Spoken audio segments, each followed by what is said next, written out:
I hope you're all right.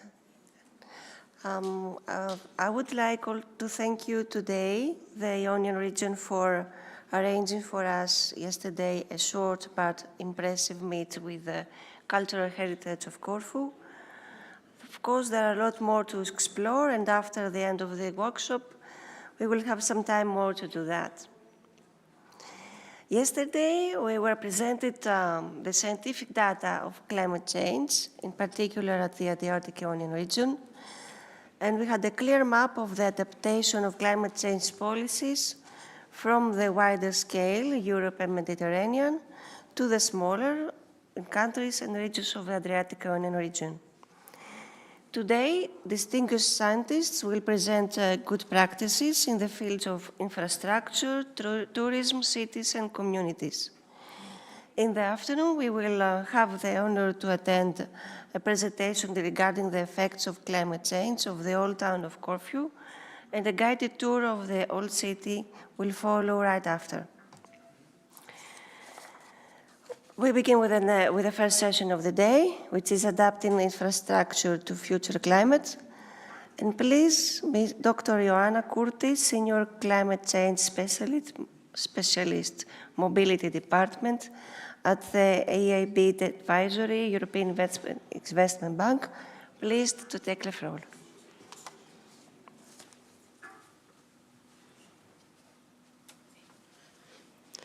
Thank you very much, and welcome to the session Adapting Infrastructure to Future Climate.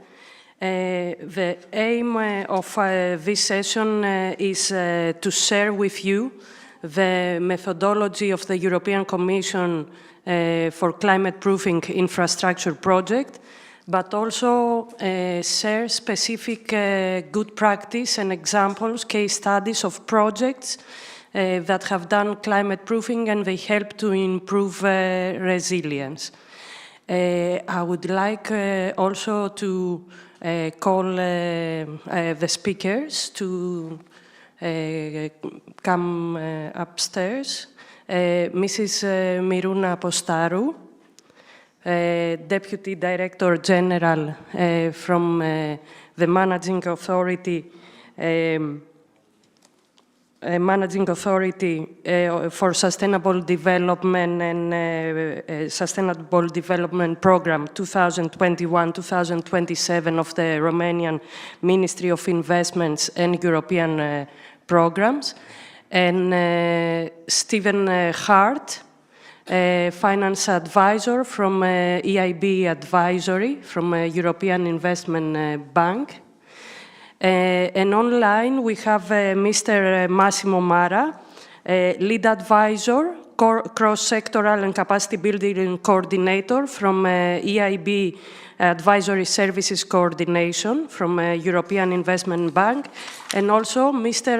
Antonios Boutatis, from Managing Director of Rogan Associates that supported EIB in the Port of Iraklio case study. Without further ado, I will go with the first presentation of the day on accelerating climate change adaptation in the region, and I will present you methodologies and tools for climate proofing of impacts of climate change. And here we are talking about climate resilience, but at the same time ensure that the level of greenhouse gas emissions that arrive from the project are consistent with the climate neutrality goals that we have for 2050, and also that the principle of energy efficiency first is respected. Here in this slide, you can see some headlines from newspapers, and these are examples, just examples of events, extreme weather events that we have encountered the past year. So I'm sure all of you remember Storm Boris and the floods in Central Europe that impacted several countries. Also, 2024 was the warmest year ever recorded, according to Copernicus data. But I'm sure you remember more extreme weather events like the floods in Slovenia, in Thessaly, in Greece, wildfires. There were power cuts in Sicily Island and Malta due to extreme heat. So all these, I think, showcase why it is very important to climate-proof our infrastructure and to make sure that they can operate properly in the future. How we can do climate-proofing of infrastructure? In 2021, the Commission published guidance on climate-proofing of infrastructure for the programming period 21-27. And this guidance provides the overall methodological framework for climate-proofing. It is the recommended methodology for projects that aim to get EU funding, but of course, it's a methodology that can be used by all infrastructure projects, irrespective of the funding source. Let's go now through the climate-proofing process. So, climate-proofing process has two pillars. We have the climate neutrality pillar, and here we are talking about reduction of greenhouse gas emissions, so climate mitigation. And we have the climate resilience pillar, so which is about adaptation to climate change and the resilience of infrastructure. Each pillar has two steps, one screening step and one detailed analysis step. For the climate neutrality pillar, in the screening step, we are talking about assessing the need to quantify the greenhouse gas emissions of the project, so basically the carbon footprint. For the climate resilience pillar, the screening step is related to identifying potential climate vulnerabilities of the project. In the detailed analysis step, for climate neutrality pillar, we have the quantification and monetization of greenhouse gas emissions, and also assessment of the compatibility of the project with the national and EU emission targets for 2030 and 2050. For the climate resilience pillar, the detailed analysis include the climate risk assessment and also assessment of the compatibility of the project with national and EU adaptation strategies and plans, and of course, regional or local plans if they are relevant. Let's see now in a bit more details the steps of the process. Screening step for the climate neutrality pillar. The aim here is to identify projects that result in significant greenhouse gas emissions or emission reduction above the recommended threshold. And the threshold that is included in the Commission methodology is 20,000 tons CO2 equivalent per year, absolute or relative emissions. And when we are talking about absolute emissions, we are talking about the emissions coming from the project, while relative emissions are the emissions against the baseline. The Commission guidance includes a table, which is the one that you can see in the slide. And this table helps project promoter to identify if their project has significant emissions or emission reduction, and thus will need to do the detailed analysis. There are two groups of projects. So the first group on the top includes different types of infrastructure projects that generally are expected to be below the threshold of 20,000 tons of CO2 per year, while the second group includes projects that are expected to have significant emissions or emission reduction and thus require a detailed analysis. So projects that are above the threshold, they will need to move to step 2 and do the detailed analysis for climate neutrality. In the detailed analysis, project promoters will need to quantify the greenhouse gas emissions of the project, and the Commission method guidance recommends to use the EIB carbon footprint methodology for calculating the carbon footprint, but other reliable international methodologies could be used as well. They will need to present the low-carbon measures that have been integrated in the project, and also how the principle of energy efficiency first is incorporated in the project. The next step is to monetize the greenhouse gas emissions, and for that, they will need to use the EIB shadow carbon prices, the ones that are in the bottom of the slide. Maybe, I'm not sure if you can see them well. And if the project has an economic appraisal, like a cost-benefit analysis, then the monetized greenhouse gas emissions will need to be incorporated in the economic appraisal of the project. Final step of the detailed analysis for climate neutrality is to assess if the project is compatible with the national and EU targets for 2030 and 2050. We'll go now to the climate resilience pillar. One important element of the climate resilience assessment are the climate hazards and that will be used in the assessment. The project promoters will need to use a comprehensive list of climate hazards. For example, here you can see the list of climate hazards from the EU taxonomy, or they can use the list of hazards included in the JASPER's working paper, The Basics of Climate Change Adaptation, Vulnerability and Risk Assessment, as an alternative.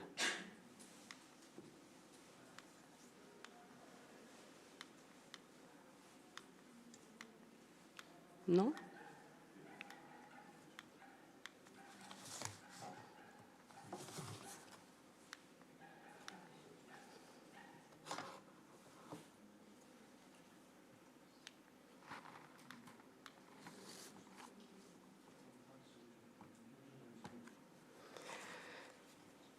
Next element for the climate resilience assessment is the selection of the climate scenarios that will be used for the assessment of the project. The recommendation of the Commission guidance is to use the RCP 8.5, which is the worst case scenario, for the initial screening, while the RCP 4.5 could be used for projects that the level of climate resilience can be increased during the lifetime of the project. If RCP is used also in the detailed analysis, then probably they won't need to do any stress testing. Let's go now to see the two steps of the climate resilience pillar. The screening step aims to identify the vulnerabilities of the project to climate change. And to do that, the project promoters will need to do the vulnerability assessment and the exposure assessment. In the sensitivity assessment, they need to identify how sensitive is the investment to climate hazards, based solely on the type of project, forgetting about the location of the project. And for the exposure analysis, they will need to identify the hazards that are present in the location of the project currently or in the future. Based on the sensitivity analysis and the exposure analysis, they can estimate the vulnerability of the project to different hazards by multiplying the score of the sensitivity and exposure. If we have a low vulnerability, then the detailed analysis is not required, while if there is medium or high vulnerability, then for those hazards, they need to move to the detailed analysis step. And the detailed analysis is about assessing the significance of identified climate risks for the investment. And here they need to assess what is the likelihood of a hazard to occur during the lifetime of the project, and also if it occurs, how big, how severe will be the impacts to the project. Just to note that the assessment always needs to be proportionate to the scale of the activity and the expected lifespan. So the lifespan of the project is another important parameter that need to be considered in the assessment. Based on the likelihood and the severity of the impacts, the beneficiaries of projects, they can estimate the risk. And here you can see an example of a risk assessment matrix. And if the project has significant risks, and usually as JASPERS, we recommend that risks that are high or extreme, then they will need to take adaptation measures in order to reduce the risks to acceptable level. For medium risk, they can assess on a case-by-case basis if there is need to take adaptation measures or not. There are different types of adaptation measures that can be incorporated in a project. So we are talking about structural measures, like, and here it's about physical changes to the design of the project, or even the location, if that's possible. Non-structural measures that usually we call them soft measures. And here we are talking about operational measures and the way that the infrastructure is operated, and also maintenance and monitoring. But also we have risk management, and here the project beneficiary can assess whether the risk can be accepted and managed. Also, project promoters can rely on flexible or adaptive measures. And here we are talking about monitoring the situation and only take physical measures when the situation reaches a critical threshold that has been set in advance. Monitoring is also very important for climate resilience, as the risk assessment is a continuous process. It's not something that we just do once and forget. Periodically, we need to review and see if we need to make any changes. And monitoring is quite important for projects that rely on flexible adaptive measures, so that projects that they need to monitor the situation and incorporate additional measures only when is needed. So project promoters, they need to determine any critical assumptions and establish a monitoring and a follow-up program in order to be able to cope with any climate risks. Final step is to assess the consistency of the project with national or regional or local adaptation strategies and plans. In order to support project promoters, JASPER has developed guidance and tools that can help promoters to do the climate resilience assessment. And we have developed a guidance document, which is mainly for larger projects and help them understand how practically they could implement the Commission climate proofing methodology. But also we developed some Excel tools for small projects to help them do a climate resilience assessment that is proportionate to the size of the project. Here you can see the sectors that are covered in our practical sector guidance on climate resilience proofing. We cover energy, waste management, and transport. And in the slide here, you can see the different infrastructure types that we cover in the guidance. We give practical information on how to implement the methodology. So there is an overview of the Commission methodology with practical information related to the implementation. And then for each sector, practical information on sensitivities, potential impacts, but also list with example of adaptation measures that can be incorporated in the specific types of projects. For smaller projects, as I mentioned, we have developed an Excel tool for climate resilience assessment. And this tool has 3 instances.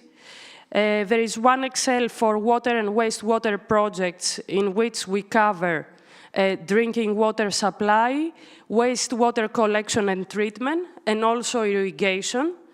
Another one for buildings, and we cover different types of buildings. And a third one for urban regeneration projects like city parks, square, outdoor sport facilities, or playgrounds. Why using this tool for small projects? With this tool, you can perform a qualitative assessment of the climate threats that potentially could affect the project, and in that way to observe how the project could be impacted by climate change and understand the severity of the potential impacts. Also, it can help you to think of different ways that you can make your infrastructure project resilient to climate change. And of course, it's a way to comply with the EU climate proofing requirement for projects that are looking for EU funding. As I said, this tool is suitable for small projects. And the definition of small project is, I would say, subject to variations from country to country. So it is best to the national authorities to define exactly what is a small project, taking into account the country-specific context and also legislation. In the Excel tool, you can find some recommendations about what JASPERS would consider a small project, and you will see that we have a capacity threshold, but also a budget threshold. What are the key features of the Excel tool? It's an Excel-based tool, as I said, and through a set of questions, it collects the experience of the user related to weather events, and based on the responses, calculates the exposure score. Also, there is another set of questions to collect the user's experience with weather impacts to similar projects or infrastructure, and based on the answers, it calculates the sensitivity score. There is a comprehensive list of adaptation measures, examples of adaptation measures that the project promoter could use to increase the resilience of the project.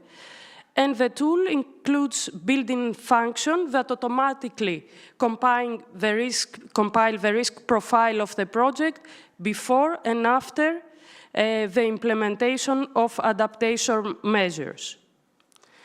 The assessment is performed in consecutive cycles and steps for the different group of hazards, as you can see in the graph here. So for each group of hazards, we have 4 steps: the exposure analysis, sensitivity assessment, risk assessment, and adaptation measure. In the output tab, you will find a summary of the results of the assessment before and after the implementation of adaptation measures, but also a summary of the adaptation measures that are to be implemented for each significant hazard. Here you can see example of questions that are included in the tool for the exposure assessment. And as you can see, they are relatively simple questions that a non-climate expert could respond to. So the aim of the tool was to be used by non-climate experts that are working on the project, so it could be an engineer or an environmental expert that could perform easily this analysis. Here is a screenshot of the tool, and you can see there are several tabs that are related to the cycles and steps of the assessment for the different group of hazards. And finally, the links for the technical guidance developed by JASPERS and the Excel tools for small projects, which you can find in JASPERS website. Thank you very much for your attention.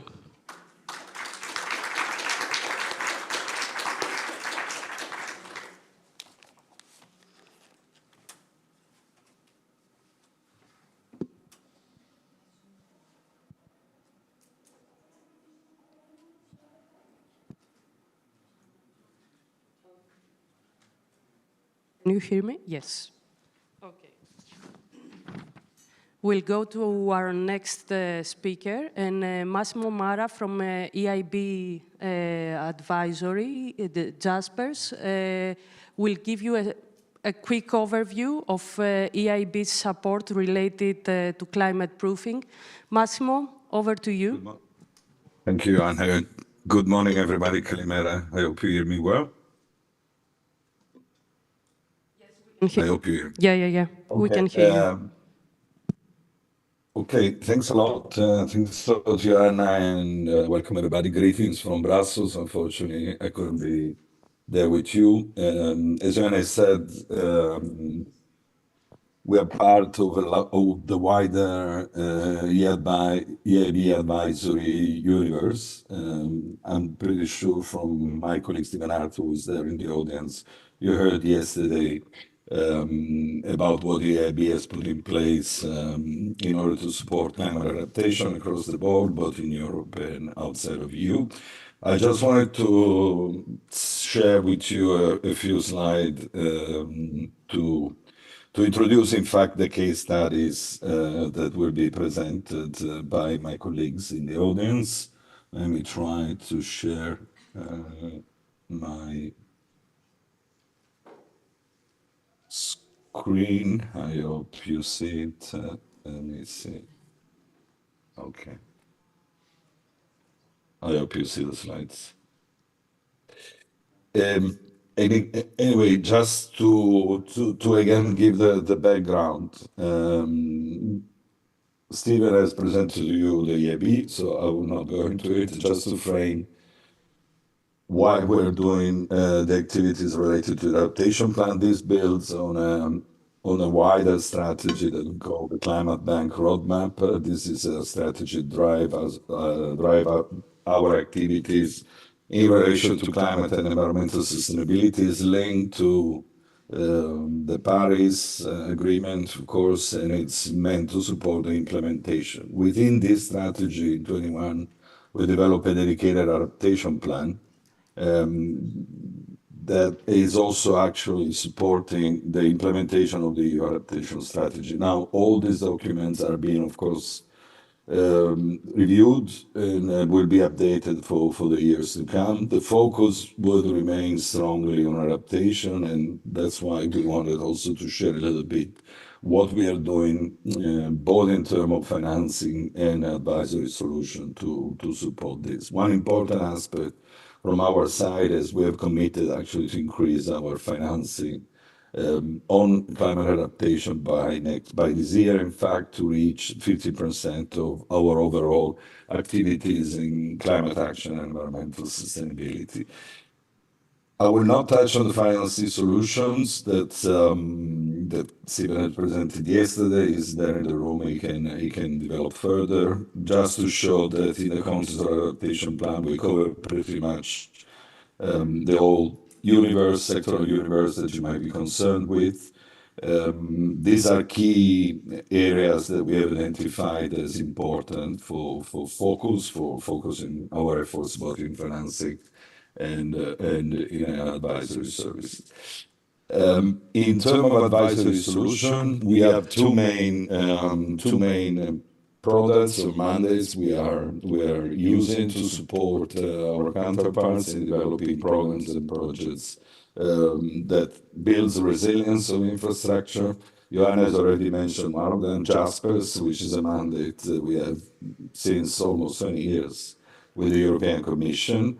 We work both through JASPERS, we work both inside of the EU and outside the EU, in particular in the Western Balkan area and the Eastern neighborhood. We started this year a dedicated mandate that covers Ukraine and Moldova.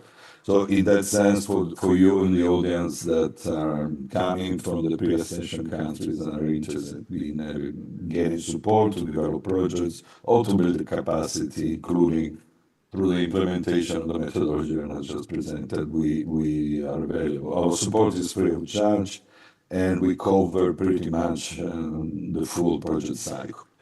Another instrument we put in place, which builds also on this mandate that I mentioned, is the so-called Adapt platform. And that is meant actually to activate more resources and complement the activities we can cover through this mandate that is called JASPERS. It covers, again, the full project cycle, but it can also engage with private project promoters. And that is a way eventually to complement what we can do in the public sphere through the JASPERS mandate. Also, the activities of the data platform are free of charge in most of the cases. So the encouragement is, if any of you is interested to know more on how we can help, and there's some specific project ideas that we would like to develop, I would encourage you to contact us or contact the colleagues that are with you in Corfu, and we can certainly follow up on possible activities. Today, after me, there will be a couple of examples you will see, and I will not go through all the slide that I'm sharing at the moment because of time, but you will see, just to show you briefly, that other examples beyond the one that will be presented in detail today. We're covering climate-proof requirement according to methodology presented by Johanna in a number of countries, supporting the public authorities in implementing and ultimately building the resilience of the infrastructure that is being financed through the EU funds. We're doing support to developing regional plans for adaptation. For example, this is one that we are currently supporting the regional government in Sicily. We had very specific cases on supporting building capacity and the resilience of islands. The island of Ischia is one of the examples that we are working on it at the moment, and so on and so forth. We're also sharing quite a lot of information and knowledge on these things. So you will have on the slide a link to a website of the JASPERS initiative, where you will get more information about other webinars or workshops we're organizing over the year to share information and good practices on the subject. I will stop here. You will have my contact. Johanna and Stephen are also part of the team. So I wish you a good continuation, and I give the floor back to Johanna.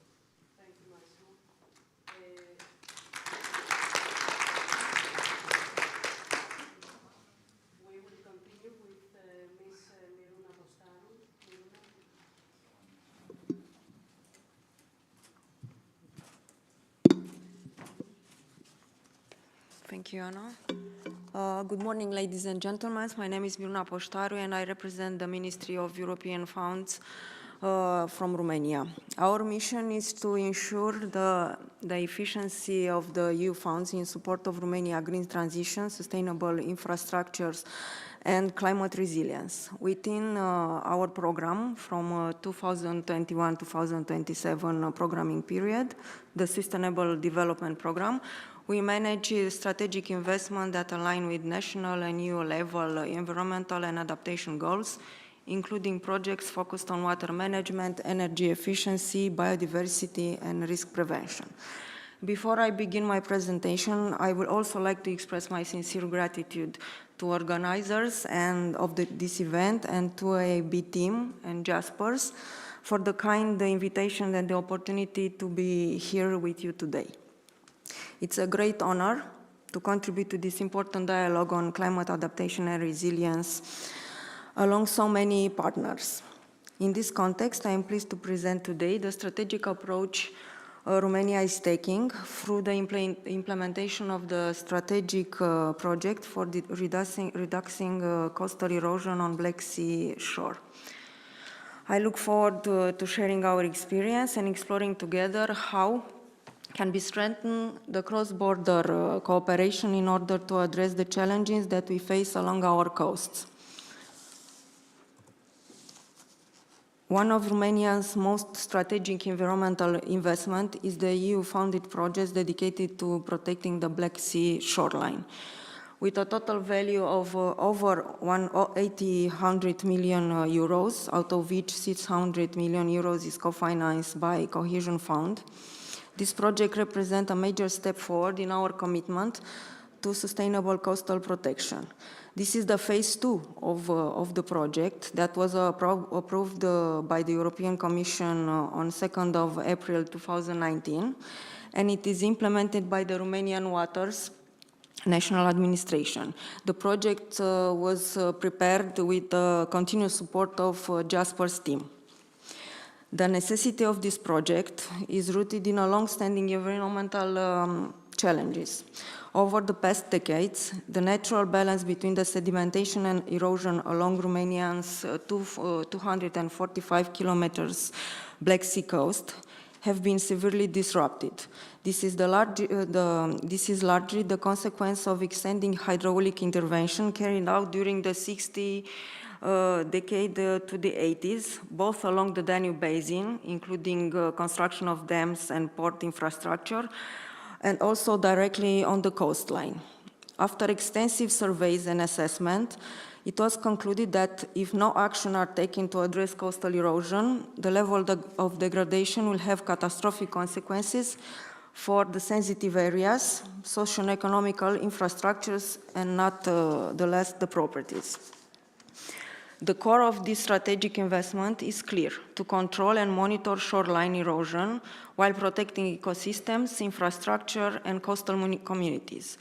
The project is fully aligned with the Integrated Coastal Management Plan and with the EU Marine Strategy Directive, ensuring that the intervention not only defend against climate changes and environmental risk, but also promote ecological resilience.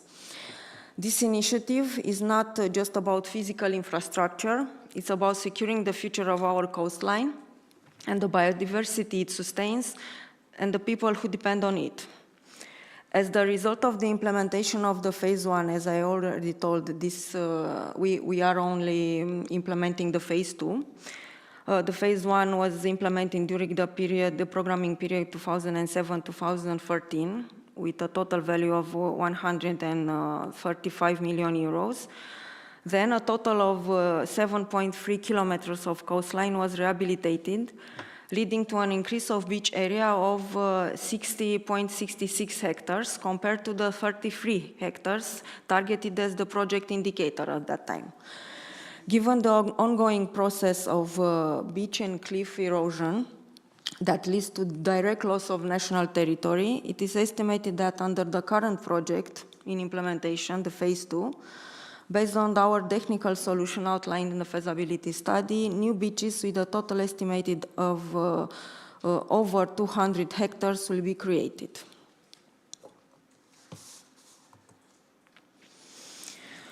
The Romanian Black Sea coast is subject to erosion as a result of combination of characteristic of the coastal system, the geomorphology, but also the presence of already artificial structures, and of course of local hydrodynamic conditions. Erosion is more pronounced during extreme conditions caused by wind waves and extreme storm conditions, which increase the sediment transport. The coastal setting is characterized by Danube Delta and sandy shores in the northern part, and cliffs and sandy gravel beaches in the south. as well as lakes, lagoons, and the barrier beaches. Our investment is not only a response to pressing environmental changes, but also a reflection of our country's commitment to preserve coastal ecosystem and protecting communities. The works undertaken through these projects are extensive, covering more than 30 kilometers of Romanian coastline, with targeted intervention in vulnerable areas. The key measures under the project include the construction and modernization of coastal protection structures, such as breakwaters, revetments, cliff protection systems, groins, sand replenishment and beach extension. About 23 million cubic meters of sand have been already used to restore and stabilize the beaches, ensuring a design life of at least 50 years. The integration of nature-based solution, including the construction of biostructures that support the conservation and regeneration of marine habitats. We also relocate and reintroduce a key marine species, contributing to biodiversity restoration and ecological balance in the coastal zone. All this project is a comprehensive intervention, demonstrates a strong synergy between hard engineering works and nature-based approaches, a model we believe can inspire similar coastal adaptation strategies across Europe. In conclusion, this project is not only about building physical defenses, it's about creating sustainable, resilient future for Romania's coastal zone, one that safeguards both people and nature. Before we move forward, I would like to share with you a short video that offers a visual overview of the project and highlights some of the key interventions of Romania Black Sea coast. I invite you to watch it for a better understanding and the scale of the impacts of our effort. It's only a minute.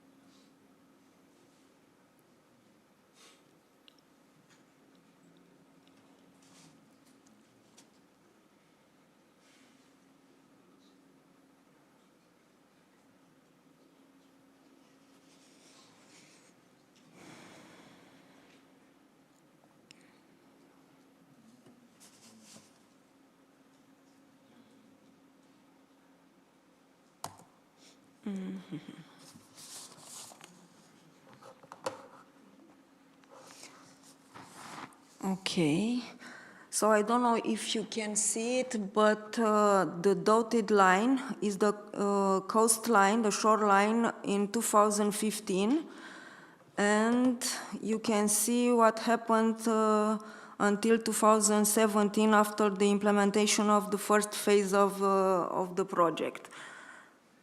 And the picture shows how it was before the execution of the works and after the implementation. When preparing the project, we took into consideration, of course, the retreat rates for the shoreline, using the satellite images. So we took into consideration a retreat line of 0.5 meter per year with coastal protection structure, and 1 meter up to 2 meters per year without the structures. The erosion risk maps show that continued erosion is a risk to the areas with ecological importance. So, along the barrier beaches, the risk of breaches could have significant consequences for lake and lagoon systems that are also protected area, Natura 2000 sites. So these affected areas have a very high ecological value. They are Natura 2000 sites. We have Biosphere Reserve and Ramsar sites along the coastline, out of which Danube Delta, as I think you know already, it's of particular importance, as well as support important economic activities like port trading, tourism, agriculture, fisheries, and other industrial and commercial activities. And now we are going to talk about design parameters and climate change adaptation. So during the preparation of the project, traditional coastal engineering design practices in our country use deterministic approaches or deterministic with sensitive analysis, which was, of course, the case for this project too. The main reason for this is that at that time, Europe-wide, the lack of multi-decadal time series data needed for long-term climate analysis or national methodology for collecting and processing data that were required for developing sound design probabilistic approaches. Exception, of course, when we prepared the project in 2018, exception were in a few European countries, especially in the northwestern Europe and in Spain. The project design parameters have been developed to account for the issues related to climate change, and we took into consideration a sea level rise of 3.3 millimeter per year, the minimum beach wide and the maximum coastline retreat during the extreme storms, which for us was 25 meters after an event with a period of recurrence 1 in 100 years, and 10 meters for an event that was probably happening once a year. Following the selection of the optimal technical solution, the project documentation, including the environmental part, was submitted to the competent authority, and as a result of the environmental procedure, project modification were requested, primarily to the protected sensitive habitats.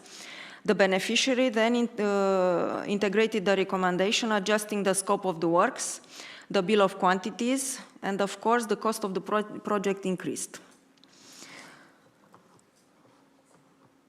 An essential component of our project development process has been the climate change vulnerability and risk assessment. This assessment was conducted separately for each major component of the project, taking into account the full expected lifespan of the investment. Specifically, it covered the coastal protection structures, the beach nourishment works, and all the associated equipment and installation. The evaluation was grounded in the best available data, incorporating both historical climate records and future climate projection to ensure the comprehensive risk analysis. Based on these results, a set of climate adaptation measures were identified and fully integrated into the project design. This measure aimed to ensure the long-term resilience of the investment against climate change-related risk. An essential part of the project involves what we refer to as hard technical solution, which represent approximately 80% of the investment cost in our project. This measure begins with the demolition of existing coastal structures, many of which were in advanced state of degradation and no longer capable of providing the required level of protection. We restore and reinforce the shoreline through beach nourishment. We also constructed breakwaters placed parallel to the coast with the goal of reducing wave energy. Revetments were included to provide critical defense against erosion caused by wave action, storm surges, and coastal currents. And in areas where the natural beaches were narrowed significantly due to erosion, we are developing perch beaches and submerged seals. This intervention helped create a wider and more resilient beach profile, ensuring greater protection and long-term stability of the coastline. Together, these structural interventions are designed not only to defend the shoreline, but to re-establish a more sustainable coastal system. Alongside the technical solution, a crucial component of the project involves green technical solution, which account about 20% of the total investment cost. These solutions emerge as a result of the environmental procedures and are specifically designed to preserve and protect marine species. They have been integrated into overall project. One of the first measures are the geotubes that are temporary measures deployed to protect certain species of high conservation value.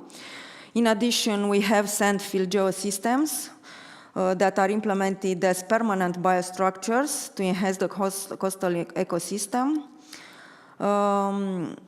We also create implantation area for protected species, seagrass, brown alga, a number of mollusk species.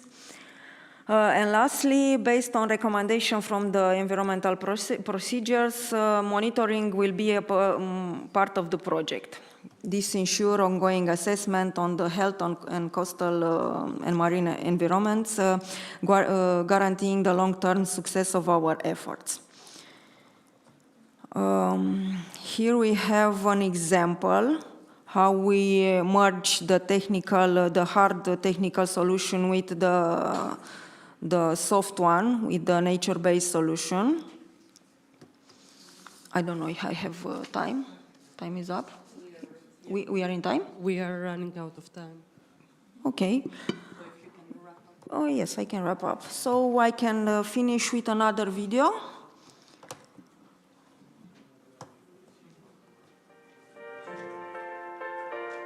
It's 4 minutes, but it's nice.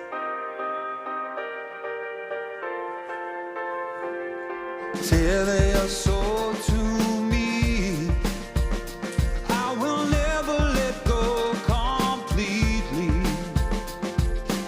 One day our hands will be strong enough to hold me. I might not be there for all your battles, but you'll win them eventually. I pray that I'm giving you all that matters. So one day you'll say to me, I love my life. I am powerful. I am beautiful. I am free. I love my life. I am wonderful. I am magical. I am me.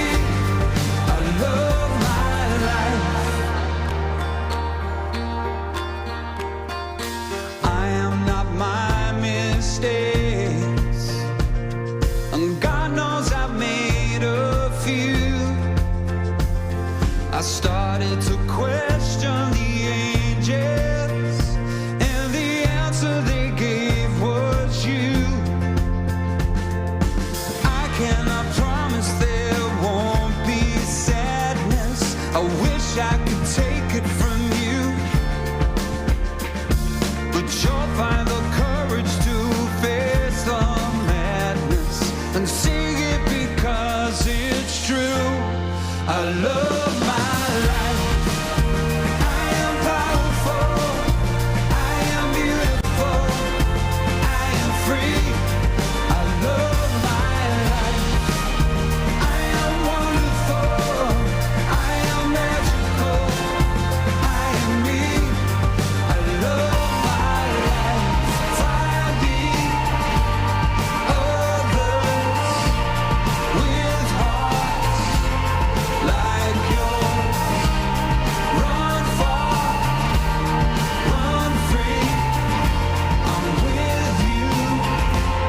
I love my life. I am powerful. I am beautiful. I am free. I love my life. I am wonderful. I am magical. I am me. I love my life. I am powerful. I am beautiful. I am free. I love my life. I am wonderful. I am magical. I am me. I love my life. And finally, I'm where I wanna be. Thank you for your attention, and I hope this video gave you the deeper understanding of the importance of our project. Thank you. Thank you again. Thank you, Miruna, for the very interesting presentation. And I'm sure it's very relevant to all the Ionian islands and coastal erosion here. So a good example of a project that help coastline to be resilient to climate change. We'll follow with a port project. My colleague Stephen Hart will make an introduction on behalf of EIB Advisory, and then Antonios Boutatis will present the climate vulnerability and risk assessment that EIB did for Port of Heraklion in Crete. Stephen, over to you. All right. I'm just a between guy, really. The next guy is going to be super interesting. But obviously, you know, when, as you mentioned, we tend to think of sea level rise, and it's just one of the issues, really. I mean, when we're dealing with the sea, it's also about the waves will change, the weather will change, and so on. And we're dealing with long-term infrastructure. I think most of us, at some level, might believe that maybe one day we can retreat behind high walls or go into the mountains and we'll be safe. But I mean, that's a bit difficult if you're a boat. And so ports are out there in the front line, like old trees. They have to weather everything where they are. We've also seen some interesting methods being presented. I think that's super valuable when you're looking at things like adaptation, that you have like a roadmap, how to think through these different steps. But there really is no replacing experts who know their business in those sectors. And we're so very fortunate to have found an excellent expert in this field. So take it away, Antonios. Thank you very much for the nice words, and I'm very happy that I'm with you, although that unfortunately due to some health problems that I faced the previous days, I was obliged to stay in Athens. So thank you very much for the honor to present the project that we've done together for the Port of Heraklion. So I will go immediately to start my presentation. Give me 1 minute.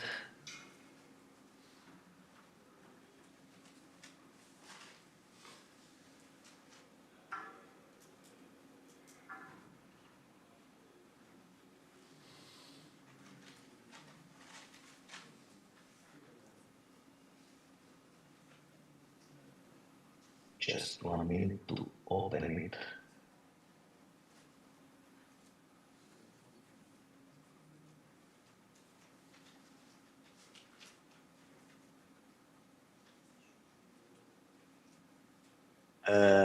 Can you see my screen? Yes, we can see. If you can put it full screen. Yeah. Takes some time. Now you can see it. Everybody sharing my screen? Now it's perfect. Thank you. Perfect. So, first of all, let me introduce myself. I'm Antonios Boutatis. I'm civil and harbor engineer, and the last 25 years I'm working on different projects, not only in Greece, but all around the world. But Aegean, Ionian, and all the Mediterranean, all around the Mediterranean Sea. Here is the structure of my presentation. I will proceed. Project overview. The project has a duration of around 6 months. The contract authority was European Investment Bank. The beneficiary was the Heraklion Port Authority. And our firm, Rogan Associates, was responsible for the execution of the assignment. The main focus of our project is to understand better the current and future physical climate risks, the likely impacts of the port infrastructure, and the adaptation options to reduce these risks. I need to say that this project came after a huge disaster that we have in Greece, in central Greece, in Thessalia, and affected one of our major infrastructure, Port of Volos, which actually didn't have any serious damage, but in just 20 days, more than 1 million cubic meters of sediment material from the extreme rainfalls went to the port basin. So although that you didn't have any major disaster concerning the infrastructure, the key walls, the breakwaters, etc., the result was not having an operational port. And this assignment came almost immediately after this huge disaster, and it was a very good trigger for the Greek authorities to understand the complexity of the issues that we have to deal with. The scope work has actually two main tasks, the baseline assessment of the CREA, and of course, the main climate risk and vulnerability assessment. Ports. Unfortunately, ports are exposed to everything. They are exposed to sea level rise. They are exposed to extreme weather events. They are exposed to severe rainfalls, to coastal flooding, to high temperatures. It's not like a road. For example, when you have a road, you have some rainfalls. Yes, it's one of the conditions, environmental conditions that you have to deal with, but you don't have all this combination of environmental factors that affects a port and the waterfronts. As I've mentioned, this could not only affect the port infrastructure, but also port operations and connectivity with a wide area. Everybody understands when you have a port in an isolated island, actually is extremely important to have it operated even after that type of events. In the case of Volos, we were lucky because, okay, we are in the mainland of Greece. Okay, you cannot use Volos, but you have ports in Thessaloniki, you have in the broader area. I mean, you have the connection with the roads. You have some options. But supposed to have something like that in an island, like Rhodos, like Crete, like Mytilene, or in Sicily, or in Corsica, this will affect a lot the quality of life of the people. And that's why all these issues become so important as we proceed and we better understand the physics and the engineering behind all these assignments. For sure, port and waterways operators need to act urgently to strengthen resilience and adapt measures to have operate assets and operational systems. For the assignment, the source of information, of course, was the guidelines that have been launched by Pian.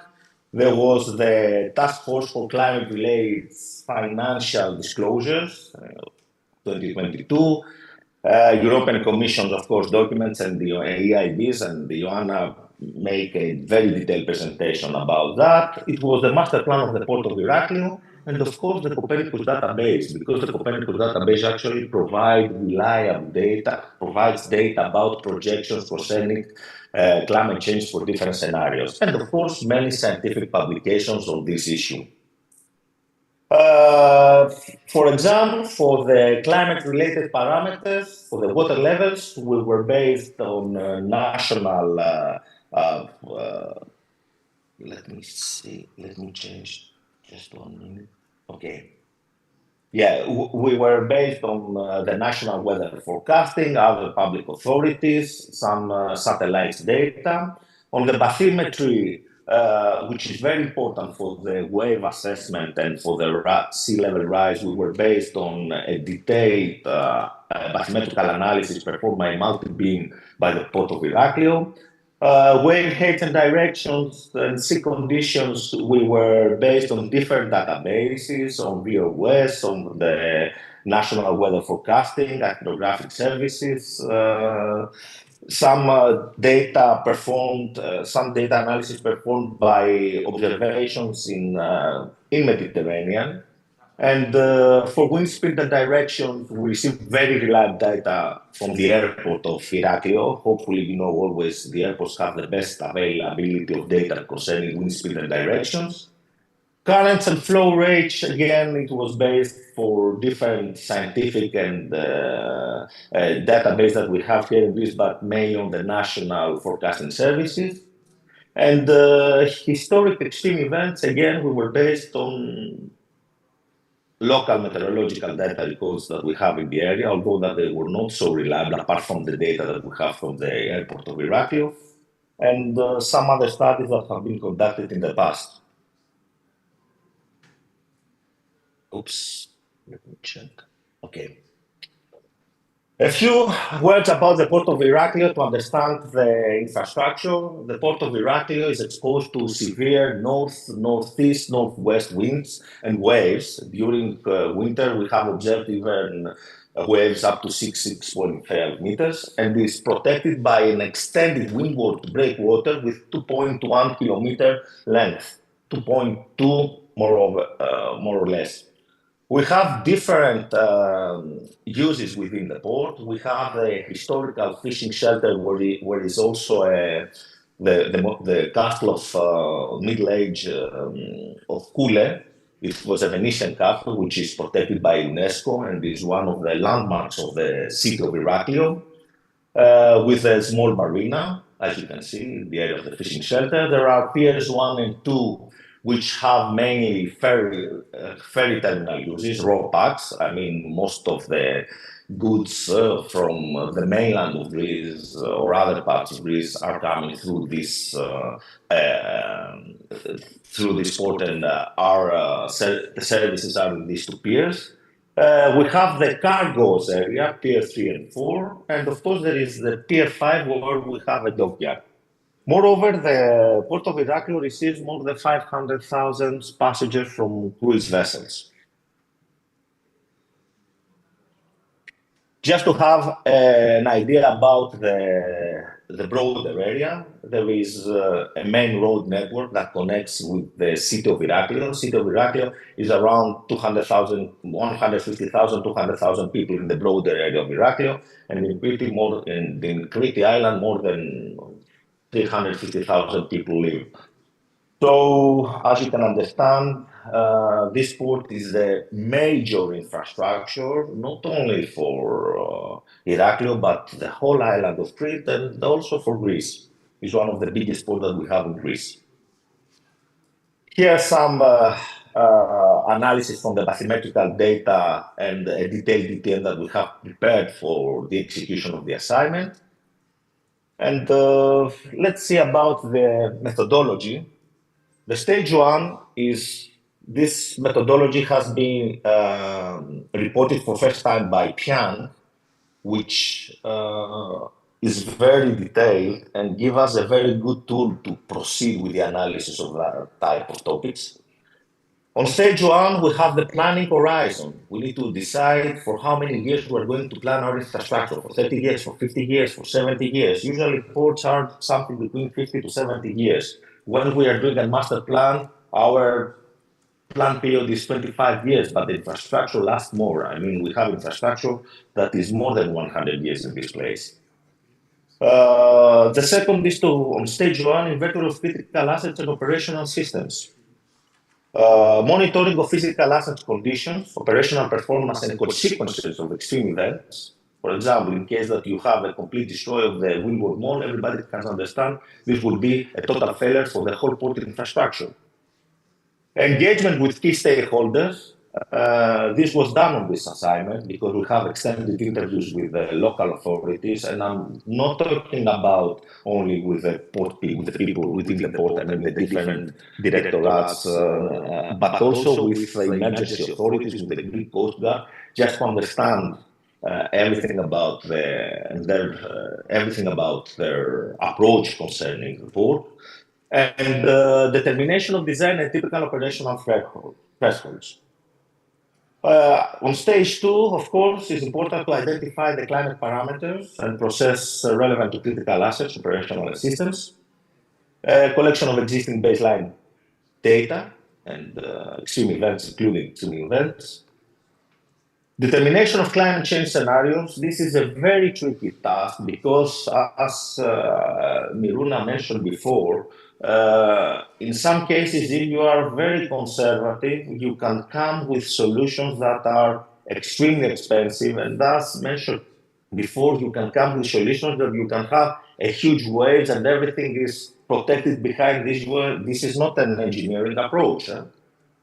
Determination of expected changes in climate change parameters, frequency, severity under each scenario, and of course, internal workshop on the existing issues at the Port of Heraklion. On stage 3, we are doing actually the main analysis, the main simulations, and we are coming with determination of climate change scenarios that will be used as an input for the wave disturbances model that we have implemented in the case, and of course the assessment of the vulnerability. And on stage 4, we're talking about measures, soft measures, hard measures. We will come on this in more detail. We decide, there are different approaches, but on this project we decide to establish a 70 years horizon of the project. On stage 1 here you can see a typical template when we present the different infrastructure and the key facts, the geometrical data, and who is responsible for each infrastructure. Typical operational thresholds, usually this comes with the international bibliography, but also discussing with the people that operates the different system of the port, and of course give you information about the actual system that the port has, because sometimes the international bibliography based on very modern systems, but they can use all the technology system. For example, I can give you an example. When you have a dry bulk with around 30 up to 100,000 deadweight tonnage, you have a limited wave height within the port basin up to 1 meter. More than that, this vessel cannot be served, and there are risks for the infrastructure. For the winds, for example, a typical example, a tugboat usually goes and can operates with a wind up to 15 meters per second, or a container vessel can operate for the loading and unloading process with a wind speed up to 20 meters per second. Then they are obliged to cut off the process. This scheme is very important for each port at the initial stage to understand what every infrastructure of the project, how it's affected by the different environmental parameters and the climate parameters. For example, I will give an example. In the case of Heraklion, if we go to the windward mole, the impacts on the windward mole, this extended 2.2 kilometers that you saw before, is by the coastal flooding, is the overtopping, because maybe the structure can stand the waves, but if you have an extended overtopping, this will bring additional problems within the port basin. The wave loads, of course, because we can have a total failure if we exceed some numbers. Water temperature can affect, and salinity. And of course, the climate parameters in sea level. I mean, if you increase the sea level, you can understand the overtopping is become much more frequent. And astronomical tide, storm surge, the wave which will be simulated for different scenarios, wind and temperature. That was a typical example for the windward mole. This exercise needs to be done for all the components of the port, starting from the navigational zone up to the hinterland connection. For the current climate, the data that we have used, let's proceed because we have many things to say. Again, historical data, reanalysis.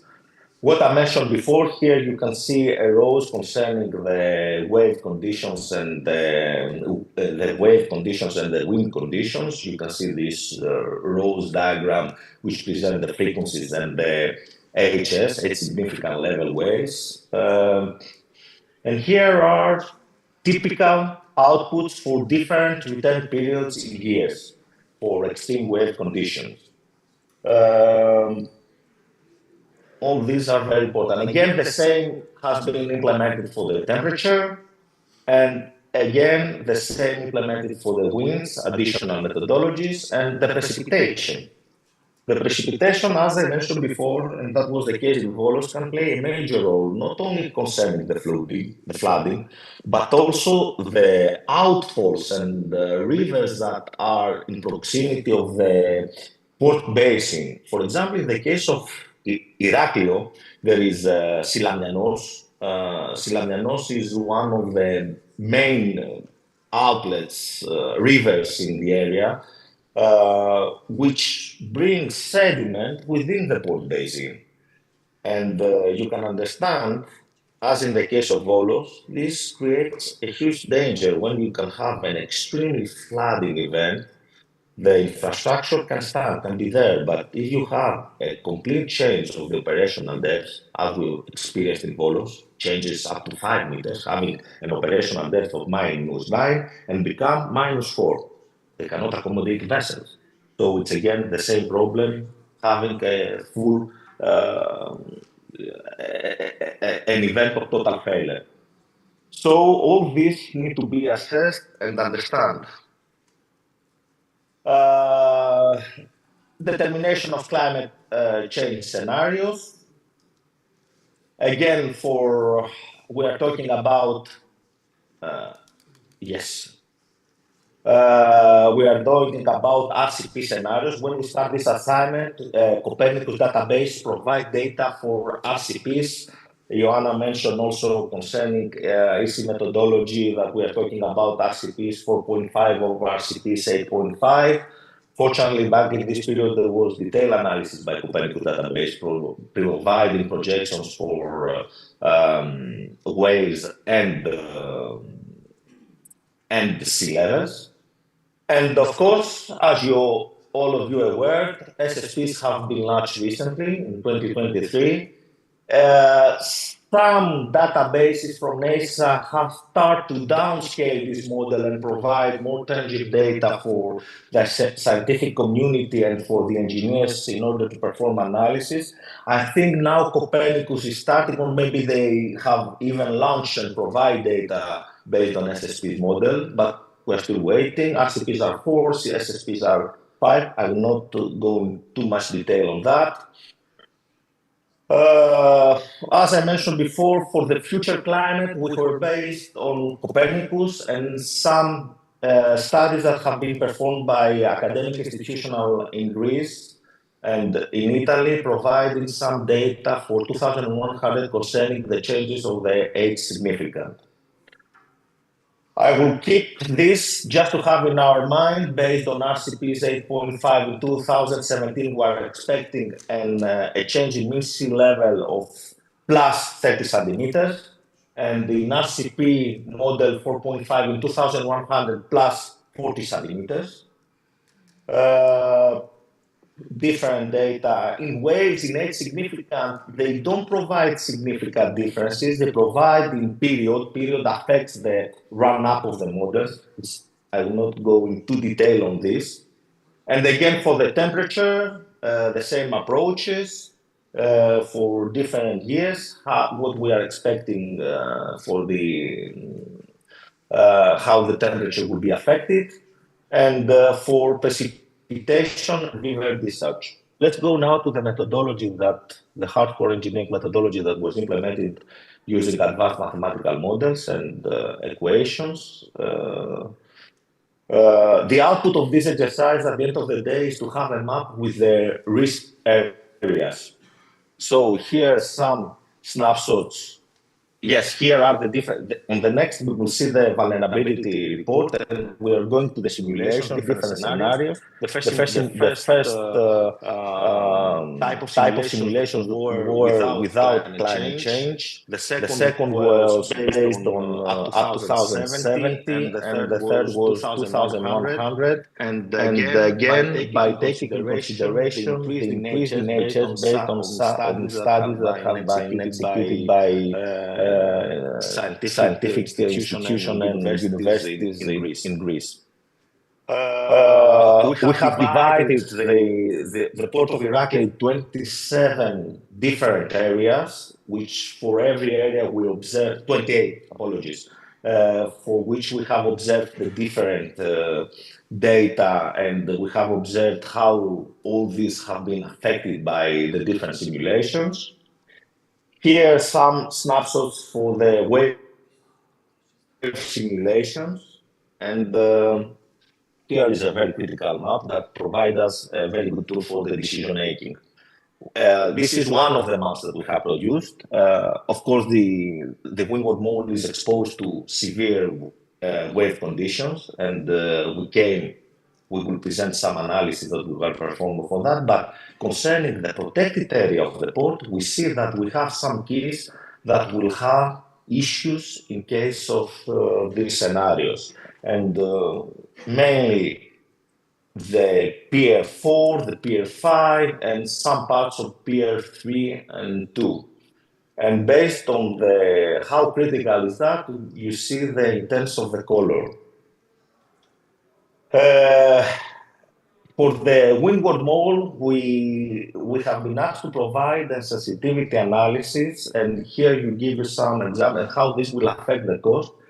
So, without climate change, right now the port of Heraklion has a tetrapods, is a typical armoring of the windward mole with, let's say, around 6.3 cubic meters up to 8 cubic meters. If we take in consideration the climate change and we increase the water level and the severity of the wave events, then we need to come with 12.5 cubic meter tetrapods, which means that we increase the capex or the armoring of the port up to 30%. This gives us an idea how the climate is affecting the structures, the physical measures that is needed, and provide us some initial data in order to provide, institutions like EIB, BRD perform their analysis. As Joanna and our distinguished colleague said, the EIB now is a climate bank as EBRD, and they are providing funding for that type of infrastructure. And this is critical to understand that the climate will increase the cost of the structures, but this needs to be very reasonable. Adaptation measures have been mentioned. There are 3 pillars: physical measures, social measures, institutional measures. Because we are running out of time, I will say a few things about the physical measures. There are obvious. I mean, increase the infrastructure, have better understanding of the physics, and start see which areas are vulnerable. On physical measures, we have measures that can be implemented immediately. I mean, change the location of some critical infrastructure, have, instead of servers with hard disk, that was the case of Heraklion, go and change everything on cloud, because even if you have a major disaster, still you have all your data, everything that is needed for the port that operates. Take the location of the substation instead of having close to the key walls that will be affected by a major event, keep it in better protected area in order to have power to deal with the emergency scenarios. And of course, there are hard measures, as I mentioned before, like the development of the infrastructure. One crucial thing is to have a very good monitoring of the infrastructure, because even a crack at a very initial stage can be a very, very cheap assignment, a very cheap work to deal with that. But if you leave these cracks and further develop and create a mechanism of failure, at an extreme event, this may cause the collapse of the infrastructure. And that's why it's very critical to have a very good knowledge without spending a huge amount of money, because we understand CapEx is something, is big, is something that it takes serious, but there are other measures, physical measures, that we can very easily implement it. Another example, it was in the case of the outflow of Silamianos. I mean, when you have a major storm event, this river within the port basin brings around 6,000 cubic meters. Putting just a dam, a floating dam, as we did in the spillways, you can, let's say, having this sediment transport in a very short area, which can be recovered at a very fast pace. I mean, in just 2, 3, 4 days, you can recover it. Without having this measure, it's not an expensive measure, a very cheap measure. Without having this measure, this sediment will go to the port basin, and after 3, 4, 5, 6 events, this will affect the operational depths, and then it will be much more difficult to start perform dredging in an extended area of the port, and affects operability. There are social measures, of course. We need to educate and better train the personnel on the ports. to perform plans, emergency plans. And of course, there are institutional measures. In the case of the treaty, in the case of other parts of Greece or in Europe, we need to have extended plans how the different agencies need to collaborate in order to deal with that type of events. And more or less, those from my side, I skipped, to be honest with you, some of the presentation, but was obliged due to the time limitation. And of course, thank you for your attention, and feel free to ask anything. Thank you very much, Adonis, for the very interesting presentation. And as Adonis said, it's quite important to understand the vulnerabilities and see what you can do in case of extreme weather events happening, and if you need to take some measure in advance or take measures later on during the lifetime, including the soft measures like operational measures and early warning systems, and of course monitoring that is very important in all infrastructure projects. I don't know, do we have any, let's go to questions, if you have any questions for the speakers. I have many questions for Mrs. Maybe.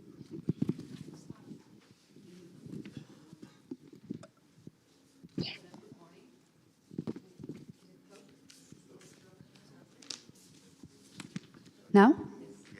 Okay. Good morning. I have too many questions for Mrs. Bostaru because I liked very much her presentation. Thank you. For starters, I suppose you were talking for a national program, right? Yes. Okay. My first question is, from where did you get all that money? Which were your the funding? Where did it come from? From the European Commission. From the European Commission? All the amount? Yes, with our part of co-financing. Okay. And the second question is, you used an external, how do you, a constructor or did you when we prepared the project, do you mean? Yes. The consultant was a Romanian consultant, and we have support from Jaspers. Okay. Also at the construction as well, right? No, not on the part of construction. The project is implemented by several constructors. Romanian construction? No. Ah, okay. No. Okay. Thank you. That were the questions from me. Any other questions?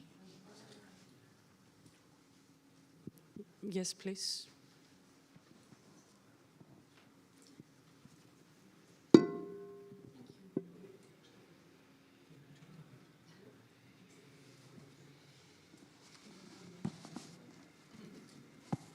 No. Thank you.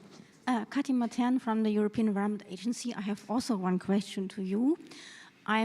As you can imagine, we are always striving to support or promote sustainable projects. And I'm wondering where all this sand is coming from that you have used in your project. Thanks. Sorry, from where From sand. You used millions of tons of sand. From Black Sea, from the Isobat 25 meters, exactly. From the Black Sea. We use okay. from Thank the you very Black much. Sea, from the continental platform, our continental platform, our part of the continent. Thank you. I missed that part. Thanks. Any other questions? I have a little one. Go ahead. Also for me? I'm very curious about the whole environmental consenting process. I mean, was it so large that you had to do like a strategic environmental assessment, or was it just an EIA, or how? We've done an environmental strategic assessment and then an EIA, also with the Bulgarian part. Yeah. because it's near the border. The project is implemented near the border, so we talk with our colleagues from the Ministry of Environment from Bulgaria. Okay. Another question. You mentioned the breakwaters. Yes. What was the function of those breakwaters, and kind of where were they placed in relation to, say, some of the beach measures? Or were they not associated with the beach measures? Okay, so this is a very technical question. I can assist you if you want. Hello, I can assist you if you want. Okay, you can assist. Thank you. Because I'm not the technical part of this project. I work in preparing the project, but I'm not an engineer. So my knowledge is That's in okay. a limit. If you allow me just to give a feedback on this, those are detached breakwaters. It's a typical approach when you have coastal engineering projects, and the aim is to minimize the wave disturbance behind these structures, which minimize the sediment transport and can stabilize the coastline. The critical, let's say, question is to have a very good movement of waters. I'm saying very simply, it's not exactly the same, in order to keep the environmental parameters in good condition. I mean, this is the engineering, let's say, the engineering challenge that we have to deal with that type of project. I mean, you have detached breakwater, you minimize the wave disturbance behind them, perfect. But on the other hand, you have to move in order to have a good health of the environmental system. I put it very, apologies that I took, but it was just to assist you because it was very interesting what you have done in Romania. And very recently I was in Romania for a project in Drobeta for a number of ways. So that's why I answer on this. Thank you, Antonis. I couldn't say it better. So. And we'll leave the depth of material and position to later.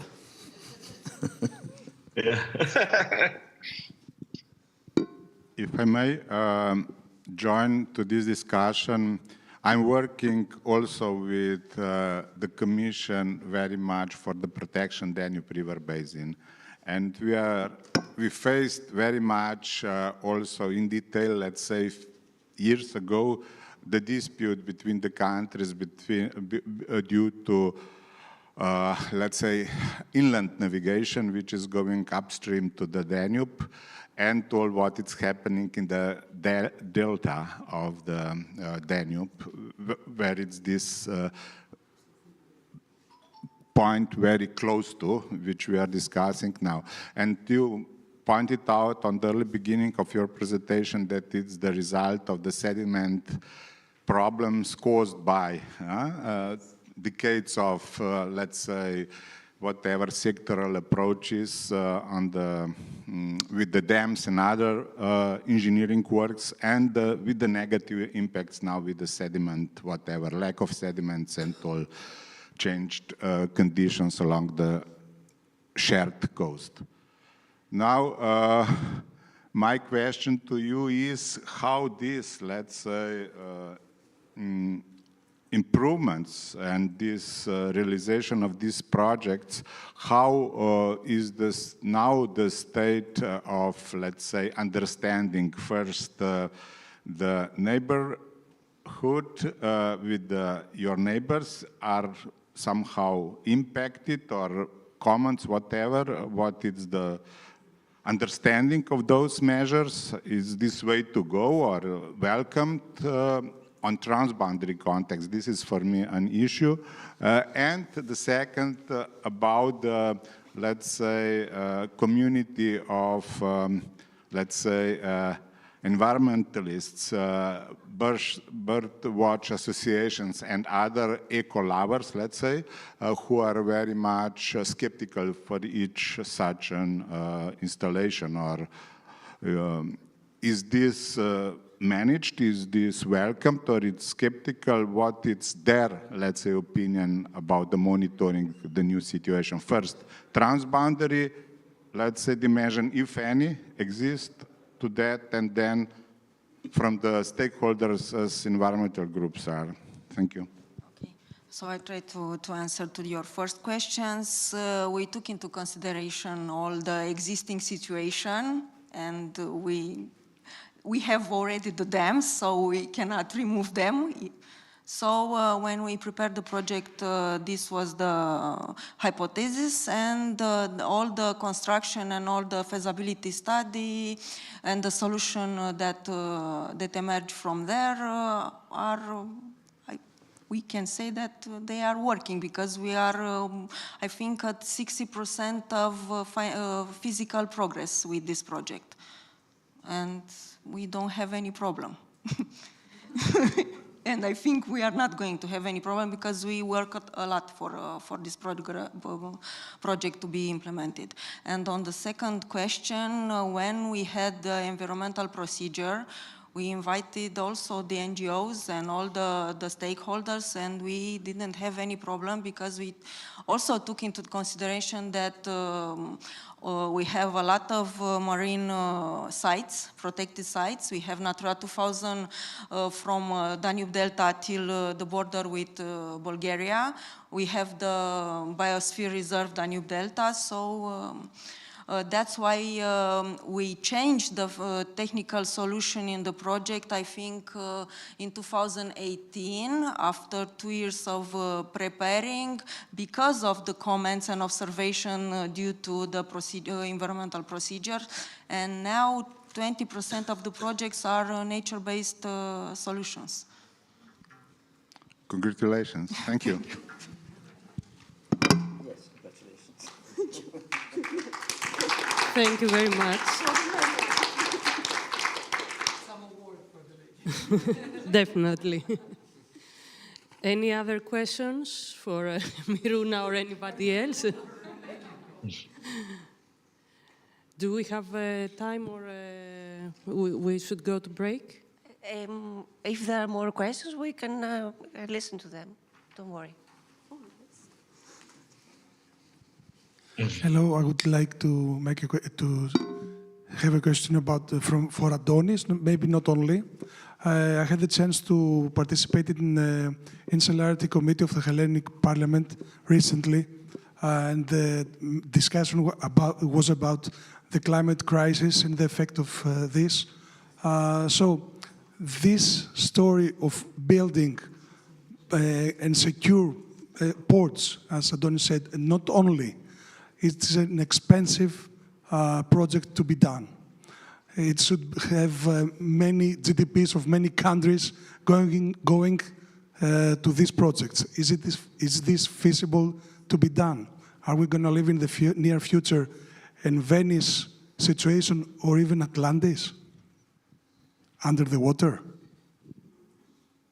Okay, so the question is not so straightforward for me, but I can deal with that. Always, engineers have a dilemma.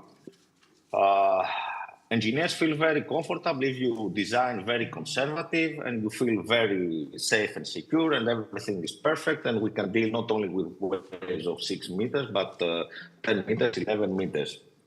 So always one of the most challenging things that you have to do is to finalize the level of the damage that you can accept it. This is not very straightforward process, because you have strongly stochastic phenomena, one. You have phenomena that are affected by the change on the climate, two. And at the end of the day, you need to pay for this infrastructure. Some measures can be implemented easily and are not expensive. For example, what I mentioned in the case of some ports, you see some cracks. Start observe it. It's not an expensive measure. It's a straightforward measure, costs nothing, and gives you a first idea if something will go bad. A second measure, straightforward, perform underwater inspections on the infrastructure. Strong majority of the ports have scouring. Scouring, if you are not familiar with that, they are damages in the basement, in the foundation of the port that can affect the structure stability. And this is, at the initial stage, very, very cheap to deal with that, to repair it. It's nothing. I mentioned, for example, the case of Silamianos in the Iraklio. You have a river, gives sediment transport. To have a floating dam when you have early warning for a storm event, it's nothing. It's 2,000, 3,000, 5,000 euros. It's nothing. Of course, there are measures that can be expensive. But at the end of the day, you need to define how you need to define the consequences event. Consequence event means what? If we have a total failure of the windward mole of Iraklio, what happens? Is it critical or not? In the case of Volos, for example, will not be so critical because I have alternative infrastructure in the area. In case of Crete or in case of an island, an isolated island, maybe it's very critical. And at the end of the day, the government needs to take the final decision based on that type of assessment and, well, let's say, justified to spend some money to improve the infrastructure. So at the end of the day, the dilemma, always exists the dilemma, and the challenges are always there, but at the end of the day, we can come with solutions we can come with answers that provide solutions without spending a fortune. I don't know if I answer on your question or you want to further elaborate it. Can I add on that? Yes, please. Also in my presentation, I mentioned about acceptable risk. So each project promoter defines the acceptable risk, and that's what also Adonis mentioned. What is the acceptable risk and the acceptable damage for the owner of the infrastructure? So when you do the assessment, that's a very important element, because based on that, you need to come up with the measures leading you to that acceptable risk. And what measures you might need to implement, if you need to implement right now, or you can take the measures later during the infrastructure lifetime and follow a more flexible, adaptive approach. Monitor the situation and take measures when a critical threshold is surpassed. So we know that climate change, there is a lot of uncertainty, and maybe going for a solution that is very expensive in the beginning might not be the best option.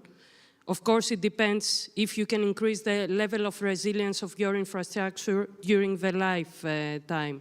So all these parameters, including the criticality of the infrastructure that Antonis mentioned, for a transport project, for an energy project as well, the element of criticality is quite important.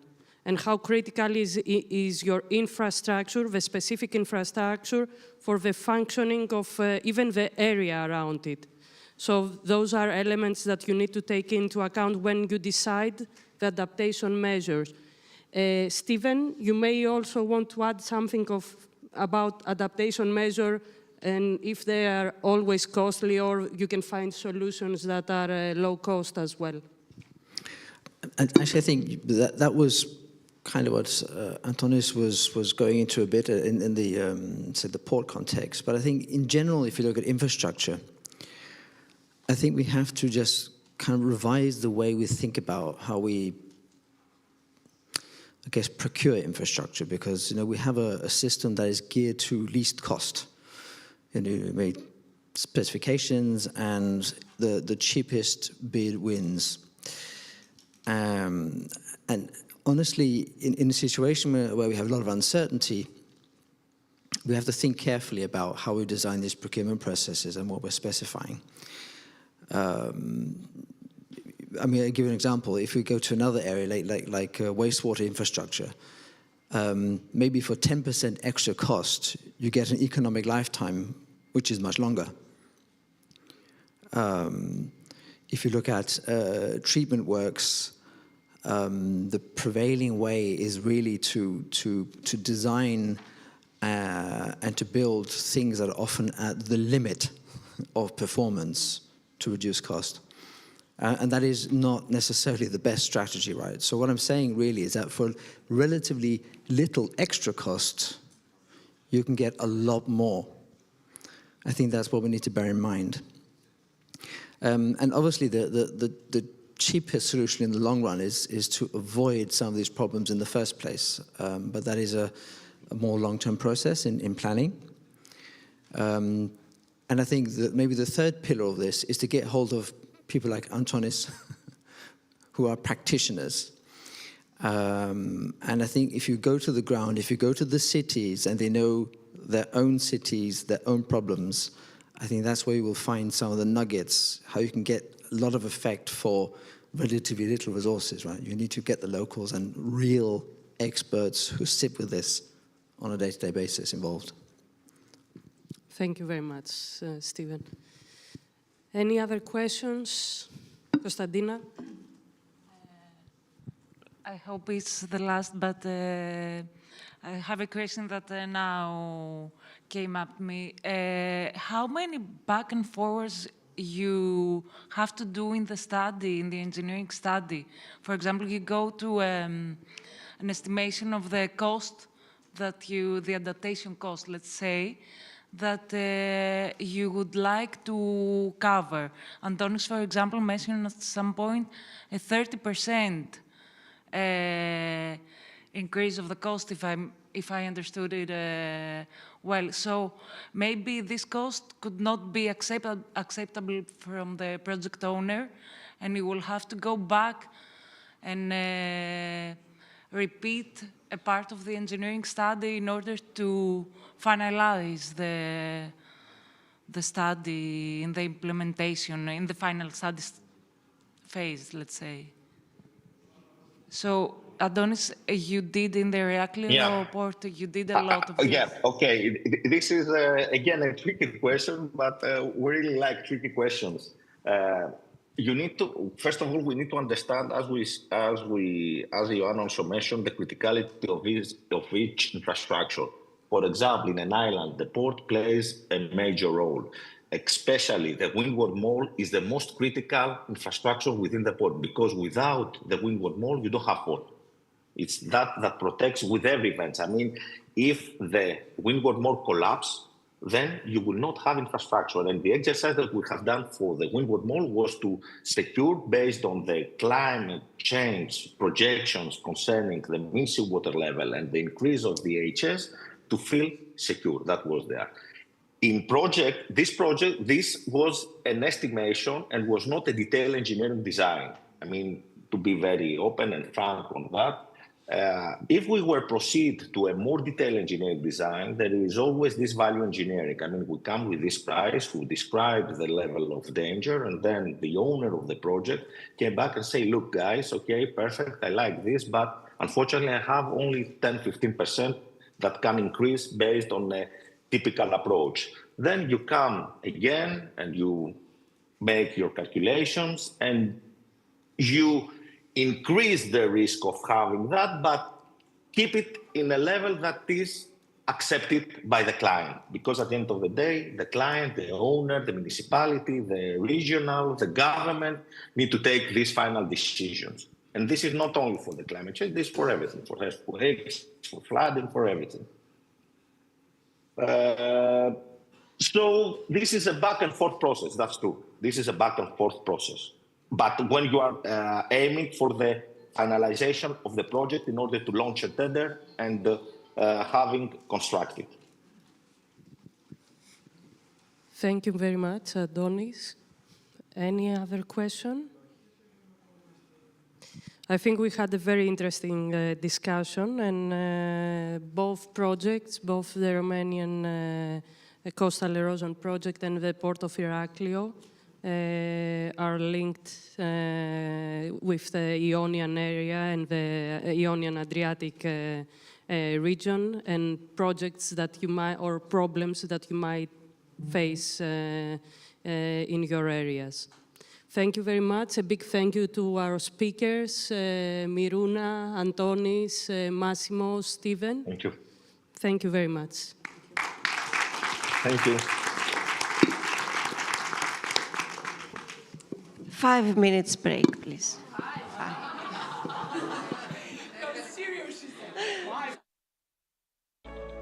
Αδριατική και Ιόνιο. Μακροπεριφερειακή στρατηγική EU-SHARE. Μια γέφυρα που ενώνει 10 λαούς ανάμεσα στην Αδριατική και το Ιόνιο σε μια κοινή πορεία. Μια διαδρομή προς την ανάπτυξη, την ευημερία και τη διασύνδεση.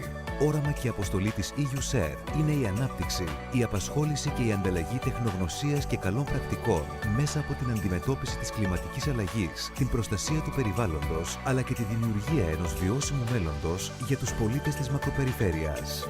Με την συμμετοχή 10 χωρών, στοχεύοντας πάντα στην οικονομική και κοινωνική ευημερία, την ανάπτυξη, την απασχόληση και την κοινωνική συνοχή, η στρατηγική EU-SHARE εκφράζεται μέσα από 4 πυλώνες: της γαλάζιας ανάπτυξης, της διασύνδεσης της μακροπεριφέρειας, της περιβαλλοντικής ποιότητας και του βιώσιμου τουρισμού, ενώ και ένας 5ος πυλώνας της κοινωνικής ενσωμάτωσης πρόκειται να προσθεθεί. Η στρατηγική της EU-SHARE επικεντρώνεται σε ζητήματα κοινού ενδιαφέροντος των περιφερειών των χωρών της περιοχής, που στοχεύουν μέσα από τη συνεργασία τους στην βελτίωση της ανταγωνιστικότητας των επιχειρήσεων, στη διασύνδεση και στη μείωση των φυσικών και τεχνητών εμποδίων, στην προσβασιμότητα στην ευρύτερη περιοχή, στη δημιουργία και ενίσχυση των θέσεων εργασίας στη μακροπεριφέρεια, στην ανάδειξη του τουριστικού και πολιτιστικού προϊόντος των χωρών της EU-SHARE, αλλά και στην υλοποίηση μιας στρατηγικής που προωθεί την ενταξιακή πορεία και την ενσωμάτωση των Δυτικών Βαλκανίων στην Ευρωπαϊκή Ένωση. Η Ελλάδα από την 1η Ιουνίου 2024 έως την 31 Μαΐου 2025 αναλαμβάνει για δεύτερη φορά την προεδρία της EU-SHARE για την περιφέρεια Αδριατικής και Ιωνίου.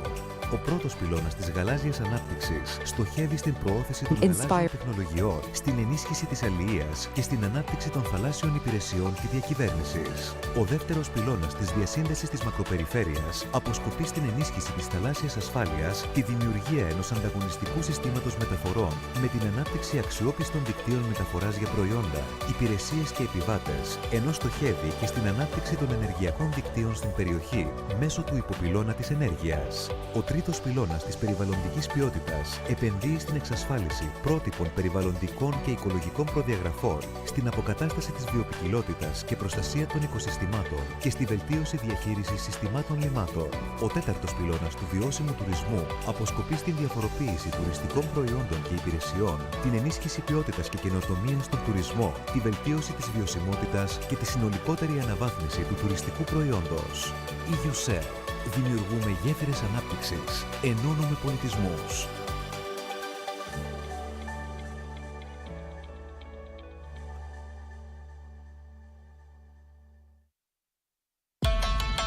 Μέσα σε λίγες δεκαετίες, η κλιματική αλλαγή από ενδεχόμενος κίνδυνος και απειλή γίνεται μια επώδυνη εμπειρία της καθημερινότητάς μας. Μέσα σε λίγες δεκαετίες, η κλιματική αλλαγή μεταμορφώνεται ραγδαία σε κλιματική κρίση. Τώρα πια το καταλαβαίνουμε, γιατί το ζούμε. Στην Ελλάδα, το αποτύπωμα των επιπτώσεων είναι ήδη εδώ. Περισσότερες και πιο έντονες πυρκαγιές, σφοδρές βροχοπτώσεις και πλημμύρες, συχνότερα κύματα καύσωνα και περίοδοι ξηρασίας. Την ίδια στιγμή πλήττονται σταδιακά τα ευαίσθητα οικοσυστήματα και μια σειρά από παραγωγικές και οικονομικές δραστηριότητες.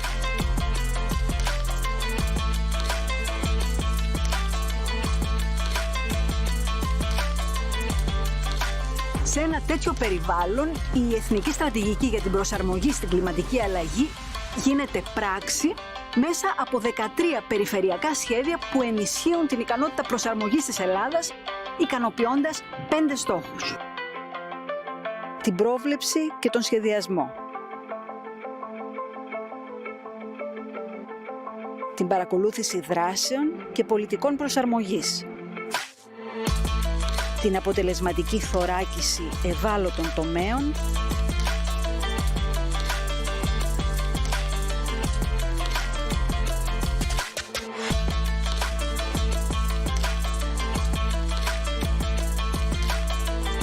Η δράση σε περιφερειακό και τοπικό επίπεδο.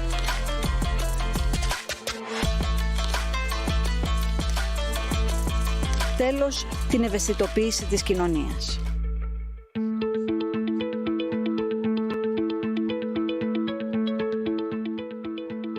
Το έργο Life IP Adaption αποτελεί το πιο σημαντικό έργο για την προσαρμογή της Ελλάδας στις επιπτώσεις της κλιματικής αλλαγής.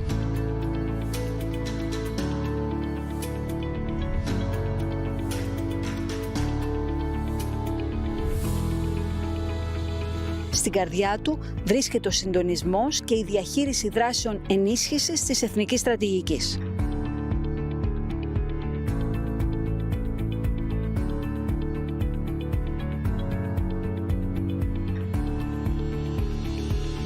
Να το πούμε πιο απλά.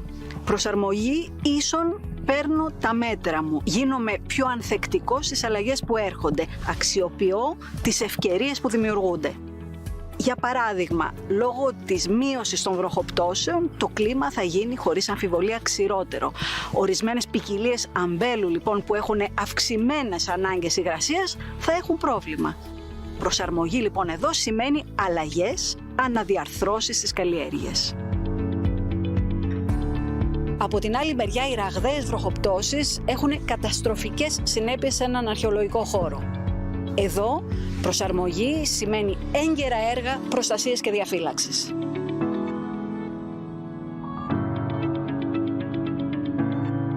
Οι τακτικές μετρήσεις της κοινής γνώμης δείχνουν τα επίπεδα ενημέρωσης, γνώσης και αντιλήψεων. Στην Ελλάδα φαίνεται ότι όλοι κατανοούμε γενικά πως η κλιματική αλλαγή είναι μια σοβαρή απειλή. Δυσκολευόμαστε όμως να καταλάβουμε το μέγεθος του προβλήματος και τι ακριβώς σημαίνει η προσαρμογή.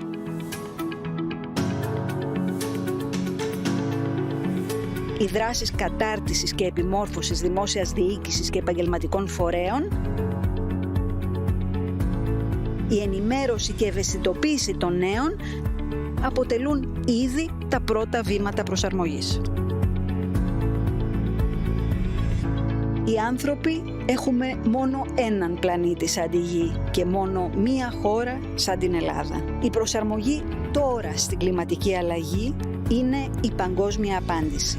Για να μετριάσουμε τις επιπτώσεις από ό,τι ήδη έχει συμβεί, για να πάρουμε τα μέτρα μας με πρόβλεψη και γνώση για όσα το μέλλον εγκυμονεί. Είναι η ευθύνη της δικής μας αλλαγής. Οι 3 λέξεις για κάθε έναν από μας. Ενημερώσου, δράσε, προσαρμόσου. Το κλίμα αλλάζει. Εμείς?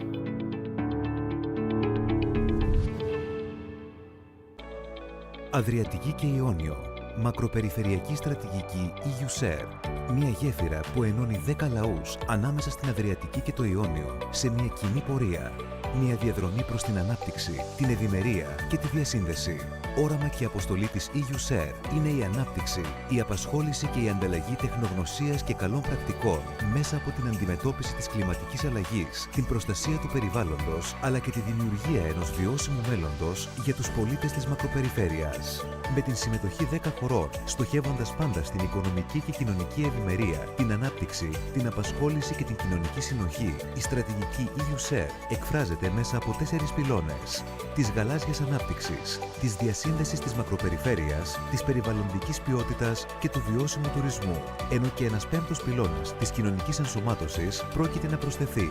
Η στρατηγική της EU-SER επικεντρώνεται σε ζητήματα κοινού ενδιαφέροντος των περιφερειών των χωρών της περιοχής, που στοχεύουν μέσα από τη συνεργασία τους στην βελτίωση της ανταγωνιστικότητας των επιχειρήσεων, στη διασύνδεση και στη μείωση των φυσικών και τεχνητών εμποδίων, στην προσβασιμότητα στην ευρύτερη περιοχή, στη δημιουργία και ενίσχυση των θέσεων εργασίας στη μακροπεριφέρεια, στην ανάδειξη του τουριστικού και πολιτιστικού προϊόντος των χωρών της EU-SER, αλλά και στην υλοποίηση μιας στρατηγικής που προωθεί την ενταξιακή πορεία και την ενσωμάτωση των Δυτικών Βαλκανίων στην Ευρωπαϊκή Ένωση.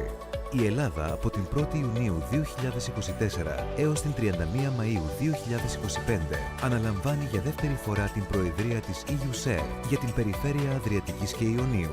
Ο πρώτος πυλώνας της γαλάζιας ανάπτυξης στοχεύει στην προώθηση των γαλάζιων τεχνολογιών, στην ενίσχυση της αλληλείας και στην ανάπτυξη των θαλάσσιων υπηρεσιών και διακυβέρνησης. Ο δεύτερος πυλώνας της διασύνδεσης της μακροπεριφέρειας αποσκοπεί στην ενίσχυση της θαλάσσιας ασφάλειας, τη δημιουργία ενός ανταγωνιστικού συστήματος μεταφορών με την ανάπτυξη αξιόπιστων δικτύων μεταφοράς για προϊόντα, υπηρεσίες και επιβάτες, ενώ στοχεύει και στην ανάπτυξη των ενεργειακών δικτύων στην περιοχή μέσω του υποπυλώνα της ενέργειας. Ο τρίτος πυλώνας της περιβαλλοντικής ποιότητας επενδύει στην εξασφάλιση πρότυπων περιβαλλοντικών και οικολογικών προδιαγραφών, στην αποκατάσταση της βιοποικιλότητας και προστασία των οικοσυστημάτων και στη βελτίωση διαχείρισης συστημάτων λιμάτων. Ο τέταρτος πυλώνας του βιώσιμου τουρισμού αποσκοπεί στην διαφοροποίηση τουριστικών προϊόντων προϊόντων και υπηρεσιών, την ενίσχυση ποιότητας και καινοτομίας στον τουρισμό, τη βελτίωση της βιωσιμότητας και τη συνολικότερη αναβάθμιση του τουριστικού προϊόντος. Η USER. Δημιουργούμε γέφυρες ανάπτυξης. Ενώνουμε πολιτισμούς.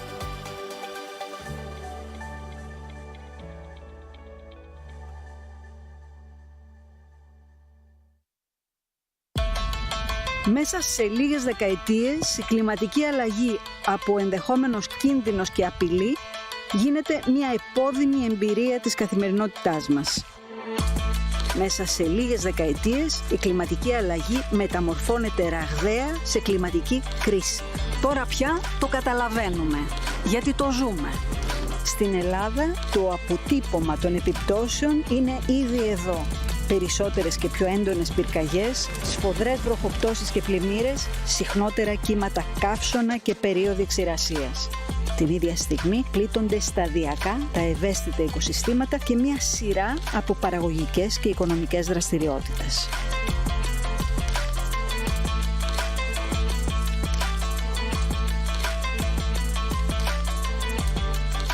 Σε ένα τέτοιο περιβάλλον, η Εθνική Στρατηγική για την Προσαρμογή στην Κλιματική Αλλαγή γίνεται πράξη μέσα από 13 περιφερειακά σχέδια που ενισχύουν την ικανότητα προσαρμογής της Ελλάδας, ικανοποιώντας 5 στόχους.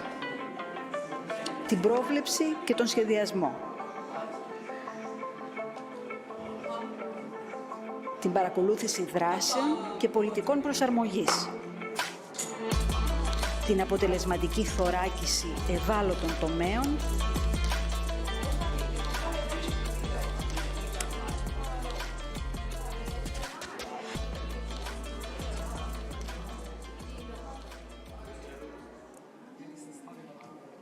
Well, the break is over. Please return to the room to start with session number 5, Climate Change, Vulnerability and Resilience of Tourism.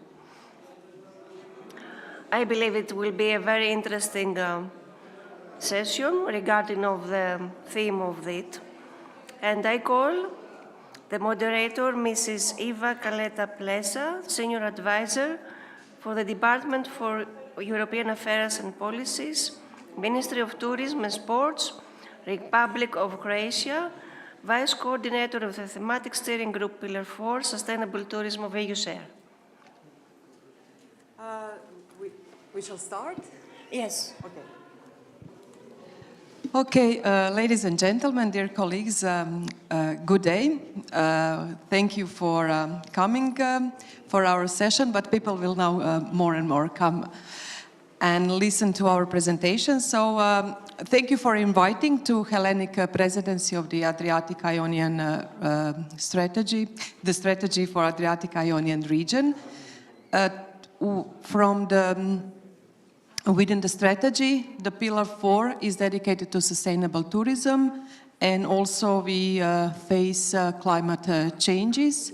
And as a tourism sector, which is very important for the region, as economic activity, but also as a tool for partnership, for building peace and tolerance. So tourism has lots of benefit for local residents and for the governments. We also, as tourist stakeholders and professionals, we need to adapt to changes in not only climate, but lots of changes. Today we talk about climate, and I'm very happy to have interesting presentations and with dear and esteemed panelists. Our first panelist, the speaker, comes from the Institute for Tourism in Zagreb, Dr. Isidora Marković-Vukadin. She is an expert in sustainable tourism and deals with this topic already for a long time. She obtained academic status of Doctor of Science in 2015. She also works as a lecturer at the Verne University and at the University of Zagreb. And she has extensive experience in the development of indicators not only for the sustainable tourism, social, spatial, ecological, and economic indicators. And those indicators were developed for the needs of Croatian Observatory of Sustainable Tourism, which was part of the UN Tourism and INSTO network.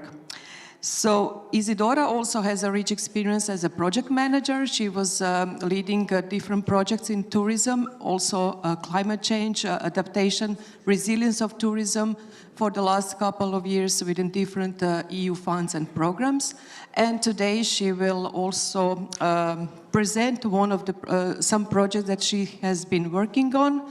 We are sorry that Isidora is not today with us, but she is also in some other beautiful city on a project meeting. And thank you, Isidora, for coming here with us to be online and to present your work within the sustainable tourism and also the climate, the adaptation and mitigation of tourism to climate change. So I leave you the floor and invite you to start your presentation. Thank you. Thank you very much, Eva, for your introduction, and pleased to meet you. I'm sorry that I'm not in person with you, so I will have to share my presentation from here, but just a second, I will start in a minute.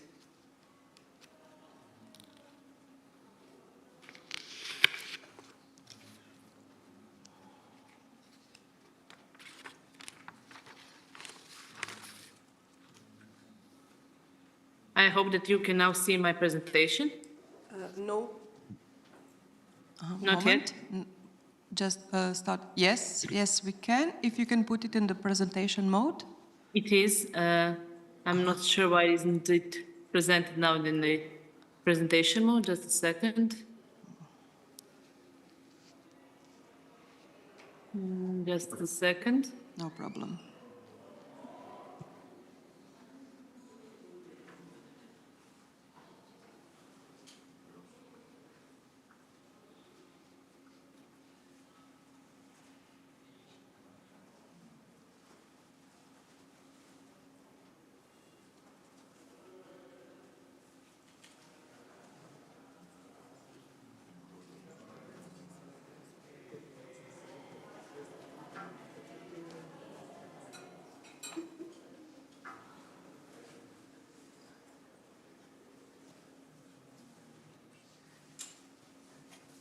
Maybe if we have a presentation, so I can help with sharing I'm slides. sorry. Huh?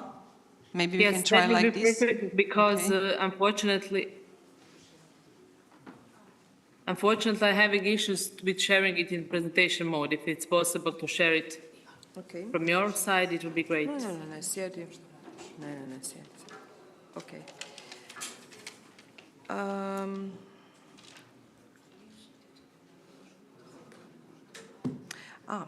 It's already there. Okay.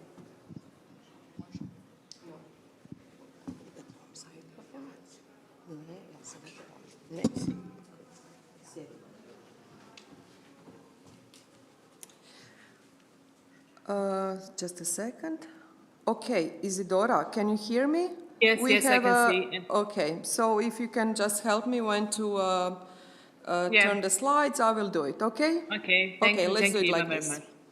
Okay, so thank you very much. I'm here to present the project that we are working on. I'm sorry I'm not here with you, but in the end I'm today at Marseille at our project meeting and project steering committee, so that's my apology to all. And regarding today's presentation is going to focus on three topics. First one, to have a general overview of the impacts of climate change and tourism. Second one, to present the project network for CC change that I'm working as a project coordinator. And the last part, to address some possible solutions, but there's some because there are quite an enormous number of them. And further on, to present the projects that are going to be presented after me. So next slide, please.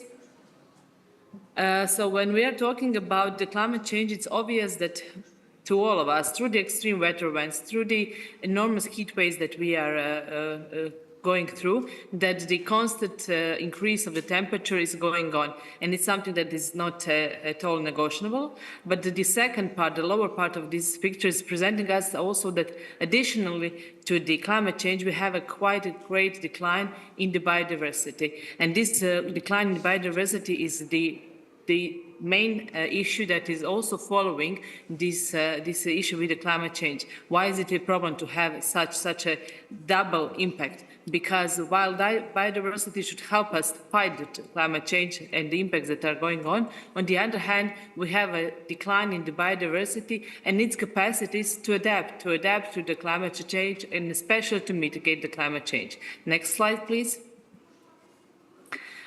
So when we are talking about tourism and climate change, I know that you heard it on previous also lectures, but the dichotomy of their relationship, where we need a quality, good at climate for the tourism on one hand, and on the other hand, until we have tourism as it is, who is increasing the number of travels, who is increasing the emissions, especially from the part that is connected with the travel and tourism, we cannot have zero impact of tourism. So that cannot happen, unfortunately. Especially, as you can see on these pictures, 49% of all emissions are connected with the transport, and that is one huge number, which is totally out of the scope of the aims that we should reach. On the other hand, climate change for tourism is also considered a national and international security risk. Security is the main point and the main point that, about the travel. When people travel, they travel to secure destinations, while the climate change is transforming some destinations to more insecure destinations than previously. Next slide. When we are talking about the current situation on the Mediterranean, which is unfortunately the biodiversity hotspot, but on the other hand, it's a global warming hotspot also. While there is a prediction about 1.5 degree increase of temperature in the Mediterranean, is happening 20% more faster than average, and it's obviously saying us that we are in a big crisis, considering especially Mediterranean and the type of economy we also have on the Mediterranean. Also, we have increased danger of degradation of natural wealth, cultural heritage, and tourism attractors to the area. And all this is, of course, affecting negatively the complete population and the economic and the social level, the well-being of the whole communities, and also the well-being of the environment. Next slide, please. When we are talking about the impacts, I'm not going to a lot of the maps, even though there are hundreds of them that can be presented here today. We can surely say that, unfortunately,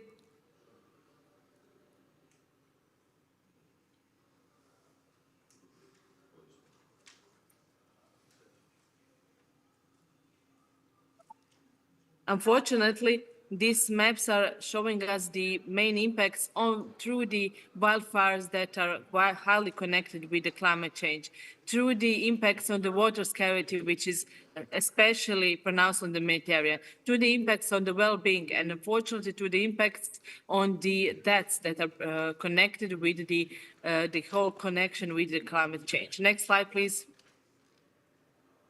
When we are also talking about the increase of the emissions from the tourism and climate change, it has been recorded that over 60% of all carbon emissions related to tourism have increased. So while we are talking about the decrease that has to be accomplished until 2030 year, we are still in a quite huge increase of the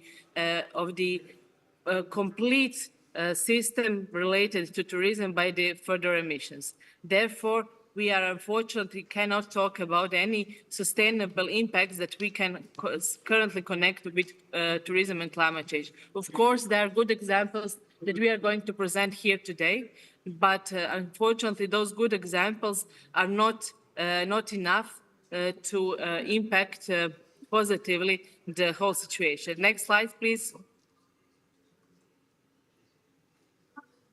When we are talking about diversity of the climate change impacts on tourism, they are quite diverse. From the long heat waves, from the reduction in the quality of life and stay, from the increased risk on biodiversity loss, which is quite pronounced in the last few years, to the, in the end, expansion of the habitats of certain diseases.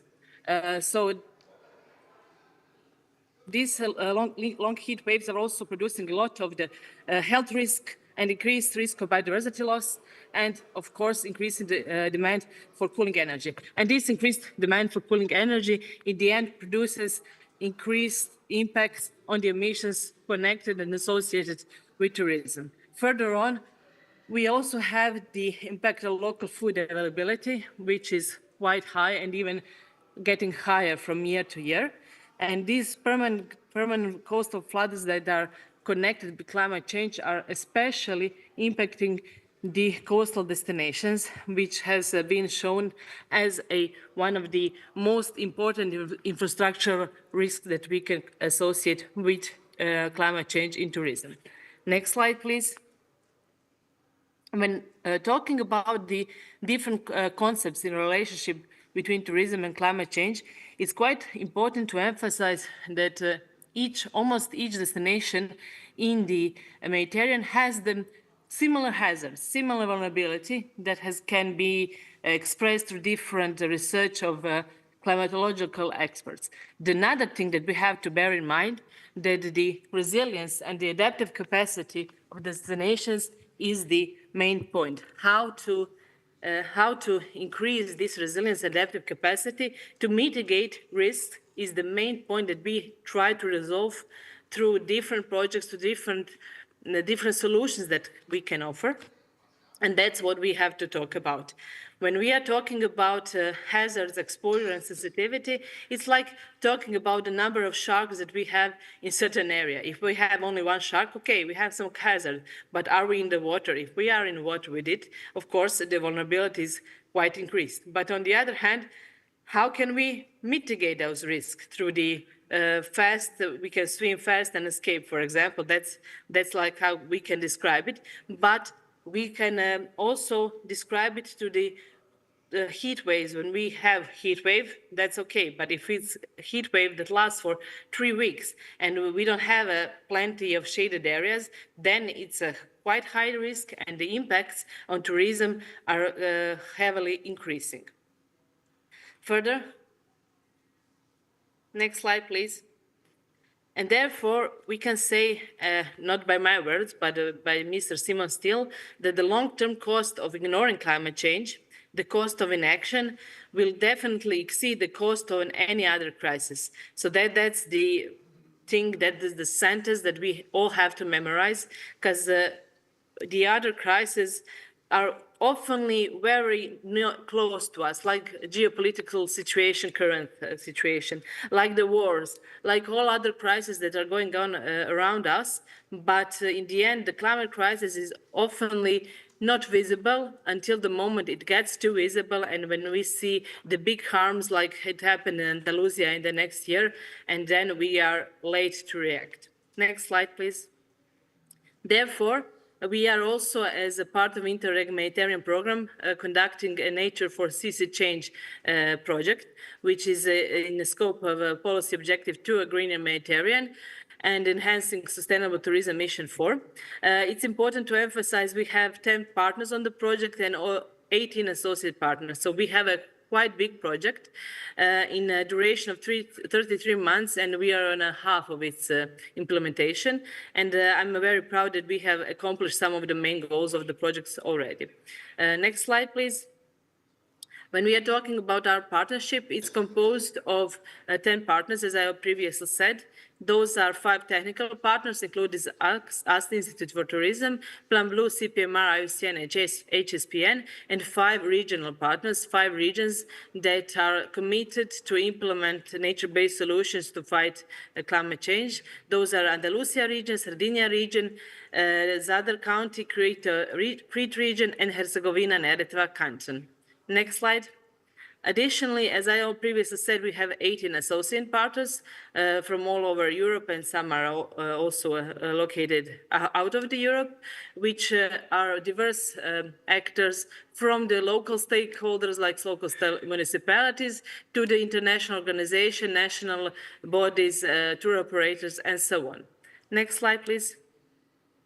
When we are talking about the inception of the project, it's based on two previous projects for the previous Interreg Mediterranean program. Those are the Estimate Plus, which was focused on the good practices in ecotourism, and another was Postmamed, which was focused on Posidonia oceanica as a very important species for the decarbonization of the activities. Next slide, please. Well, our main objective is definitely to increase resilience of coastal Mediterranean tourism destinations towards climate change, but especially through types of activities, to increasing capacity of governing tourism, and of course through the ecosystem-based approach, which is focused on capitalization of the twofold role of the nature. We have detected the issue during the inception of the project, which is, of course, the tourism-related impacts on climate change, solutions which are based on the nature-based solutions, which I'm going to talk a bit later about, and change which needs to be incepted by the project. That's the change in the behavior and the thinking and the whole concept of the regional administration considering the impacts of the climate change of tourism, and also to improve the climate change adaptation through the pilot tourism destinations implementation to become more resilient against CC impacts. Next slide, please. In the project, we have three work packages, where first work package is focused on the methodology for the assessment of the climate change impact, methodology for development of strategies and action plans for the climate change in tourism, and also methodology for the enabling conditions and design and implementations of the MBS. On the work package 2, we are focused on the regional governance policy, and in the work package 3, we are focused on pilot destinations. So since we have 5 regions, we will create 5 regional strategies that we hope that the regional governments will adapt. And we have 6 pilot destinations where we will design action plans and implement at least one activity during the lifetime of the project. And hopefully after the lifetime of the project, at least some of them will also be implemented to increase the capacities of the governments and the destinations to fight the climate change. It's important to stress out that the nature-based solutions are not focused on resolving all the problems for everything. You have to pick up the most challenging ones that we can then react on, and then try to find a compromise between the needs of the community and the nature. Next, please. Since now, we have created some main transferable deliverables, which are mostly based in this moment on the methodology. The most important one would be approach for drafting regional and destination tourism climate strategies and plans. It's a quite, I would say, a user-friendly toolkit, which can enable each destination worldwide to go through the process of creating such a document, and quite clear instructions, assessments, and so on.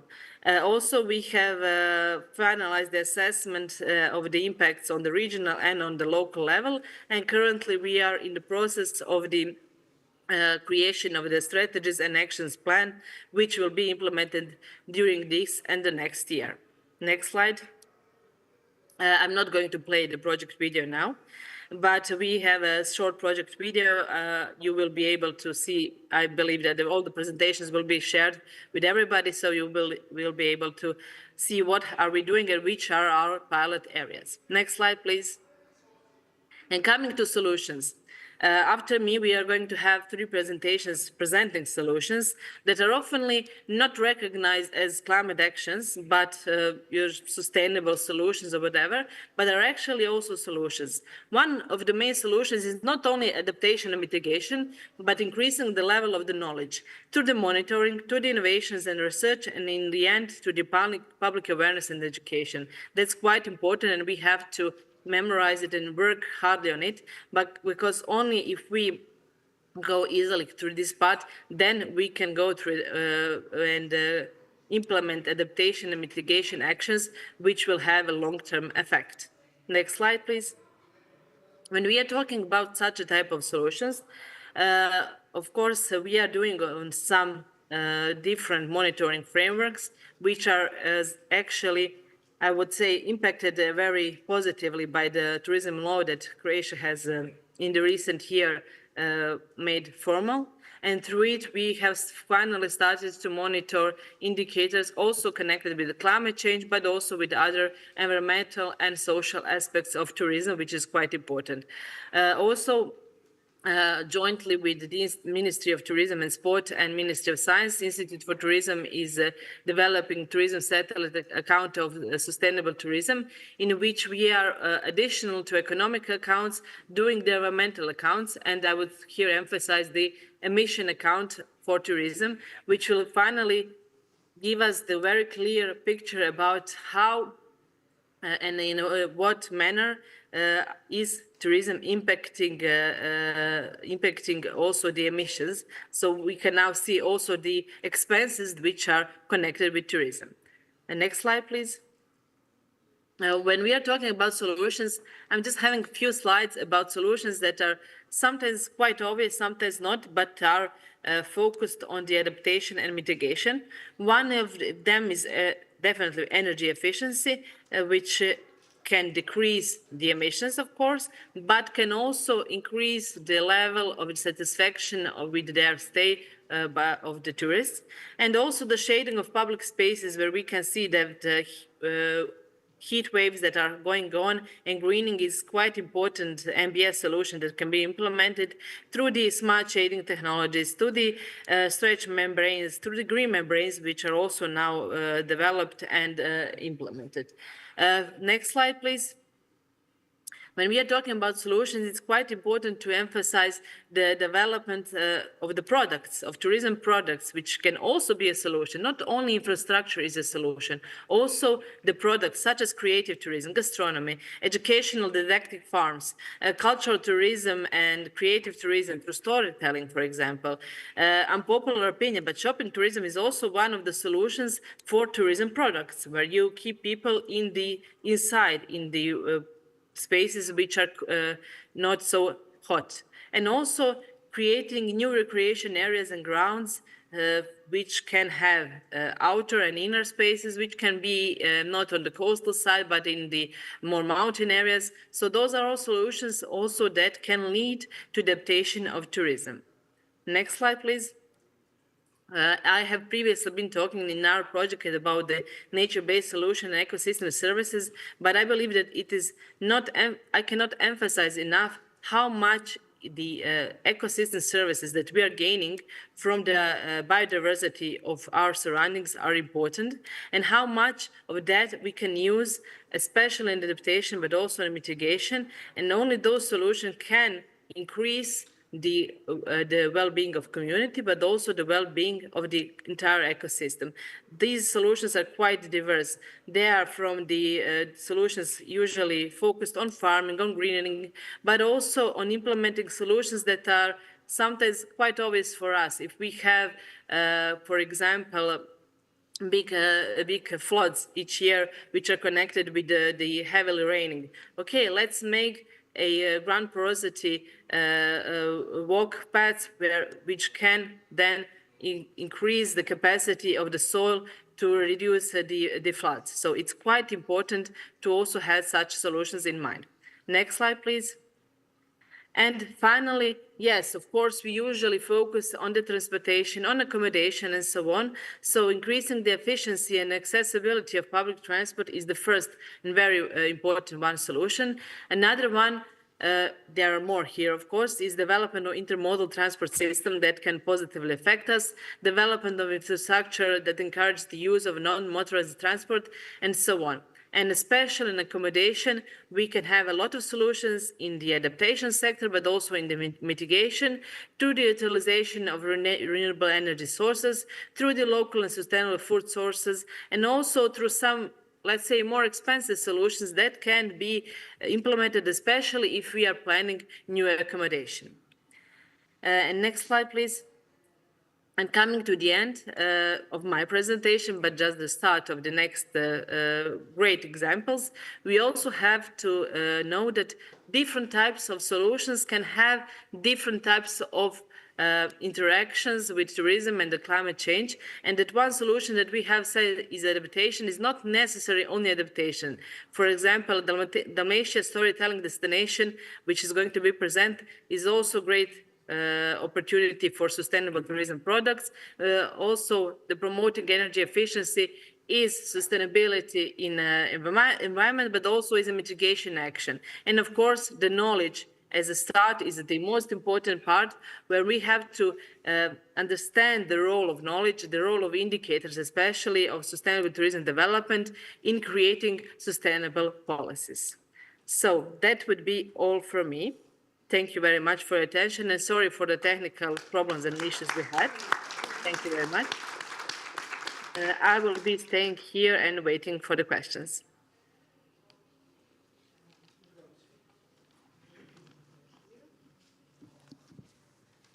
Isidora, thank you very much for this interesting presentation, and also with the last slide you introduce us to our next presentations and speakers to see the concrete results, concrete programs and projects that serve to adapt and to mitigate the climate change in tourism sector. Which brings us to our next speaker. Ms. Ivana Bulatovic comes from the Ministry of Tourism in Montenegro, and Ivana will talk about the interesting program done on the national level, which is a great example of how a national administration is also needed to be with the stakeholders, and actually one of the conclusions that I come up is collaboration and listening and cooperation. So Ivana is today head of the Department for Strategic Planning, but she has extensive experience in diplomacy. She was working as a diplomat in Ukraine and Armenia, but started her career in the tourism. So I would say that her professional path is between diplomacy and tourism, which is a great match to work ahead and to bring tourism in Montenegro on sustainable path. Ivana, the floor is yours. Thank you, dear Eva, for this introduction. It was really great. And I agree that even though today diplomacy without economical diplomacy, it's nothing. And I had great experience, and also I can say that tourism was one of the things that it really was useful for me in this period of my diplomacy career. Hello, good morning, dear colleague. Energy efficiency is not longer luxury. It's necessity for the future of tourism of Montenegro and also for all over the world. My name is Ivana. I'm coordinator and creator of this project on behalf of Ministry of Tourism. And first of all, I would like to thank the organizer to have opportunity to be with all of you today, to hear all of this great experience, to meet amazing people. And it will be more than useful for me because I'm expecting decision on my appointment to the Director General of EU Integration, EU Funds and Digitalization. And this experience and everything what you shared today, I'm sure that it will help me a lot. In the case that I get news while I'm here, I will have to treat you, everyone. Now, I would like just a minute of your attention to try to show you the wild beauty of Montenegro. I kindly ask technical team. Thank you. We are of many faces, shapes, and colors.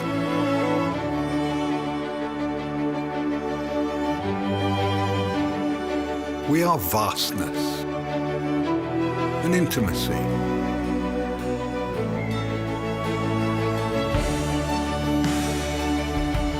We are cheerful and sometimes loud. Green, slightly thorny, caring. Blue, ethereal and pure. Unique and yours. Exciting, sparkling and warm. Wild and tame, all at once. Familiar and always novel. Among all these faces, you can never be lonely.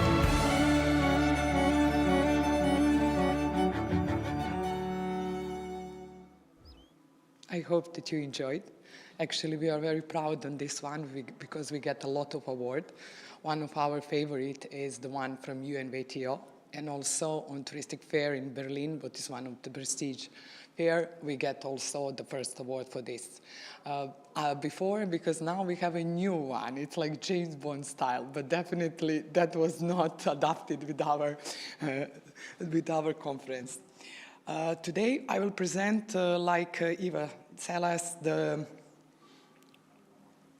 support program for improving energy facility in hotel industry in Montenegro.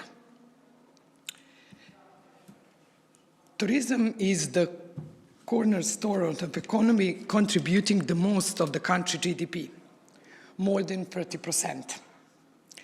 And as the tourism sector continues to extend, we remain committed to improving our offerings and infrastructure, ensuring Montenegro stays a premier destination for all types of travelers. However, we are aware that hotels are among the largest energy consumers. This is how we naturally transit to the topic I am about to discuss today. Launched with the support of the EU, the program Enhance Energy Efficiency in Hotel Industry is a result of great cooperation effort between Ministry of Tourism and Ministry of Energy. The initiative aims to create a dynamic synergy, foster to continue growth and quality improvement of services in Montenegro's tourism sector. Aligned with priorities outgoing in tourism developed strategy of Montenegro 2022-2025, the program seeks to drive sustainable development and elevate the country's hospitality industry to the new heights. The project support within the program have produced results that show significant improvement in energy efficiency and introduction of the renewable energy sources into hotels' facilities. This is a concrete step forward to transformation of tourism sector, where innovation, modernization, and environmental responsibility merge into a single goal, enhancing our tourist offer, which brings benefits to the both, the economy and the environment. When we speak about the main goal, we proved that tourism can be ecologically sustainable and profitable in the same time, and that saving nature can go hand in hand with economical growth.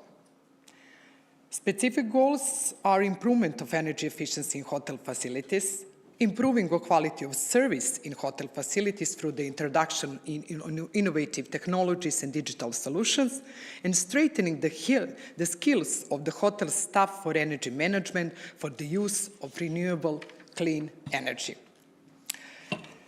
Total budget, as I mentioned, because it was questions for Mirena, we got it all from European funds. Total was 3.5 million. The grants cover a maximum of 70% of the total investment value per the project. Minimum support is 60,000. Okay, thanks there. Minimum support was 60,000 and maximum was 200,000 euros. Priority hotels for receiving this fund were hotels in the north part of Montenegro. I know that it's a little bit strange, but we are probably the only country in the world where the south is more developed than the north. But not only developed. It means that 90% of income of tourism we are getting from the south. And now we are doing all our effort to try to develop the north part of the country. But in a nice way, let's say, that we will use that as opportunity because it's still untouched nature. And I'm sure that all of this, what I hear these 2 days, it will help us. Then hotels opening year-round. This was the only way how we can award those who helping us to overcome seasonality, what is very, very high in Montenegro. And the hotel led or managed by a woman. And this one I will not explain. Who will have a question, let's go on. I'm joking. What is also important to mention that this is cooperation between two ministries, but we recognize ECHO Fund as implementation units because we think that ministry should take care of strategy and preparing everything, but for implementation units, it always should be someone who is really in that, and it's only like part of their portfolio, and it was very good choice, especially because when we left the sources 500,000, that means that we can continue, and if it will be in our budget or Ministry of Tourism or Economy at the end of the year, that's it.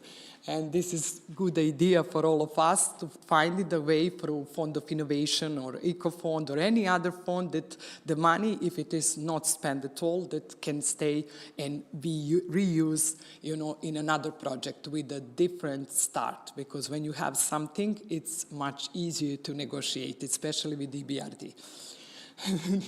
And then I would like to say that EcoFund announced the public call September 27, 2024, and that we, let's say, that subsidy for 16 hotels were awarded on February 7, 2025. As you can see, total, as you can see, the total amount was almost 2,300,000 euros, and unused fund was almost like 500,000. The finalization of this project does not mark the end of our commitment to sustainable tourism. On the contrary, we aim to continue working towards strengthening such initiative with a strong desire to make this project sustainable with support of international partners. The reduction of energy consumption through the installation of new technologies and materials, the installation of high-efficiency technical system for heating, cooling, and hot water preparation, the installation of smart system for energy consumption management, and similar measures. It's always important compared to what. And when we start, we didn't have any information when we are in this moment. And actually, what are the needs? Then, at start of the program, we developed a questionnaire, and it was distributed for all hotels through the Chamber of Commerce in order to assess the current situation and better understand the need related to energy efficiency in hospitality sector. What is very good that hotel expressed significant interest and desire to this project, and also now even more to continue the project, realizing that energy efficiency is not then obligation, it's an economical opportunity, development opportunity for long-term term sustainability of tourism. When we are speaking about condition, I will first only mention a few of them. Eligible to participate in the program were hotels that they are officially registered in accordance with the law of tourism and hospitality, and that meet all the legal requirements, including registration in Central Register of Business Entities, list in Central Tourism Registry, headquarter in territory of Montenegro, having a positive financial reports for previous year, and not having an obligation to refund unlawfully received governmental aid help. I will only mention few activities that were endorsed: a reduction of energy consumption through the installation of new technologies and that use of sustainable material, installation of highly efficiency technical system for space heating and cooling and water heating, installation of smart systems for a better energy consumption management and similar measures.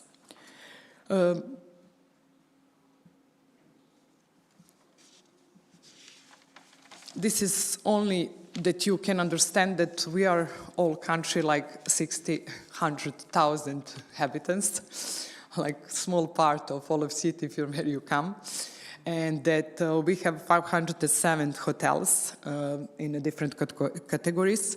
And also because we spoke yesterday about developing the rural tourism, I would like to mention that for us now that part is very important, and we now have registered 310 householders, 41 new on this year.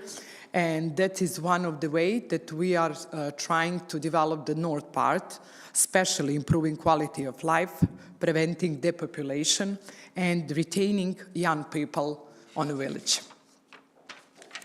When we speak about steps, as I mentioned, announcement of the call for participation in the program, then hotels submit application along with the project proposal, like project concept, but it's very important to mention that everything is online. For us, that is new. It was difficult at the beginning, that they need to understand, but because of EU rules and for all transparency that need to be, that was a very good idea. The Fund Commission reviewed the application and ranks them. The Commission was part for experts from EcoFund, 3 of them from different parties, and 1 from Ministry of Tourism and 1 from Ministry of Energy. Based on the energy audit, hotels submit the full project application with detailed specification on construction work and the cost. The Fund Commission evaluates the full project application, ranks them, and decides which project will be financed depending on the availability of the budget. The fund signed the grant agreement. And at the end, I would like only to mention a project for promoting energy efficiency in rural householders. The project budget is $500,000. Secured through instrumental of pre-assessment assistance, IPA-free, direct budget support packages from European Commission. Maximum subsidy amount for the beneficiary, 20,000 for facilities offering hospitality service in rural householder type accommodation, and 50,000 for facility providing hospitality service in householder. What is important is that project is still active until funds are exhausted. In conclusion, energy efficiency is not only about saving money. It's about preserving our environment and ensuring the future of our tourism sector. With outgoing support and cooperation, Montenegrin hotels can set an example for the entire region in sustainable development. Please let us not allow this effort to remain just a drop in the ocean. Together, through innovation and partnership, we can create lasting change. Thank you for your attention.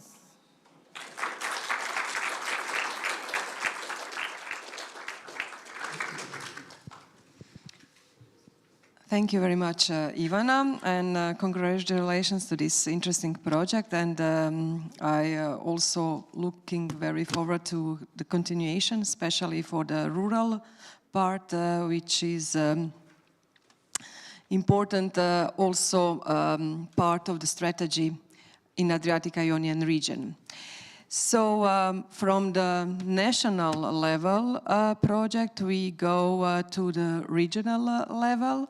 And also from the part of a mitigation solution and mitigation to climate change, we go to adaptation topic. We will hear one interesting project about the diversification of tourism product, how to adapt to climate change and to do all these things we need to, like to have all year round tourism, that tourism tourists stay longer in the destination, that they have something to do and they have interesting activities. Our next speaker is Ms. Maja Radman. Today she works as a director of the Tourism Board of County of Šolta. Šolta is a small, beautiful island across the city of Split in the Dalmatia in Croatia. And interesting things that I think that Maja goes to work from Split to the island of Šolta every day and go back home. So every day she takes a ferry. And it's also a part of the experience and part of the tourism. Maja will present us a project, Dalmatia Storytelling Destination, which Šolta, this little island, is just a part of it. And also Maja was working a lot in a financing sector in a bank, but after almost 10 years or something, she realized that in tourism there is emotion and heart, and that she needs to go to this sector. So Maja, the floor is yours. We are eager to listen about this interesting project as an example of adaptation to climate change. Thank you. Thank you, Eva. Dear ladies and gentlemen, it's my great honor to greet you personally and on the behalf of the Split Dalmatia County, here on the beautiful and historically rich island of Corfu. I'm Maja Radman and the director of the Tourist Board of the municipality of the island Šolta. And today I will present you the project called Dalmatia Storytelling Destination. The project is an example of good practice in tourism development facing climate change. To begin with, Split. The Split Dalmatia County is one of the 20 counties in Republic of Croatia, and it's located in southern part of the country. This is the Split Dalmatia County. Croatia has around 4 million people. Around 400,000 live in the Split Dalmatia County, in coastal areas. In inland of the islands and the mainland are not so populated. From tourism perspective, the Split Dalmatia County is divided into 7 clusters that can be grouped in the 3 larger categories: inland, coastal, and islands. Tourism is the leading industry, and generally we have recorded growth in tourist arrivals and spending. We are known as a sea and sun destination, but we love to think of our country as a region of untold stories. The main challenges are seasonality, over-tourism in coastal areas, transport connectivity, and the impact of climate changes.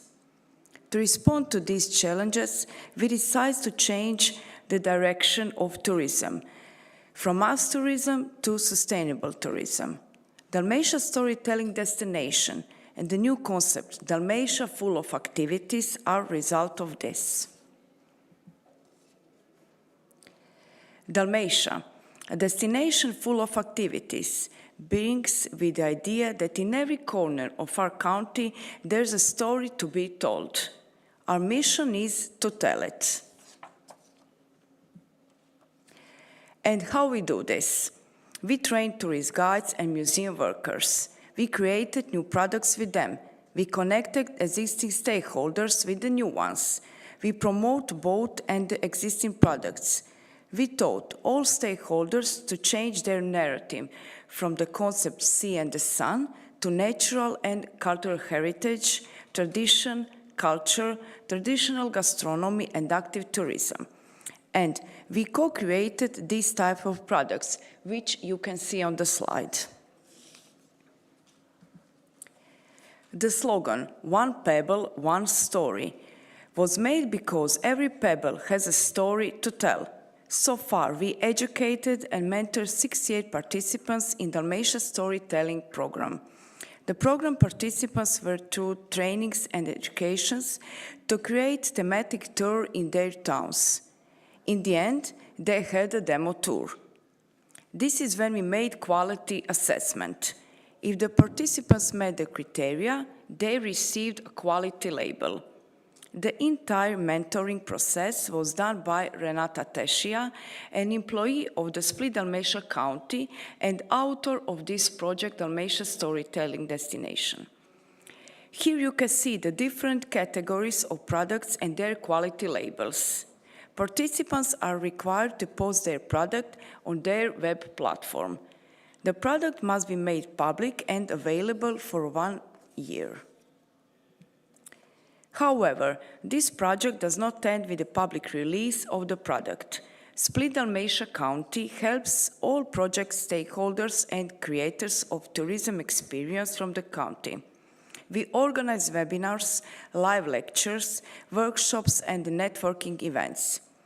Here, they can learn how and where to sell their product, how to promote themselves, how to use digital tools in sales and promotion. On this slide, you can see example of some of the organized trainings in 2025.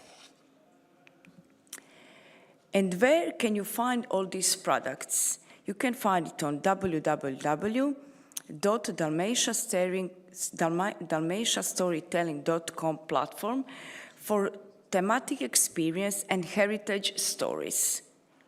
You can use it also on your mobile phone. What can you find on the platform?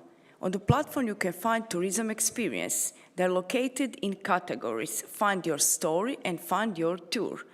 You can also find the news about heritage events. There is also category stories by travelers and hosts. The idea of this category is to encourage national and foreign visitors to publish their travel stories. This is a very important page for many of our stakeholders. Promotional activities also continue through social media. You can find us on Instagram, Facebook, and YouTube. On YouTube channel, you can find all promotional videos for our museums and tour guides. Each of those videos tells a special story. We also promote through networking different projects and their communication channels. We are especially proud of our web platform, Hidden Dalmatia. It includes experience in active tourism and enogastro offerings. The platform has a search engine, so you can find your story. Now, let us show you diversity of our themed touristic experience. This is the visitor center in Dugopolje called Hidden Dalmatia. It explains the natural and cultural heritage of Split Dalmatia County. It is a starting point for discovering the inland areas of the county. We also have a project called Green Line. The idea of that project is to bring guests from center of the Split to Hidden Dalmatia Center from April to October. This helps to reduce the pressure of visitors in popular places in Dalmatia. All this happens in industrial zone, but last year we have 15,000 visitors in this center, which are the very good numbers. Example of thematic experience. The first one, Stari Grad Plain on the island of Hvar, has an interesting tour about heritage figure Selena. The plain of Stari Grad is protected cultural landscape. It still keeps Greek system of organizing a land. Since 2008, it has been 7th Croatian site listed on UNESCO's World Heritage List. This thematic tour takes place at the museum of the town of Trogir. The tour guide acts the last noblewoman who lived at the local location of the current museum. This tour is in town of Imotski, deep in the mainland. It speaks about a city and a famous literary piece called Hasanaginica. The tour in the village Gata, also located deep in the mainland. It talks about famous historical region called the Republic of Polica and historical figure Mila Gojsalic, who saved the Croatians from the Ottoman attack. This tour takes place in the town of Omiš, a seaside town. Omiš heroes were often seen as pirates, and this tour changed this. The story is told by Princess Kačić, who was a witness of that era. This tour takes place in Dugopolje, known for its industrial zone, but this place has its other story about ferries and residents. The tour leads you through the field and into a cave in the mountain Mosor. In the village of Dol, on the island of Brač, we have a story of wine. The story is told in the home of a living Croatian noblewoman. Wine is a part of her family story, and the story of the village of Dol and the island of Brač. On this tour, participants will also enjoy fine dining. On this slide, you can see two protected eco-ethno villages and two newly built ones. New ones are built traditionally and show traditions of the local area. In conclusion, we present you the story of Šoltanka. This is thematic storytelling tour. It's my project, and I was supported by Dalmatia Storytelling Destination Project. We are known for our peace, nature, and authentic local life. Our people live close to the land, and our traditions are still alive. This makes Šolta not just a tourist destination, but a living example of sustainable island life. Our most popular story is called The Lady from Šolta, A Life on the Island. It is a costume walking tour with our guide Sandra. She walks through the fields and the way to local cistern, a place where people once gathered water. Participants have the chance to draw water themselves, like it was done in the old day. It's emotional, educational, and deeply local. The tour happens in the village of Grohote and speaks about life on the island at the beginning of 20th century. For the end of this presentation, I will play you a video so you can visually experience Split Dalmatia County and everything I was talking about.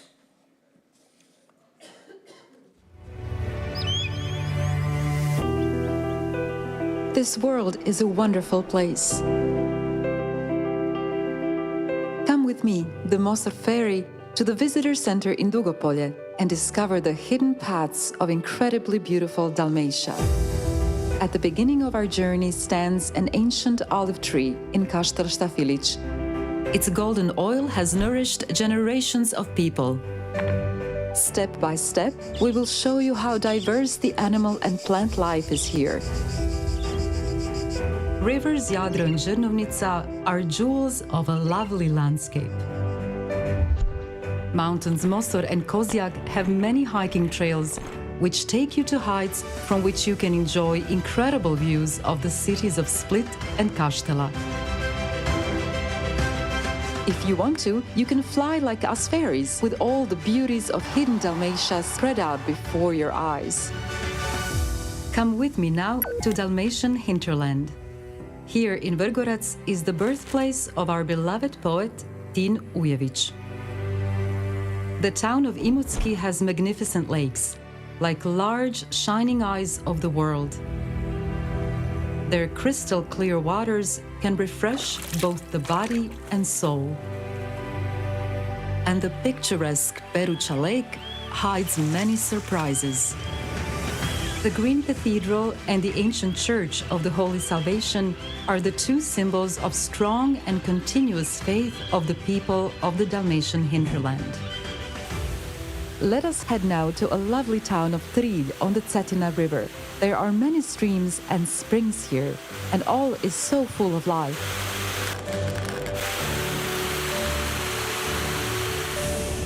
And now it's time to climb down. Do you know about this incredible cave deep in the mountain of Mosor?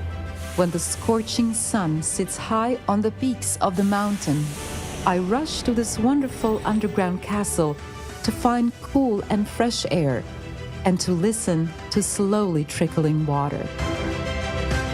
One of my favorite pastimes is the carnival and the bell-wearing Bibi who ring the bells to chase the winter away. I like to join them in this merry dance, with my flower wreath fluttering in the wind. People here have golden hands, which can sew leather shoes, mold clay, and make delicious traditional meals such as soparnik, the staple food of the ancient medieval peasant republic of Poljica. The story of Mila Gojselic will leave you breathless, as will the splendid Cetina River Canyon. Do you like adventures? You can go down the Cetina River in a boat. Switch on the magic mode and jump from a parachute above the vast fields of the town of Sin. Each year, the people of Sin commemorate a great historic victory against the Ottomans with an annual equestrian competition known as Alta. The Cetina River Spring inspires awe and admiration. Near the end of our journey, let's visit the vineyard on the slopes of the Kozjak mountain to admire the view of all the Kaštela towns. This land will immerse all of your senses, from the divine fragrance of lavender fields to the rich tastes of olive oil. Indeed, this is a beautiful and magical land. Until the next adventure, yours, the Mosor Ferry.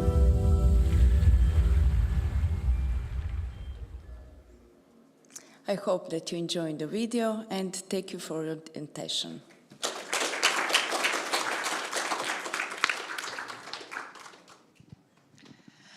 Thank you, Maya. I became emotional.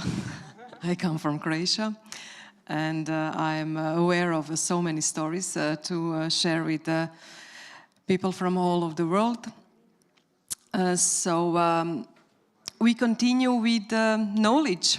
We hear the mitigation topic, adaptation, and the third presentation about the knowledge and the importance of the knowledge.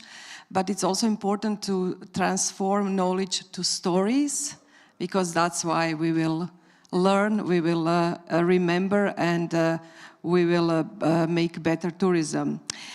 The knowledge will present our last presenter. She comes from Greece. She's in Athens at the moment. And she's also a colleague from our thematic steering group for the Pillar 4 for the sustainable tourism, Miss Vicky Strumpu. I greet Ms. Strumpu and shortly would like to also introduce our colleague. After studying literature, she also ended in tourism, but she has a vast experience working from different organizations, the National Organization of Greek Tourism, the ministries, and she was dealing with the different topics like casino license and tourist guide license, lots of interesting topics within the tourism. But for the last couple of years, she's at the head of the Directorate for EU funds and EU programs, which comes us to the topic of financing tourism, but also the adaptation of tourism to climate change. Without the collaboration and without adaptation and mitigation, we cannot do nothing without finance. The finance is very important, and this comes EU funds and EU programs to help us. So, Vicky, the floor is yours, and let's hear about the knowledge. Thank you. Hello, Eva. Hello, everybody. Sorry I couldn't be there in person. To be honest, I'm the head of the Department for Monitoring EU Programs. My colleague, Christina Eftichia, was the one responsible for statistics and indicators, but she's been in Stockholm for the past month as head of our bureau there. So I'm doing this now, and I'm trying to share my presentation.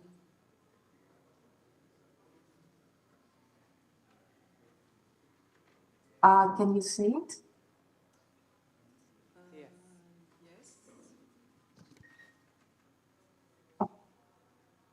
Yes, we can see it. On screen? No, we see the slides. Can you put it in the presentation mode? Or you did already? Is it okay now?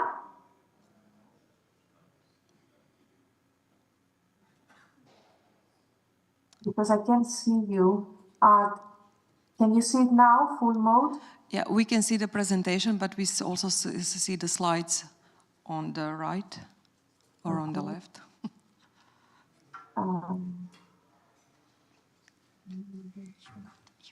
Like this entire screen. Can you please share the screen? Yes, that's what I just did. Is it better now? The entire screen. Share.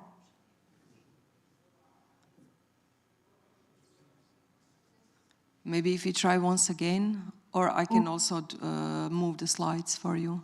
Yes, I'm sharing the entire screen now. I know, just a moment. Yes, the entire screen. Yeah.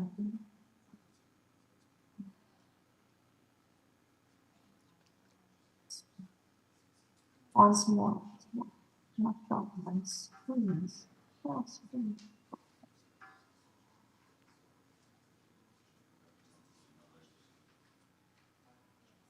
No, I've done Okay, it. I will move the slides. You just tell me when to, so I can help you, okay?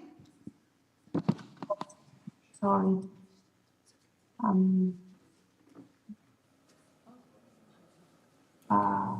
What about now? No, still no.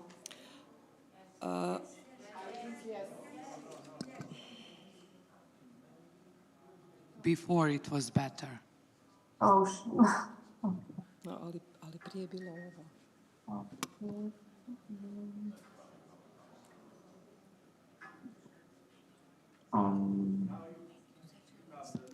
I think that now you can try to start. Maybe you can, yeah.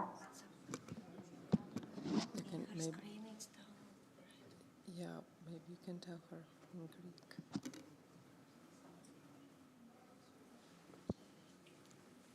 Okay, so should I start then and you will be changing the slides? Ναι, με ακούτε? Ναι. Κάτω δεξιά είναι ένα εικονίδιο που στην οθόνη σας, κάτω δεξιά. Ναι, είναι ακόμα. Τώρα. Προβολή παρουσίασης, λέει. Το πάτησα. Μπράβο, ωραία. Okay.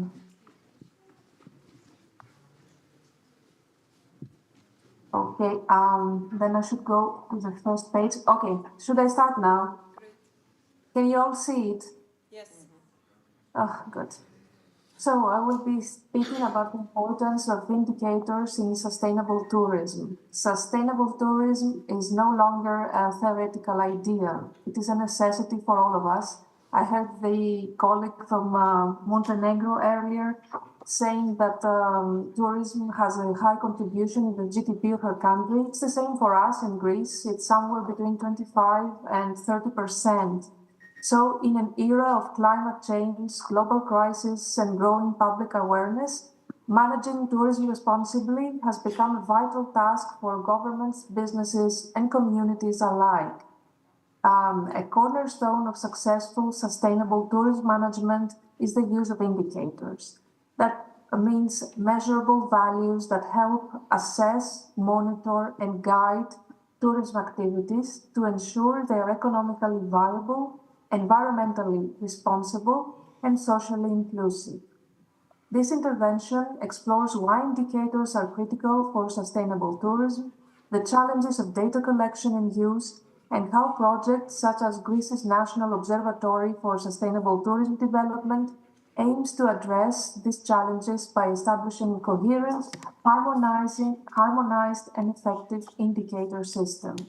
So why are indicators important in sustainable tourism? Why do they matter? Indicators are essential for transforming the concept of sustainability into actionable and measurable strategies. Without indicators, sustainability remains a vague goal, difficult to implement, and impossible to track. Indicators allow us, policymakers, tourism authorities, and local stakeholders to answer key questions such as, are our practices, tourism practices, harming the environment? Are local communities benefiting from tourism development? That's a question that we face a lot here in Greece, especially to islands such as Mykonos and Santorini, which suffer, so to speak, from over-tourism lately. Are we seeing an economic return that justifies the investment? Are tourists satisfied with their experiences? By indicators, stakeholders can measure progress, identify problems, compare regions, and adapt strategies to meet the needs of people and their environment. So what should indicators measure? Tourism indicators should capture three key dimensions of sustainability. The economic. Indicators such as, for example, tourist spending, employment rates, seasonality patterns, and business performance help measure the financial viability of tourism destinations. Then, of course, environmental. That's why we talk about sustainable development.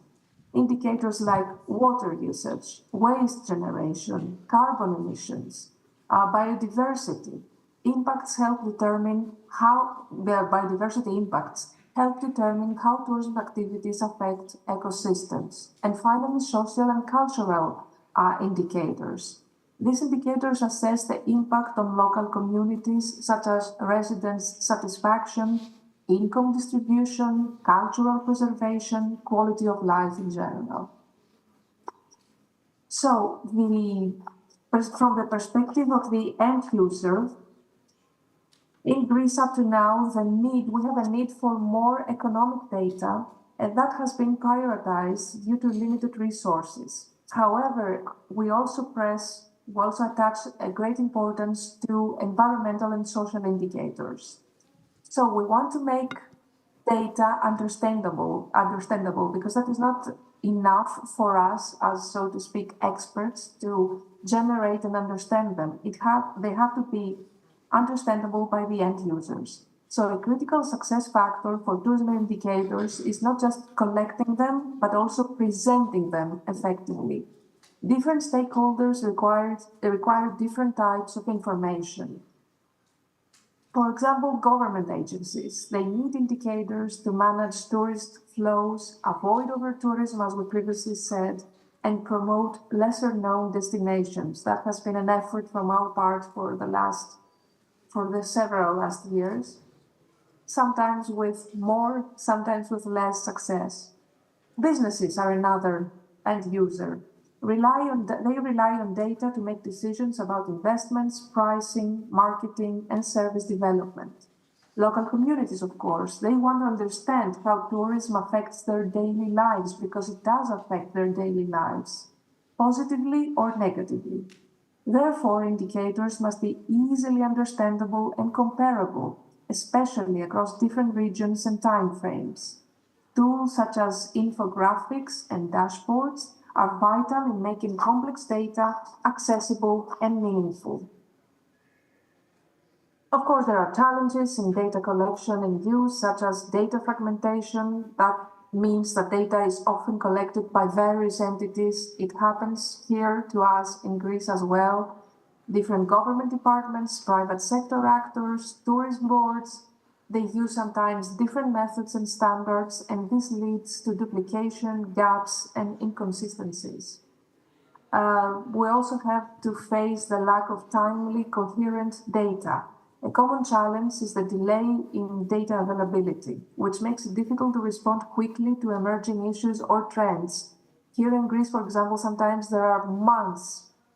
We have to wait for months in order to get the data for the previous tourism season, which creates significant problems in informing the end users for the results of the previous season.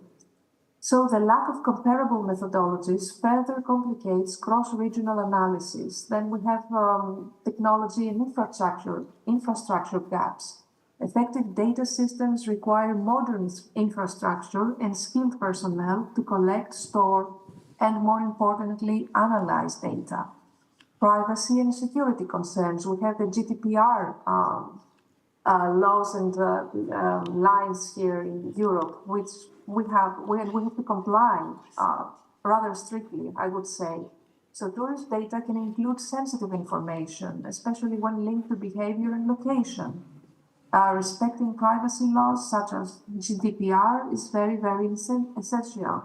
Interoperability.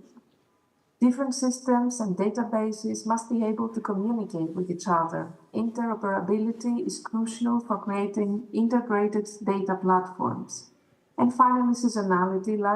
Just like other Mediterranean countries, Greece, the tourism in Greece is highly seasonal. We have tried in the last few years to extend the tourism season.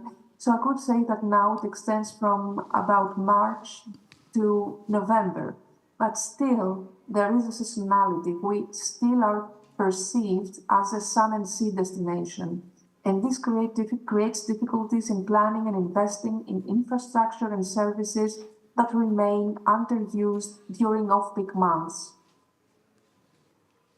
So solutions, strategic solutions and best practices. To overcome these challenges, Greece and other countries are focusing on several strategic solutions.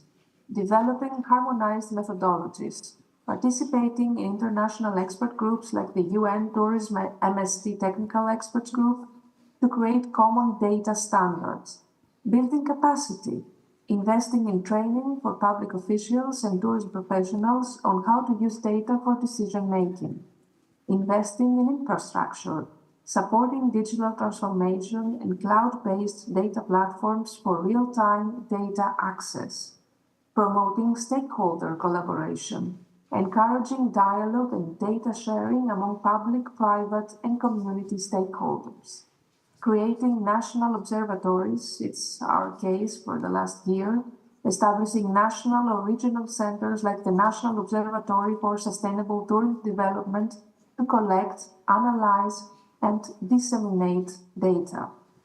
So this leads us to our National Observatory. Our National Observatory for Sustainable Tourism Development aims to highlight the comparative advantages of each tourism destination while ensuring environmental protection and cultural preservation. Founded by the Recovery and Resilience Facility Fund, this initiative will collect and analyze sustainability indicators at local and national levels, promote evidence-based planning and development, enable data-driven marketing to manage tourist flows, and help align tourism with the Sustainable Development Goals. It is a concrete example of how indicators can be embedded in national policy to create a resilient and inclusive tourism sector.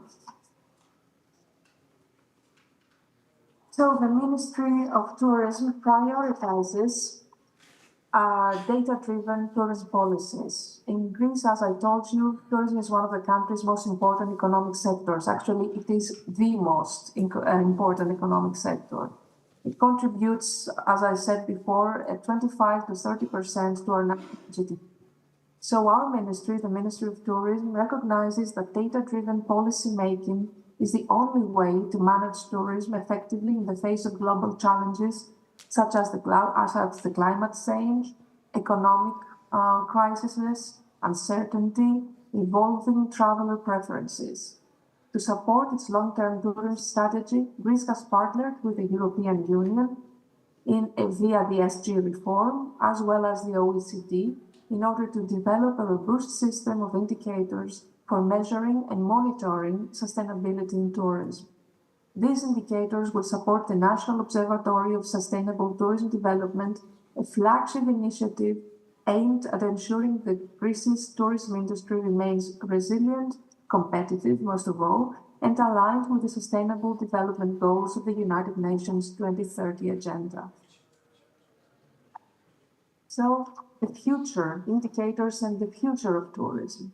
As tourism continues to evolve, indicators will play an increasingly central role in managing risk, that is, in issues such as over-tourism. As I already told you, we, just like Italy and Spain and other Mediterranean countries, already face that problem, climate impact or community dissatisfaction, driving innovation and investment by highlighting what works and what doesn't, guiding future investments. Improve transparency. We try to foster transparency by making information available to all stakeholders and encouraging accountability and trust. And finally, supporting global cooperation by allowing countries to learn from each other through comparable data sets. The global tourism industry stands at a crossroads right now. If we want to ensure that travel remains a force for good, that is creating jobs, fostering understanding, supporting development, we must use indicators wisely and most of all systematically. So I would like to conclude this presentation with saying that indicators are not just numbers. They are the foundation of sustainable tourism policies. They help us understand what is actually happening, what is going to happen based on our prognosis, and what we need to do next. We can navigate towards a tourism future that is fair, resilient, and respectful of both people and our environment. Greece's experience through its partnerships, its national observatory, and its commitment to data-driven reforms demonstrates that even countries with complex tourism landscapes can move towards sustainability if they invest in the right tools and collaborations. So to truly embrace sustainable tourism, we must make indicators a priority, not just in policy documents, but in practice and in in every decision that we make. So that's it for me.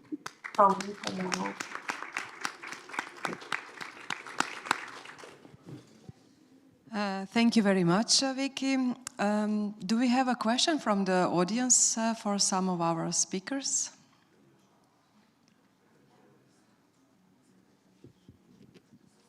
No? Yes? Oh, yes, please. Good morning again. I would like to make a question to Mrs.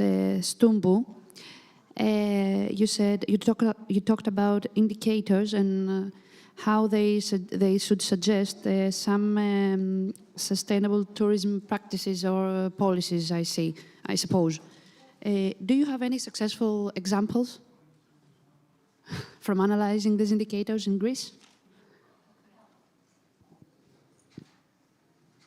Well, our National Observatory has just started. We started last June with the call for tender, and we are right now on our way to gathering the information. As you know, it's not very easy because there are many regional observatories in Greece that we have to actually put under the umbrella of the ministry.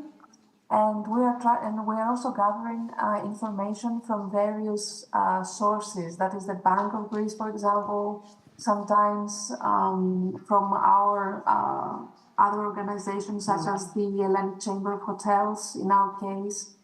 So we do not have very final results yet, but we, besides the data that we collect, from surveys on borders and so on, such as how many people come to Greece, how many people stay for how many nights, how much they spend, and so on. We also try to gather information and data regarding, for example, the people who visit museums or the archaeological sites every month and which month. And we also make surveys that have to do with the people who work for our tourism sector here in Greece. So no, we're still at the beginning. Sorry to say that, but we're still at the beginning. But we are trying to gather as many data as we can regarding, as I told you, employment, accessibility, waste management, water management, energy management, and employment. I hope we do soon. And, yes, because in order to be honest with you, it was long due. You know, you all understand that our national observatory was long due. It would have been much better for us if we had it earlier, but we took advantage of the Resilience Fund programs right now, and it is incorporated there. The finances, the funds come from there. So we're finally on track, I'd say. And another question, if I may, again to Mrs. Stumbu. Does Greece has, apart from private funding, apart from funding the private sector, does it have such programs as Montenegro presented us? We do. We will be doing that. The ministry participates in many resilience fund projects, and we do that through that program. Yes, that is true. We do it for our marinas. The marinas, you know, the ports, the tourist ports that for which we are responsible here as a ministry. We also try to do it, and that is why I told you, I spoke about the seasonality of our tourism product. We are trying to do that also for ski resorts here in Greece. We also have various programs for the reskilling and upskilling of the employees in the tourism sector. Actually, you could also see it on our website, or we can communicate after this presentation and after this session. We have lots of projects right now running regarding financing from the Resilience Fund for enhancing our tourism product in various directions, not just sea and sun. Thank you very much. Thank you. We have another question. Can you please pass the microphone? Thank you. Hello, my name is Valbona Kosova. I'm from Albania. I have a question, a quick one for Mrs. Radman. I wanted to know how much was the budget of the project you presented today? Maybe you told, but the budget of the project you presented to us today.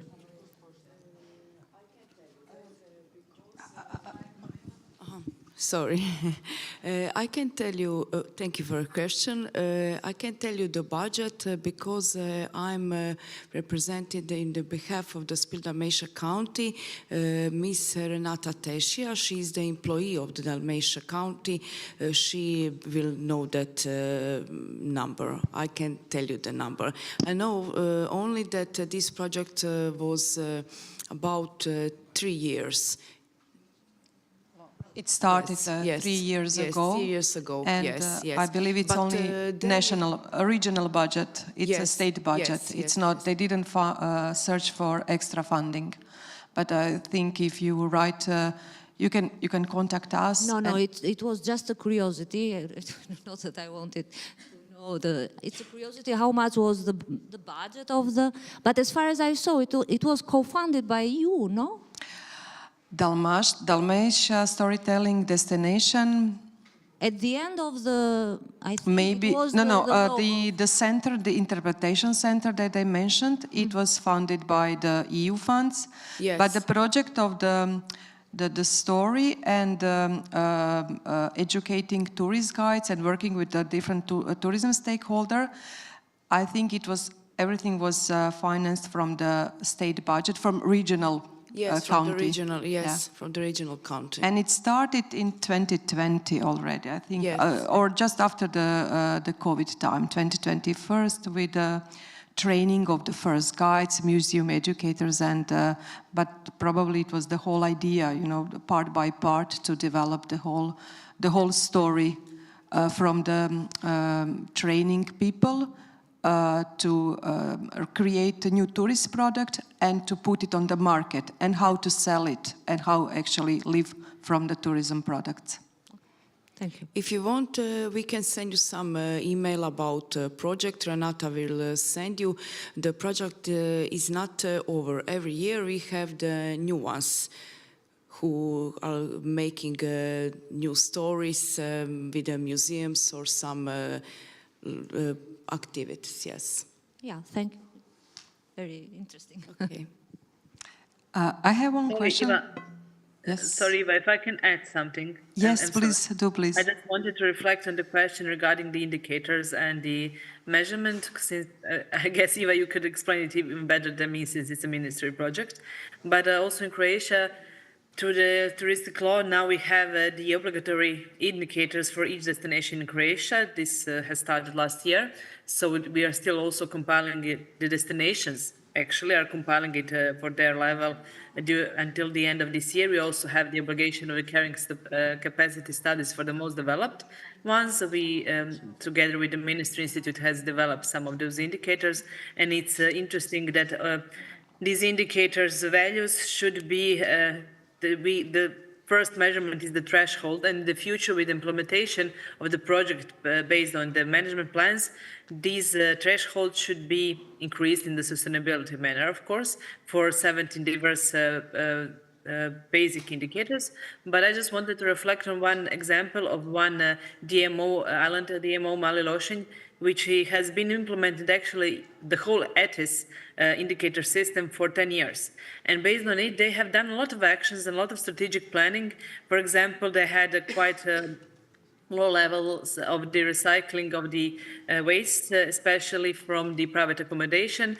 And therefore, the DMO has shared to all the people who are renting the bins for the plastic, paper, and so on. So based on it, they've really done some very good quality micro actions that have increased the values of the indicators. So yeah, there are examples out from the whole world where indicators do not just stay on numbers that we express, but also have their values in operational management of destination. Thank you, Isidora, for adding this information. We will end this panel, or this session. I would like to thank all the presenters, and I would just like to add that this is a very interesting topic, and we have lots of interesting examples, project results, and initiatives within the region. So this topic might ask for more time and maybe the whole day workshop on the climate change and tourism, which is something good for us, the Pillar 4, and our members to think to work and to collaborate with the other pillars, not only 3 but others. Because probably we are all facing challenges that we all have to work together, find some money, and to adapt to new conditions. So thank you very much for staying with us. For any more questions, or you have some doubts, you can contact us, you can approach us in an informal way, but also you will get the presentations, you will get the contacts, so do not hesitate to continue this discussion. Thank you, but I see from the first row, a gentleman would like to maybe and say some more words instead of me. Yes, thank you very much. Andrei Chivu is my name. I'm the head of management authority in Romania, which we are implementing the project that Miruna also present today. So 2 aspects, general aspects, because I think it's useful for a better knowledgement of this project. So first, These kind of projects are environmental projects. So we justify and we prepare all these projects related to this subject, not for the tourism. So secondary, okay, it's better life, it's good tourism, it's a lot of economic growth after the implementation of the projects. But we justify, and all these kind of projects are related to prevent the erosion coastal of the seaside. So it's better for us all to underline this thing, because all the preparation and all the justification of these projects are related to this subject, and it's I think it's useful and generally speaking we have to point this subject. Secondary, about the implementation, because the whole Europe and the whole world heard about cost increase. The raw materials and all the general problems during 5 years ago, I think so, and maybe 7 years ago. Started with the employers and the increase of the cost of the workers, energy crisis, sometimes the war with Ukraine. Now we in Romania are directly affected because we are border with this country, and the price, just for instance, the price of steel was twice and maybe third time more than before the conflict. So, in order to say this and to present some general implementation problems, we have this problem during the implementation. But we in Romania, and for the implementation, we use the economy of the tender procedures, because the estimated value was higher than the contracted, and the economy we used to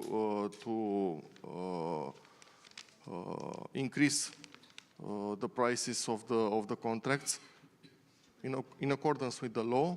And we have also at the level of this project contingencies, 10% of the project, and we use them in order to finish the working contracts, because some of them finished.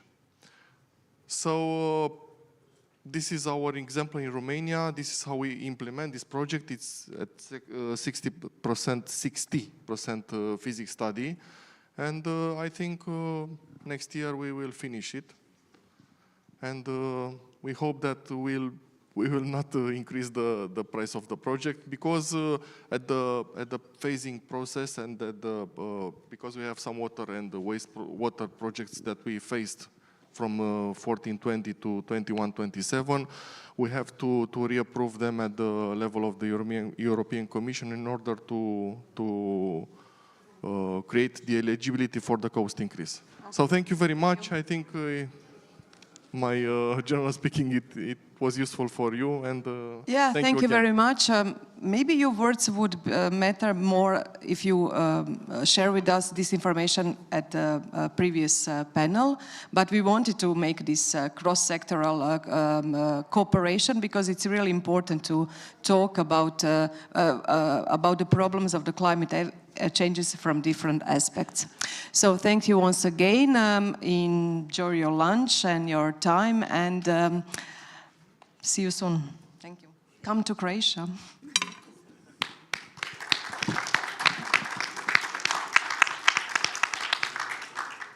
Thank you very much.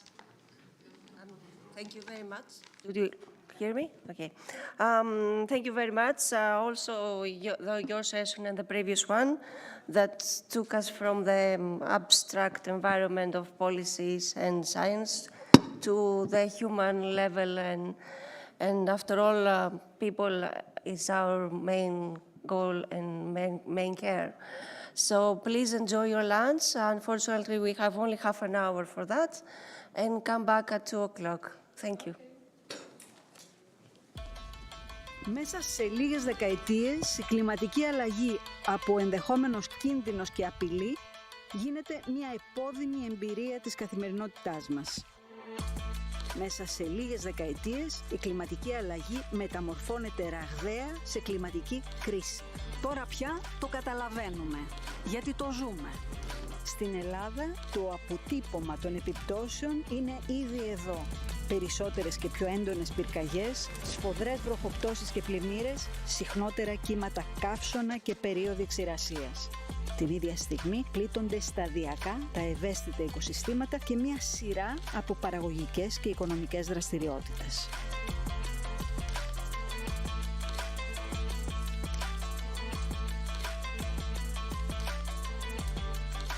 Σε ένα τέτοιο περιβάλλον, η Εθνική Στρατηγική για την Προσαρμογή στην Κλιματική Αλλαγή γίνεται πράξη μέσα από 13 περιφερειακά σχέδια που ενισχύουν την ικανότητα προσαρμογής της Ελλάδας, ικανοποιώντας 5 στόχους. Την πρόβλεψη και τον σχεδιασμό. Την παρακολούθηση δράσεων και πολιτικών προσαρμογής. Την αποτελεσματική θωράκιση ευάλωτων τομέων,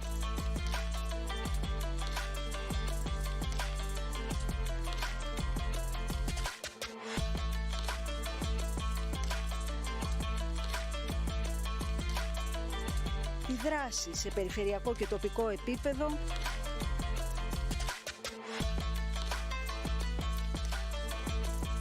τέλος, την ευαισθητοποίηση της κοινωνίας.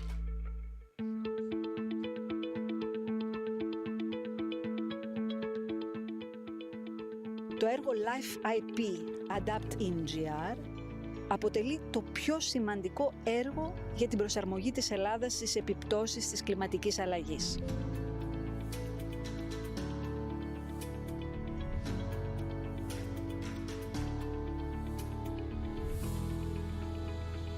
Στην καρδιά του βρίσκεται ο συντονισμός και η διαχείριση δράσεων ενίσχυσης της εθνικής στρατηγικής.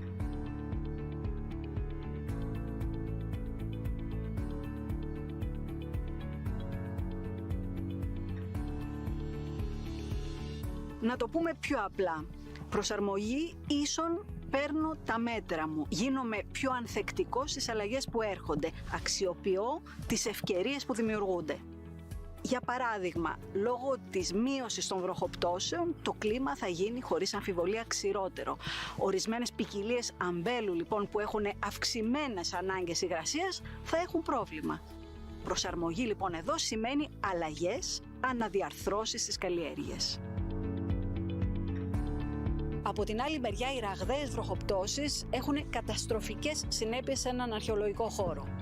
Εδώ, προσαρμογή σημαίνει έγκαιρα έργα προστασίας και διαφύλαξης.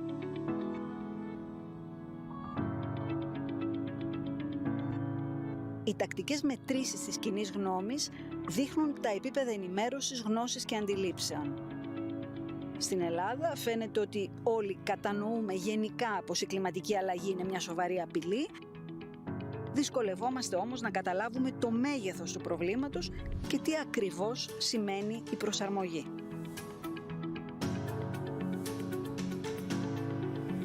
Οι δράσεις κατάρτισης και επιμόρφωσης δημόσιας διοίκησης και επαγγελματικών φορέων, η ενημέρωση και ευαισθητοποίηση των νέων αποτελούν ήδη τα πρώτα βήματα προσαρμογής. Οι άνθρωποι έχουμε μόνο έναν πλανήτη σαν τη Γη και μόνο μία χώρα σαν την Ελλάδα. Η προσαρμογή τώρα στην κλιματική αλλαγή είναι η παγκόσμια απάντηση. Για να μετριάσουμε τις επιπτώσεις από ό,τι ήδη έχει συμβεί, για να πάρουμε τα μέτρα μας με πρόβλεψη και γνώση για όσα το μέλλον εγκυμονεί. Είναι η ευθύνη της δικής μας αλλαγής. Οι 3 λέξεις για κάθε έναν από μας. Ενημερώσου, δράσε, προσαρμόσου. Το κλίμα αλλάζει. Εμείς?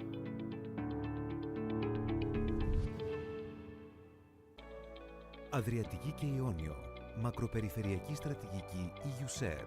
Μια γέφυρα που ενώνει 10 λαούς ανάμεσα στην Αδριατική και το Ιόνιο σε μια κοινή πορεία. Μια διαδρομή προς την ανάπτυξη, την ευημερία και τη διασύνδεση. Όραμα και αποστολή της EUSER είναι η ανάπτυξη, η απασχόληση και η ανταλλαγή τεχνογνωσίας και καλών πρακτικών μέσα από την αντιμετώπιση της κλιματικής αλλαγής, την προστασία του περιβάλλοντος, αλλά και τη δημιουργία ενός βιώσιμου μέλλοντος για τους πολίτες της μακροπεριφέρειας. Με την συμμετοχή 10 χωρών, στοχεύοντας πάντα στην οικονομική και κοινωνική ευημερία, την ανάπτυξη, την απασχόληση και την κοινωνική συνοχή, η στρατηγική EUSER εκφράζεται μέσα από 4 πυλώνες: της γαλάζιας ανάπτυξης, της διασύνδεσης της μακροπεριφέρειας, της περιβαλλοντικής ποιότητας και του βιώσιμου τουρισμού, ενώ και ένας 5ος πυλώνας της κοινωνικής ενσωμάτωσης πρόκειται να προσθεθεί. Η στρατηγική της EUSER επικεντρώνεται σε ζητήματα κοινού ενδιαφέροντος των περιφερειών των χωρών της περιοχής, που στοχεύουν μέσα από τη συνεργασία τους στην βελτίωση της ανταγωνιστικότητας των επιχειρήσεων, στη διασύνδεση και στη μείωση των φυσικών και τεχνητών εμποδίων, στην προσβασιμότητα στην ευρύτερη περιοχή, στη δημιουργία και ενίσχυση των θέσεων εργασίας στη μακροπεριφέρεια, στην ανάδειξη του τουριστικού και πολιτιστικού προϊόντος των χωρών της EUSER, αλλά και στην υλοποίηση μιας στρατηγικής που προωθεί την ενταξιακή πορεία και την ενσωμάτωση των Δυτικών Βαλκανίων στην Ευρωπαϊκή Ένωση.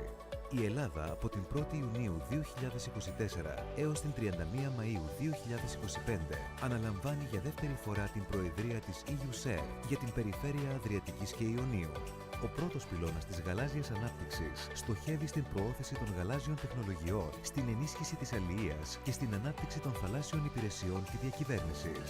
Ο δεύτερος πυλώνας της διασύνδεσης της μακροπεριφέρειας αποσκοπεί στην ενίσχυση της θαλάσσιας ασφάλειας, τη δημιουργία ενός ανταγωνιστικού συστήματος μεταφορών με την ανάπτυξη αξιόπιστων δικτύων μεταφοράς για προϊόντα, υπηρεσίες και επιβάτες, ενώ στοχεύει και στην ανάπτυξη των ενεργειακών δικτύων στην περιοχή μέσω του υποπυλώνα της ενέργειας. Ο τρίτος πυλώνας της περιβαλλοντικής ποιότητας επενδύει στην εξασφάλιση πρότυπων περιβαλλοντικών και οικολογικών προδιαγραφών, στην αποκατάσταση της βιοποικιλότητας και προστασία των οικοσυστημάτων και στη βελτίωση διαχείρισης συστημάτων λιμάτων.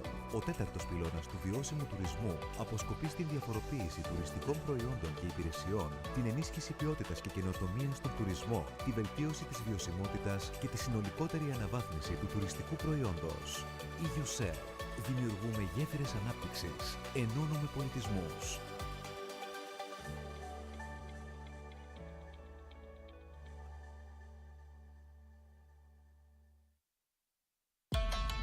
Μέσα σε λίγες δεκαετίες, η κλιματική αλλαγή από ενδεχόμενος κίνδυνος και απειλή γίνεται μια επώδυνη εμπειρία της καθημερινότητάς μας. Μέσα σε λίγες δεκαετίες, η κλιματική αλλαγή μεταμορφώνεται ραγδαία σε κλιματική κρίση. Τώρα πια το καταλαβαίνουμε, γιατί το ζούμε. Στην Ελλάδα, το αποτύπωμα των επιπτώσεων είναι ήδη εδώ. Περισσότερες και πιο έντονες πυρκαγιές, σφοδρές βροχοπτώσεις και πλημμύρες, συχνότερα κύματα καύσωνα και περίοδοι ξηρασίας. Την ίδια στιγμή πλήττονται σταδιακά τα ευαίσθητα οικοσυστήματα και μια σειρά από παραγωγικές και οικονομικές δραστηριότητες.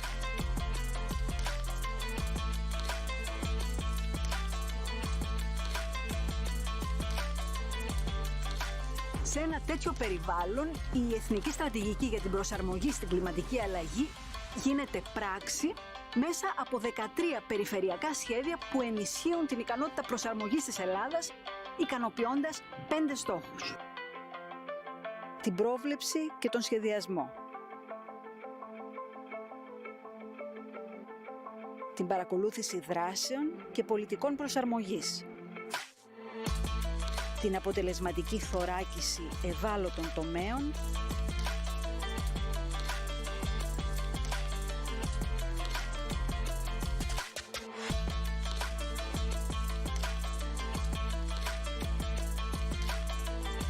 Η δράση σε περιφερειακό και τοπικό επίπεδο.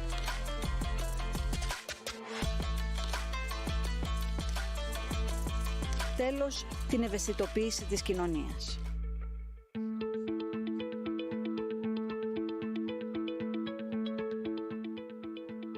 Το έργο Life IP Adaption αποτελεί το πιο σημαντικό έργο για την προσαρμογή της Ελλάδας στις επιπτώσεις της κλιματικής αλλαγής.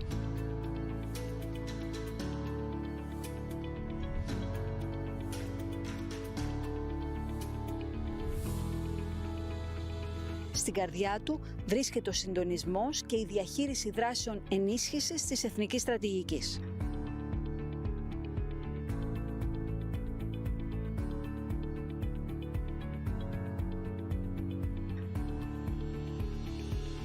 Να το πούμε πιο απλά. Προσαρμογή ίσον παίρνω τα μέτρα μου. Γίνομαι πιο ανθεκτικός στις αλλαγές που έρχονται. Αξιοποιώ τις ευκαιρίες που δημιουργούνται. Για παράδειγμα, λόγω της μείωσης των βροχοπτώσεων, το κλίμα θα γίνει χωρίς αμφιβολία ξηρότερο. Ορισμένες ποικιλίες αμπέλου, λοιπόν, που έχουν αυξημένες ανάγκες υγρασίας, θα έχουν πρόβλημα. Προσαρμογή, λοιπόν, εδώ σημαίνει αλλαγές, αναδιαρθρώσεις στις καλλιέργειες.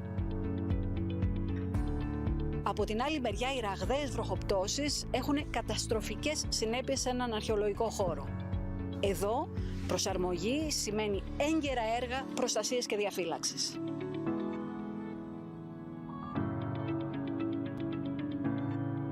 Οι τακτικές μετρήσεις της κοινής γνώμης δείχνουν τα επίπεδα ενημέρωσης, γνώσης και αντιλήψεων. Στην Ελλάδα φαίνεται ότι όλοι κατανοούμε γενικά πως η κλιματική αλλαγή είναι μια σοβαρή απειλή. Δυσκολευόμαστε όμως να καταλάβουμε το μέγεθος του προβλήματος και τι ακριβώς σημαίνει η προσαρμογή.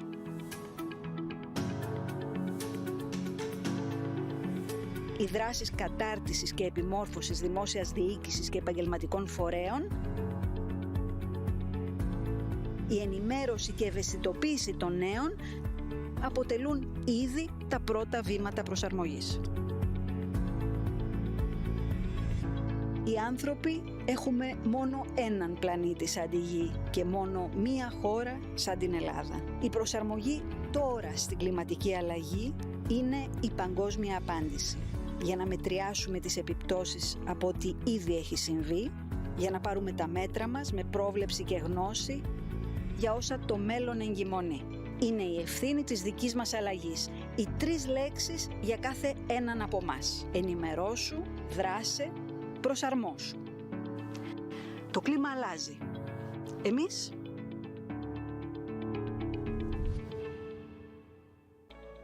Αδριατική και Ιόνιο. Μακροπεριφερειακή στρατηγική EUSER. Μια γέφυρα που ενώνει 10 λαούς ανάμεσα στην Αδριατική και το Ιόνιο σε μια κοινή πορεία. Μια διαδρομή προς την ανάπτυξη, την ευημερία και τη διασύνδεση. Όραμα και αποστολή της EUSER είναι η ανάπτυξη, η απασχόληση και η ανταλλαγή τεχνογνωσίας και καλών πρακτικών μέσα από την αντιμετώπιση της κλιματικής αλλαγής, την προστασία του περιβάλλοντος αλλά και τη δημιουργία ενός βιώσιμου μέλλοντος για τους πολίτες της μακροπεριφέρειας. Με την συμμετοχή 10 χωρών, στοχεύοντας πάντα στην οικονομική και κοινωνική ευημερία, την ανάπτυξη, την απασχόληση και την κοινωνική συνοχή, η στρατηγική EUSER εκφράζεται μέσα από 4 πυλώνες: της γαλάζιας ανάπτυξης, της διασύνδεσης της μακροπεριφέρειας, της περιβαλλοντικής ποιότητας και του βιώσιμου τουρισμού, ενώ και ένας 5ος πυλώνας της κοινωνικής ενσωμάτωσης πρόκειται να προσθεθεί. Η στρατηγική της EUSER επικεντρώνεται σε ζητήματα κοινού ενδιαφέροντος των περιφερειών των χωρών της περιοχής, που στοχεύουν μέσα από τη συνεργασία τους στην βελτίωση της ανταγωνιστικότητας των επιχειρήσεων, στη διασύνδεση και στη μείωση των φυσικών και τεχνητών εμποδίων, στην προσβασιμότητα στην ευρύτερη περιοχή, στη δημιουργία και ενίσχυση των θέσεων εργασίας στη μακροπεριφέρεια, στην ανάδειξη του τουριστικού και πολιτιστικού προϊόντος των χωρών της EUSER, αλλά και στην υλοποίηση μιας στρατηγικής που προωθεί την ενταξιακή πορεία και την ενσωμάτωση των Δυτικών Βαλκανίων στην Ευρωπαϊκή Ένωση.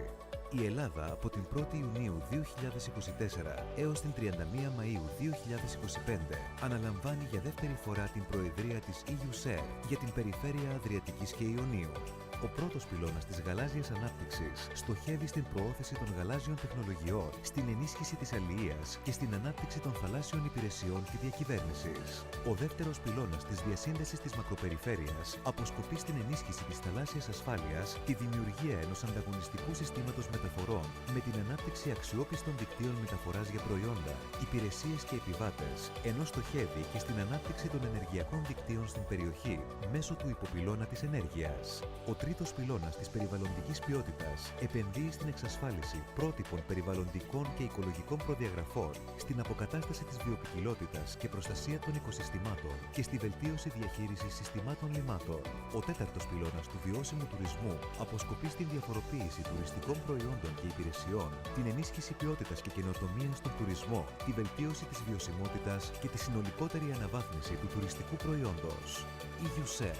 Δημιουργούμε γέφυρες ανάπτυξης. Ενώνουμε πολιτισμούς.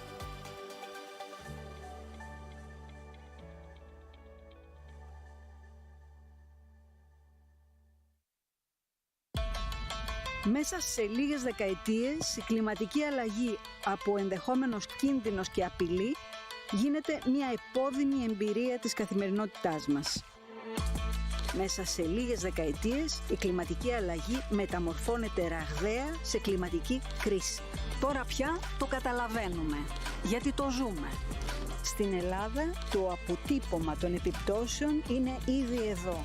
Περισσότερες και πιο έντονες πυρκαγιές, σφοδρές βροχοπτώσεις και πλημμύρες, συχνότερα κύματα καύσωνα και περίοδοι ξηρασίας. Την ίδια στιγμή πλήττονται σταδιακά τα ευαίσθητα οικοσυστήματα και μια σειρά από παραγωγικές και οικονομικές δραστηριότητες.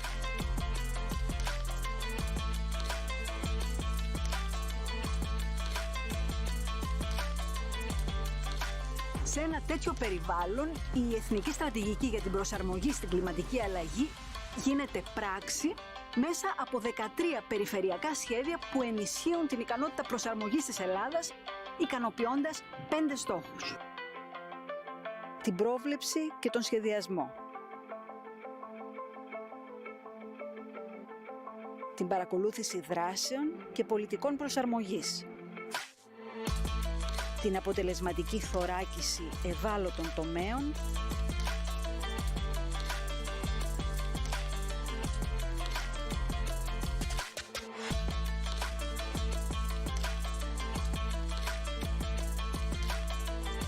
η δράση σε περιφερειακό και τοπικό επίπεδο,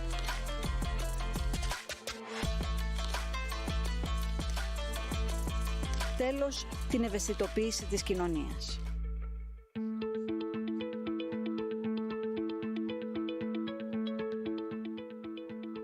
Το έργο Life IP Adapt-in-GR αποτελεί το πιο σημαντικό έργο για την προσαρμογή της Ελλάδας στις επιπτώσεις της κλιματικής αλλαγής.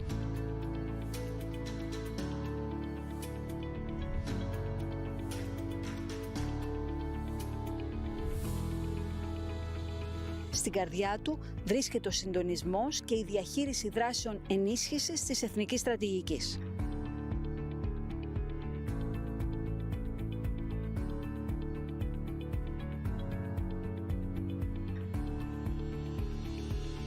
Να το πούμε πιο απλά. Προσαρμογή ίσον παίρνω τα μέτρα μου. Γίνομαι πιο ανθεκτικός στις αλλαγές που έρχονται. Αξιοποιώ τις ευκαιρίες που δημιουργούνται. Για παράδειγμα, λόγω της μείωσης των βροχοπτώσεων, το κλίμα θα γίνει χωρίς αμφιβολία ξηρότερο. Ορισμένες ποικιλίες αμπέλου, λοιπόν, που έχουν αυξημένες ανάγκες υγρασίας, θα έχουν πρόβλημα. Προσαρμογή, λοιπόν, εδώ σημαίνει αλλαγές, αναδιαρθρώσεις στις καλλιέργειες. Από την άλλη μεριά, οι ραγδαίες βροχοπτώσεις έχουν καταστροφικές συνέπειες σε έναν αρχαιολογικό χώρο. Εδώ, προσαρμογή σημαίνει έγκαιρα έργα προστασίας και διαφύλαξης.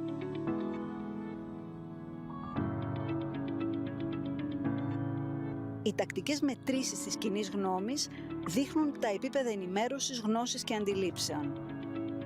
Στην Ελλάδα φαίνεται ότι όλοι κατανοούμε γενικά πως η κλιματική αλλαγή είναι μια σοβαρή απειλή. Δυσκολευόμαστε όμως να καταλάβουμε το μέγεθος του προβλήματος και τι ακριβώς σημαίνει η προσαρμογή.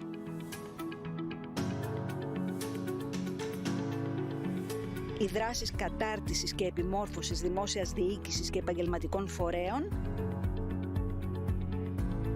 η ενημέρωση και ευαισθητοποίηση των νέων αποτελούν ήδη τα πρώτα βήματα προσαρμογής. Οι άνθρωποι έχουμε μόνο έναν πλανήτη σαν τη Γη και μόνο μία χώρα σαν την Ελλάδα. Η προσαρμογή τώρα στην κλιματική αλλαγή είναι η παγκόσμια απάντηση. Για να μετριάσουμε τις επιπτώσεις από ό,τι ήδη έχει συμβεί, για να πάρουμε τα μέτρα μας με πρόβλεψη και γνώση για όσα το μέλλον εγκυμονεί. Είναι η ευθύνη της δικής μας αλλαγής. Οι 3 λέξεις για κάθε έναν από μας. Ενημερώσου, δράσε, προσαρμόσου. Το κλίμα αλλάζει. Εμείς?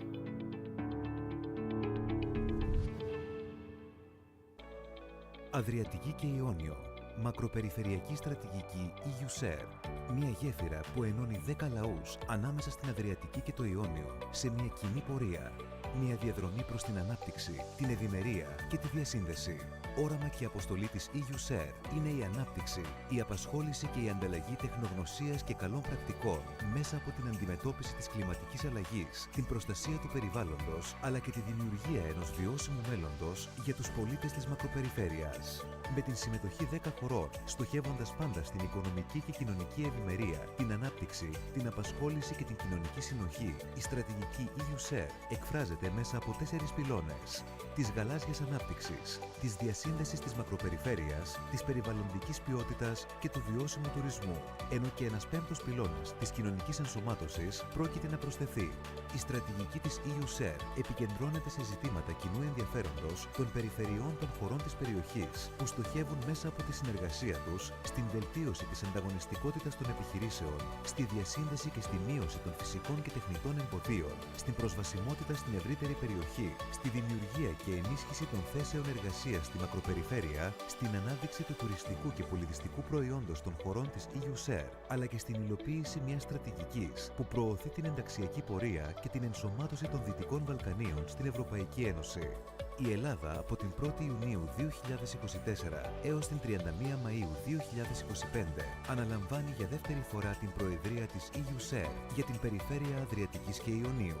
Ο πρώτος πυλώνας της γαλάζιας ανάπτυξης στοχεύει στην προώθηση των γαλάζιων τεχνολογιών, στην ενίσχυση της αλληλείας και στην ανάπτυξη των θαλάσσιων υπηρεσιών και διακυβέρνησης.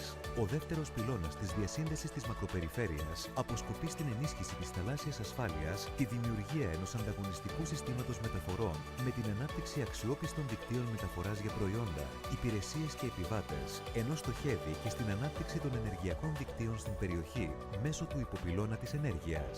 Ο τρίτος πυλώνας της περιβαλλοντικής ποιότητας επενδύει στην εξασφάλιση πρότυπων περιβαλλοντικών και οικολογικών προδιαγραφών, στην αποκατάσταση της βιοποικιλότητας και προστασία των οικοσυστημάτων και στη βελτίωση διαχείρισης συστημάτων λιμάτων.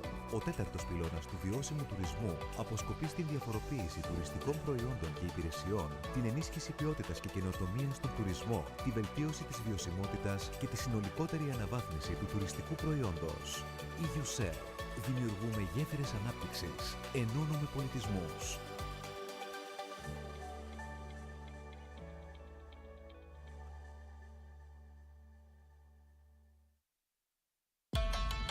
Μέσα σε λίγες δεκαετίες, η κλιματική αλλαγή από ενδεχόμενος κίνδυνος και απειλή γίνεται μια επώδυνη εμπειρία της καθημερινότητάς μας. Μέσα σε λίγες δεκαετίες, η κλιματική αλλαγή μεταμορφώνεται ραγδαία σε κλιματική κρίση. Τώρα πια το καταλαβαίνουμε, γιατί το ζούμε. Στην Ελλάδα, το αποτύπωμα των επιπτώσεων είναι ήδη εδώ. Περισσότερες και πιο έντονες πυρκαγιές, σφοδρές βροχοπτώσεις και πλημμύρες, συχνότερα κύματα καύσωνα και περίοδοι ξηρασίας. Την ίδια στιγμή πλήττονται σταδιακά τα ευαίσθητα οικοσυστήματα και μια σειρά από παραγωγικές και οικονομικές δραστηριότητες.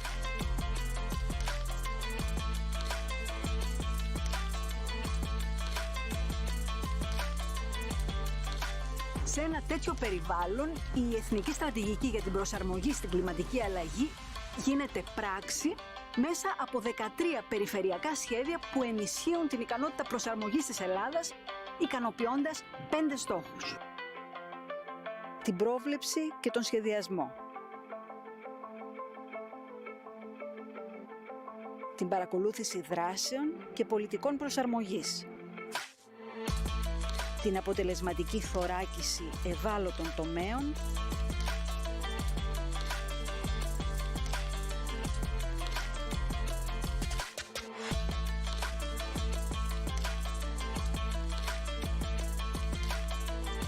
Τη δράση σε περιφερειακό και τοπικό επίπεδο.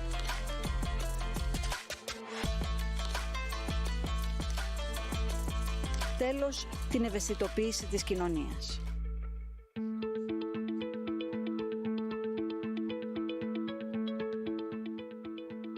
Το έργο Life IP Adaption αποτελεί το πιο σημαντικό έργο για την προσαρμογή της Ελλάδας στις επιπτώσεις της κλιματικής αλλαγής.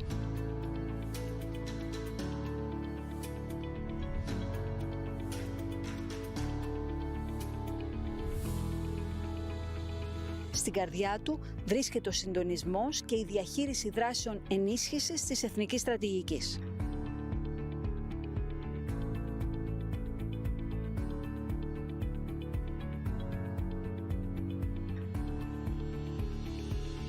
Να το πούμε πιο απλά. Προσαρμογή ίσον παίρνω τα μέτρα μου. Γίνομαι πιο ανθεκτικός στις αλλαγές που έρχονται. Αξιοποιώ τις ευκαιρίες που δημιουργούνται.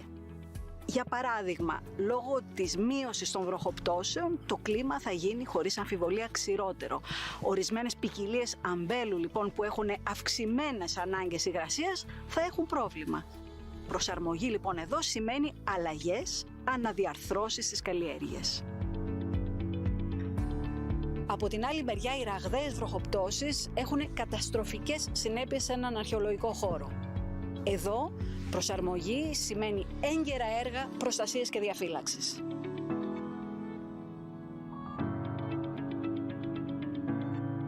Οι τακτικές μετρήσεις της κοινής γνώμης δείχνουν τα επίπεδα ενημέρωσης, γνώσης και αντιλήψεων. Στην Ελλάδα φαίνεται ότι όλοι κατανοούμε γενικά πως η κλιματική αλλαγή είναι μια σοβαρή απειλή. Δυσκολευόμαστε όμως να καταλάβουμε το μέγεθος του προβλήματος και τι ακριβώς σημαίνει η προσαρμογή.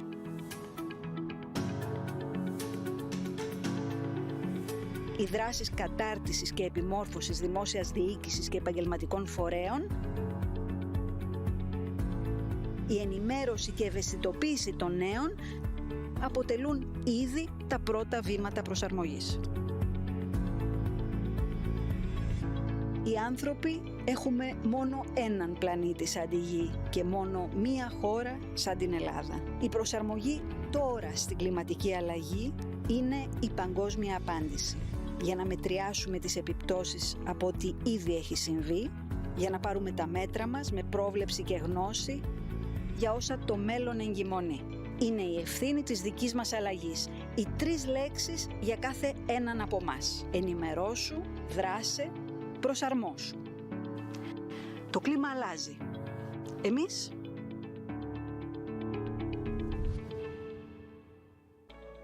Αδριατική και Ιόνιο. Μακροπεριφερειακή στρατηγική EUSER. Μια γέφυρα που ενώνει 10 λαούς ανάμεσα στην Αδριατική και το Ιόνιο σε μια κοινή πορεία. Μια διαδρομή προς την ανάπτυξη, την ευημερία και τη διασύνδεση. Όραμα και αποστολή της EUSER είναι η ανάπτυξη, η απασχόληση και η ανταλλαγή τεχνογνωσίας και καλών πρακτικών μέσα από την αντιμετώπιση της κλιματικής αλλαγής, την προστασία του περιβάλλοντος αλλά και τη δημιουργία ενός βιώσιμου μέλλοντος για τους πολίτες της μακροπεριφέρειας. Με την συμμετοχή 10 χωρών, στοχεύοντας πάντα στην οικονομική και κοινωνική ευημερία, την ανάπτυξη, την απασχόληση και την κοινωνική συνοχή, η στρατηγική EUSER εκφράζεται μέσα από 4 πυλώνες: της γαλάζιας ανάπτυξης, της διασύνδεσης της μακροπεριφέρειας, της περιβαλλοντικής ποιότητας και του βιώσιμου τουρισμού, ενώ και ένας 5ος πυλώνας της κοινωνικής ενσωμάτωσης πρόκειται να προσθεθεί. Η στρατηγική της EUSER επικεντρώνεται σε ζητήματα κοινού ενδιαφέροντος των περιφερειών των χωρών της περιοχής, που στοχεύουν μέσα από τη συνεργασία τους στην βελτίωση της ανταγωνιστικότητας των επιχειρήσεων, στη διασύνδεση και στη μείωση των φυσικών και τεχνητών εμποδίων, στην προσβασιμότητα στην ευρύτερη περιοχή, στη δημιουργία και ενίσχυση των θέσεων εργασίας στη μακροπεριφέρεια, στην ανάδειξη του τουριστικού και πολιτιστικού προϊόντος των χωρών της EUSER, αλλά και στην υλοποίηση μιας στρατηγικής που προωθεί την ενταξιακή πορεία και την ενσωμάτωση των Δυτικών Βαλκανίων στην Ευρωπαϊκή Ένωση. Η Ελλάδα από την 1η Ιουνίου 2024 έως την 31 Μαΐου 2025 αναλαμβάνει για δεύτερη φορά την Προεδρία της EUSER για την περιφέρεια Αδριατικής και Ιωνίου. Ο πρώτος πυλώνας της γαλάζιας ανάπτυξης στοχεύει στην προώθηση των γαλάζιων τεχνολογιών, στην ενίσχυση της αλληλείας και στην ανάπτυξη των θαλάσσιων υπηρεσιών και διακυβέρνησης. Ο δεύτερος πυλώνας της διασύνδεσης της μακροπεριφέρειας αποσκοπεί στην ενίσχυση της θαλάσσιας ασφάλειας, τη δημιουργία ενός ανταγωνιστικού συστήματος μεταφορών με την ανάπτυξη αξιόπιστων δικτύων μεταφοράς για προϊόντα, υπηρεσίες και επιβάτες, ενώ στοχεύει και στην ανάπτυξη των ενεργειακών δικτύων στην περιοχή μέσω του υποπυλώνα της ενέργειας. Ο τρίτος πυλώνας της περιβαλλοντικής ποιότητας επενδύει στην εξασφάλιση πρότυπων περιβαλλοντικού κοινωνικών και οικολογικών προδιαγραφών, στην αποκατάσταση της βιοποικιλότητας και προστασία των οικοσυστημάτων και στη βελτίωση διαχείρισης συστημάτων λιμάτων. Ο τέταρτος πυλώνας του βιώσιμου τουρισμού αποσκοπεί στην διαφοροποίηση τουριστικών προϊόντων και υπηρεσιών, την ενίσχυση ποιότητας και καινοτομίας στον τουρισμό, τη βελτίωση της βιωσιμότητας και τη συνολικότερη αναβάθμιση του τουριστικού προϊόντος. Η USER. Δημιουργούμε γέφυρες ανάπτυξης. Ενώνουμε πολιτισμούς.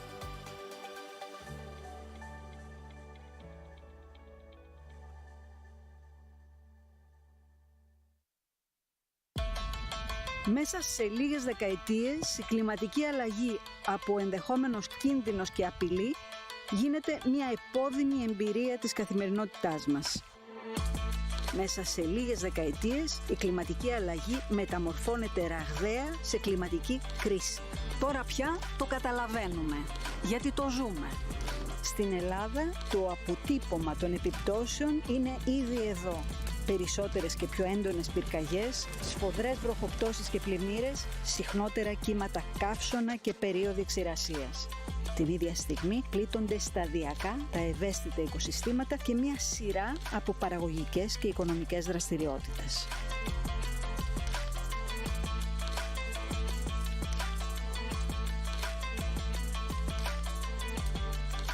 Σε ένα τέτοιο περιβάλλον, η Εθνική Στρατηγική για την Προσαρμογή στην Κλιματική Αλλαγή γίνεται πράξη μέσα από 13 περιφερειακά σχέδια που ενισχύουν την ικανότητα προσαρμογής της Ελλάδας, ικανοποιώντας 5 στόχους.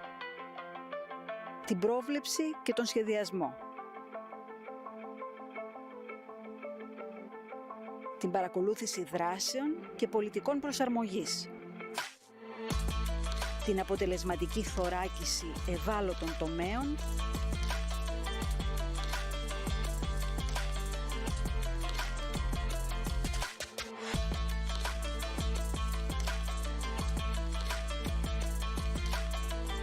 τη δράση σε περιφερειακό και τοπικό επίπεδο,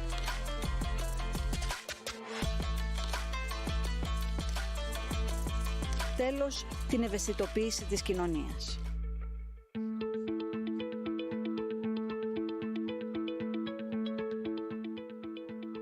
Το έργο Life IP Adapt-in-GR αποτελεί το πιο σημαντικό έργο για την προσαρμογή της Ελλάδας στις επιπτώσεις της κλιματικής αλλαγής.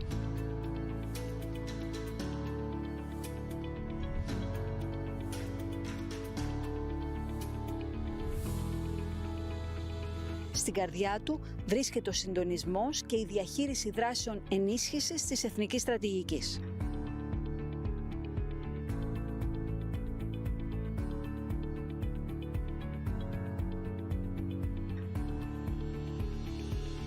Να το πούμε πιο απλά. Προσαρμογή ίσον παίρνω τα μέτρα μου. Γίνομαι πιο ανθεκτικός στις αλλαγές που έρχονται. Αξιοποιώ τις ευκαιρίες που δημιουργούνται. Για παράδειγμα, λόγω της μείωσης των βροχοπτώσεων, το κλίμα θα γίνει χωρίς αμφιβολία ξηρότερο. Ορισμένες ποικιλίες αμπέλου, λοιπόν, που έχουν αυξημένες ανάγκες υγρασίας, θα έχουν πρόβλημα. Προσαρμογή, λοιπόν, εδώ σημαίνει αλλαγές, αναδιαρθρώσεις στις καλλιέργειες. Από την άλλη μεριά, οι ραγδαίες βροχοπτώσεις έχουν καταστροφικές συνέπειες σε έναν αρχαιολογικό χώρο. Εδώ, προσαρμογή σημαίνει έγκαιρα έργα προστασίας και διαφύλαξης.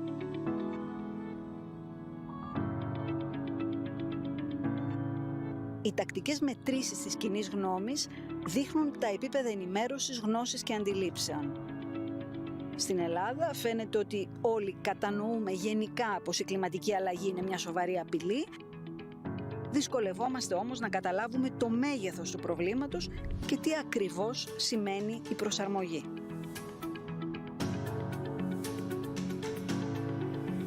Οι δράσεις κατάρτισης και επιμόρφωσης δημόσιας διοίκησης και επαγγελματικών φορέων, η ενημέρωση και ευαισθητοποίηση των νέων αποτελούν ήδη τα πρώτα βήματα προσαρμογής. Οι άνθρωποι έχουμε μόνο έναν πλανήτη σαν τη Γη και μόνο μία χώρα σαν την Ελλάδα. Η προσαρμογή τώρα στην κλιματική αλλαγή είναι η παγκόσμια απάντηση. Για να μετριάσουμε τις επιπτώσεις από ό,τι ήδη έχει συμβεί, για να πάρουμε τα μέτρα μας με πρόβλεψη και γνώση για όσα το μέλλον εγκυμονεί. Είναι η ευθύνη της δικής μας αλλαγής. Οι 3 λέξεις για κάθε έναν από μας. Ενημερώσου, δράσε, προσαρμόσου. Το κλίμα αλλάζει.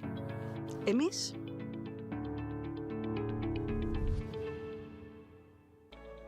Αδριατική και Ιόνιο. Μακροπεριφερειακή στρατηγική EU-SER. Μια γέφυρα που ενώνει 10 λαούς ανάμεσα στην Αδριατική και το Ιόνιο σε μια κοινή πορεία. Μια διαδρομή προς την ανάπτυξη, την ευημερία και τη διασύνδεση. Όραμα και αποστολή της EU-SER είναι η ανάπτυξη, η απασχόληση και η ανταλλαγή τεχνογνωσίας και καλών πρακτικών μέσα από την αντιμετώπιση της κλιματικής αλλαγής, την προστασία του περιβάλλοντος αλλά και τη δημιουργία ενός βιώσιμου μέλλοντος για τους πολίτες της μακροπεριφέρειας. Με την συμμετοχή 10 χωρών, στοχεύοντας πάντα στην οικονομική και κοινωνική ευημερία, την ανάπτυξη, την απασχόληση και την κοινωνική συνοχή, η στρατηγική EU-SER εκφράζεται μέσα από 4 πυλώνες: της γαλάζιας ανάπτυξης, της διασύνδεσης της μακροπεριφέρειας, της περιβαλλοντικής ποιότητας και του βιώσιμου τουρισμού, ενώ και ένας 5ος πυλώνας της κοινωνικής ενσωμάτωσης πρόκειται να προσθεθεί. Η στρατηγική της EU-SER επικεντρώνεται σε ζητήματα κοινού ενδιαφέροντος των περιφερειών των χωρών της περιοχής, που στοχεύουν μέσα από τη συνεργασία τους στην βελτίωση της ανταγωνιστικότητας των επιχειρήσεων, στη διασύνδεση και στη μείωση των φυσικών και τεχνητών εμποδίων, στην προσβασιμότητα στην ευρύτερη περιοχή, στη δημιουργία και ενίσχυση των θέσεων εργασίας στη μακροπεριφέρεια, στην ανάδειξη του τουριστικού και πολιτιστικού προϊόντος των χωρών της EU-SER, αλλά και στην...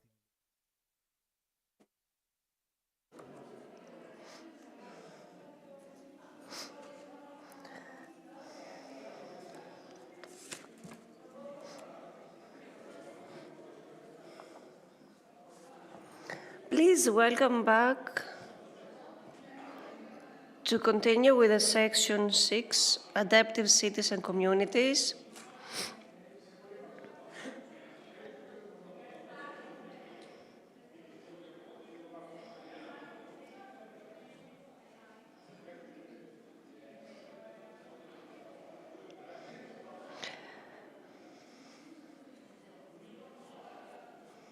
This session will deal with the climate change adaptation in cities and communities. Together with us is Mrs. Meropis Spiridoula Idreou, former mayor of Central Corfu and the Apodia Islands, board member of the Central Union of Municipalities of Greece, member of Congress of Local and Regional Authorities, and spokesperson on environment and climate. Please, Mrs. Idreou, you can take the floor and introduce to us your speakers. Thank you.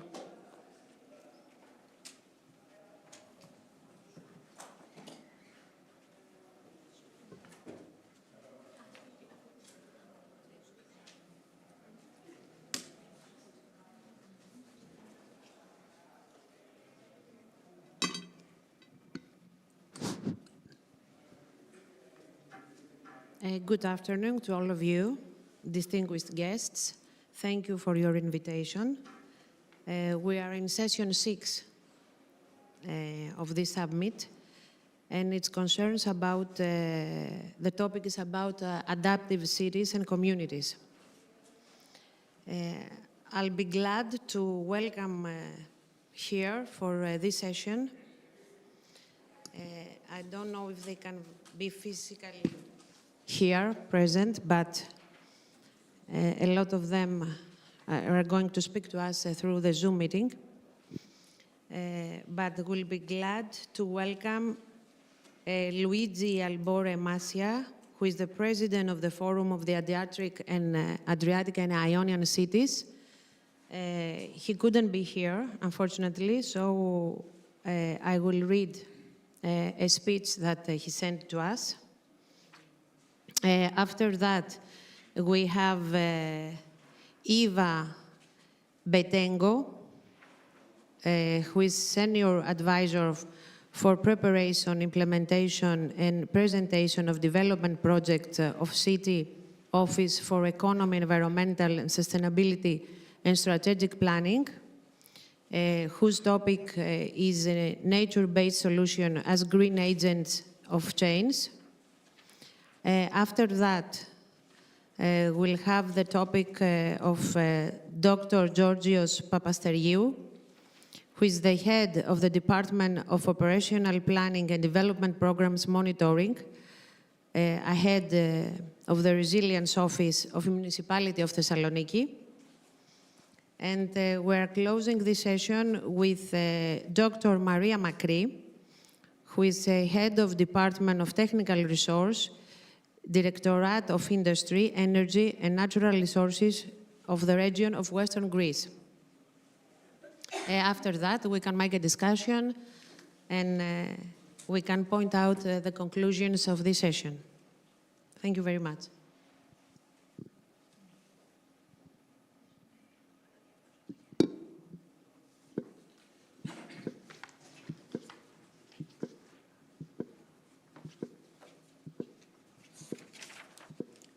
Okay, so is it my time to speak now?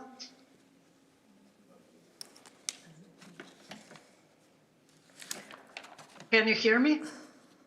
Okay, now I'm going to read the speech that Mr. Luigi Albore Mascia, the president of the Forum of Adriatic and Ionian Cities, has sent to us. Dear esteemed guests, it is with great honor that I address you today, albeit in written form, on behalf of the Forum of Adriatic and Ionian Cities, which I have the privilege of presiding over. It is a privilege to contribute to such a significant gathering where cooperating among cities and communities becomes a concrete tool to tackle the climate challenges that threaten our future. Since 1999, the Forum for Adriatic and Ionian Cities has brought together 46 cities from 8 EU countries, from Ancona to Split, from Koper to Corfu. Established through the Ancona Charter, it serves as a bridge between local communities and European institutions, transforming environmental challenges into opportunities for transnational cooperation.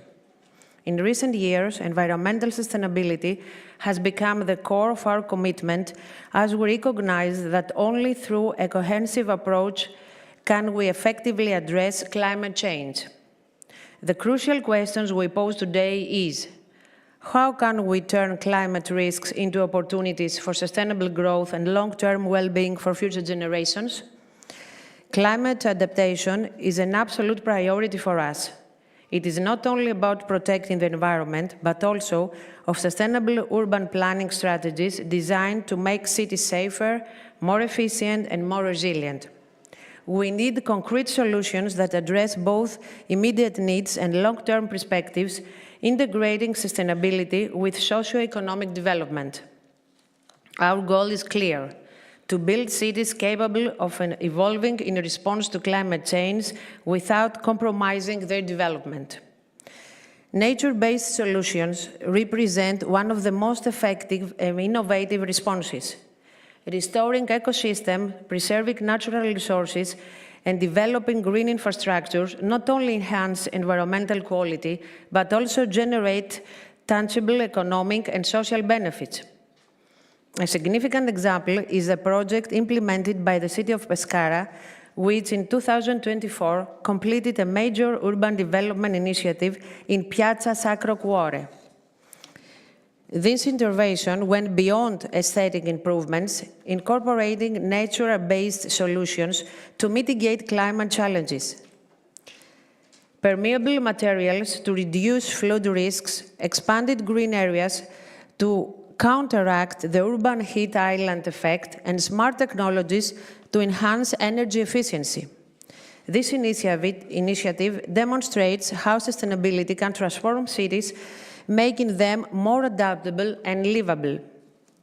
Through the Forum of Adriatic and Ionian Cities Network, innovative projects like this can serve as models for other administrations. Exchanges between cities from different countries facilitate the dissemination of best practices and the adoption of sustainable development strategies. This is why Forum of Adriatic and Ionian Cities is particularly pleased to participate in this event, where we will have the opportunity to explore key topics such as urban regeneration, the use of innovative materials, and the integration of green technologies in climate adaptation processes. The cities of the Adriatic and Ionian region embody a microcosm of global challenges, yet they also serve as a laboratory for concrete solutions. Despite the differing histories, needs and contexts, we share a common destiny in facing climate change. It is therefore crucial that every urban, environmental and economic policy incorporates these phenomena transversally, from territorial planning to natural resource management and sustainable mobility. The Forum of Adriatic and Ionian Cities is committed to promoting an integrated approach that actively involves cities, local institutions, and European partners in a continuous exchange of experiences and innovative solutions. Only a coordinated strategy supported by policymakers and financial stakeholders will enable us to tackle climate challenges with effective and lasting solutions. Today, during this session, we will engage in discussions on concrete experiences and successful models exploring solutions already implemented in the region. Cities are already adopting integrated strategies for sustainable water resource management, coastal protection, and the use of advanced technologies to enhance urban quality of life. We cannot overlook the crucial role of European funding in ensuring the implementation of climate adaptation and sustainable urban development projects. The Forum of Adriatic and Ionian Cities continues to work towards facilitating cities' access to these funds and fostering international partnerships, thereby making adaptation strategies more accessible and enduring over time. In conclusion, I wish to emphasize the fundamental importance of gatherings like this. They allow us to strengthen cooperation, build a network of proactive cities, and develop shared strategies to address climate change. Only through joint commitment and the adoption of effective solutions can we ensure a more sustainable and resilient future for our communities. I sincerely thank you for this opportunity. Even though I am not physically present today, I strongly believe that working together is key to building a greener and more inclusive future for all our cities.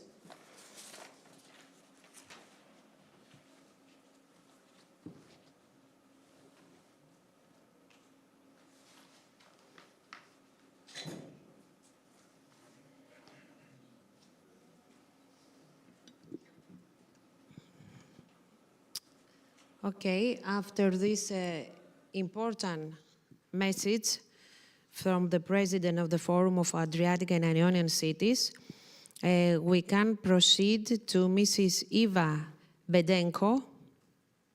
She is an architecture, and as I mentioned, a senior advisor for preparation, implementation, and presentation of development projects, City Office for Economy, Environmental and Sustainability and Strategic Planning.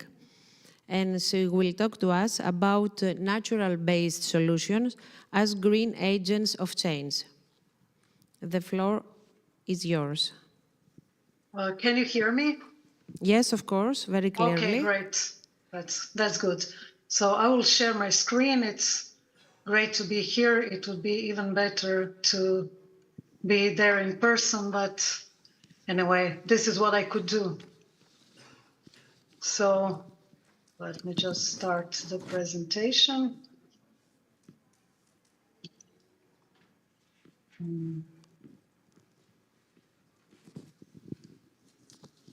Okay, so first of all, thank you for having me here. It's an honor to be here, and I would like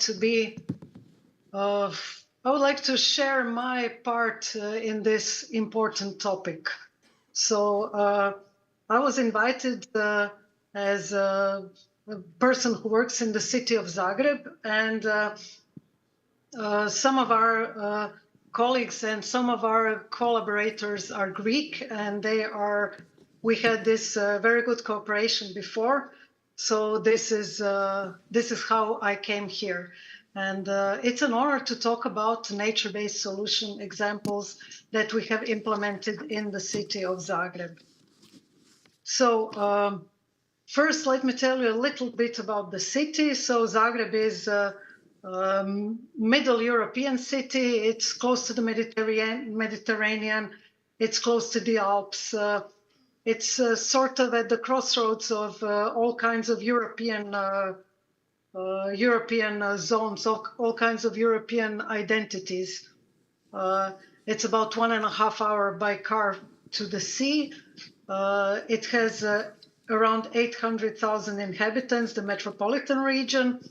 So it's like a mid-sized city, although it's the capital of Croatia and the biggest city in Croatia. So as you can see from this photo, Zagreb is a city with a lot of greenery. It is situated between the mountain, which you can see in the front of this picture, and the river, which you can see at the top of the picture.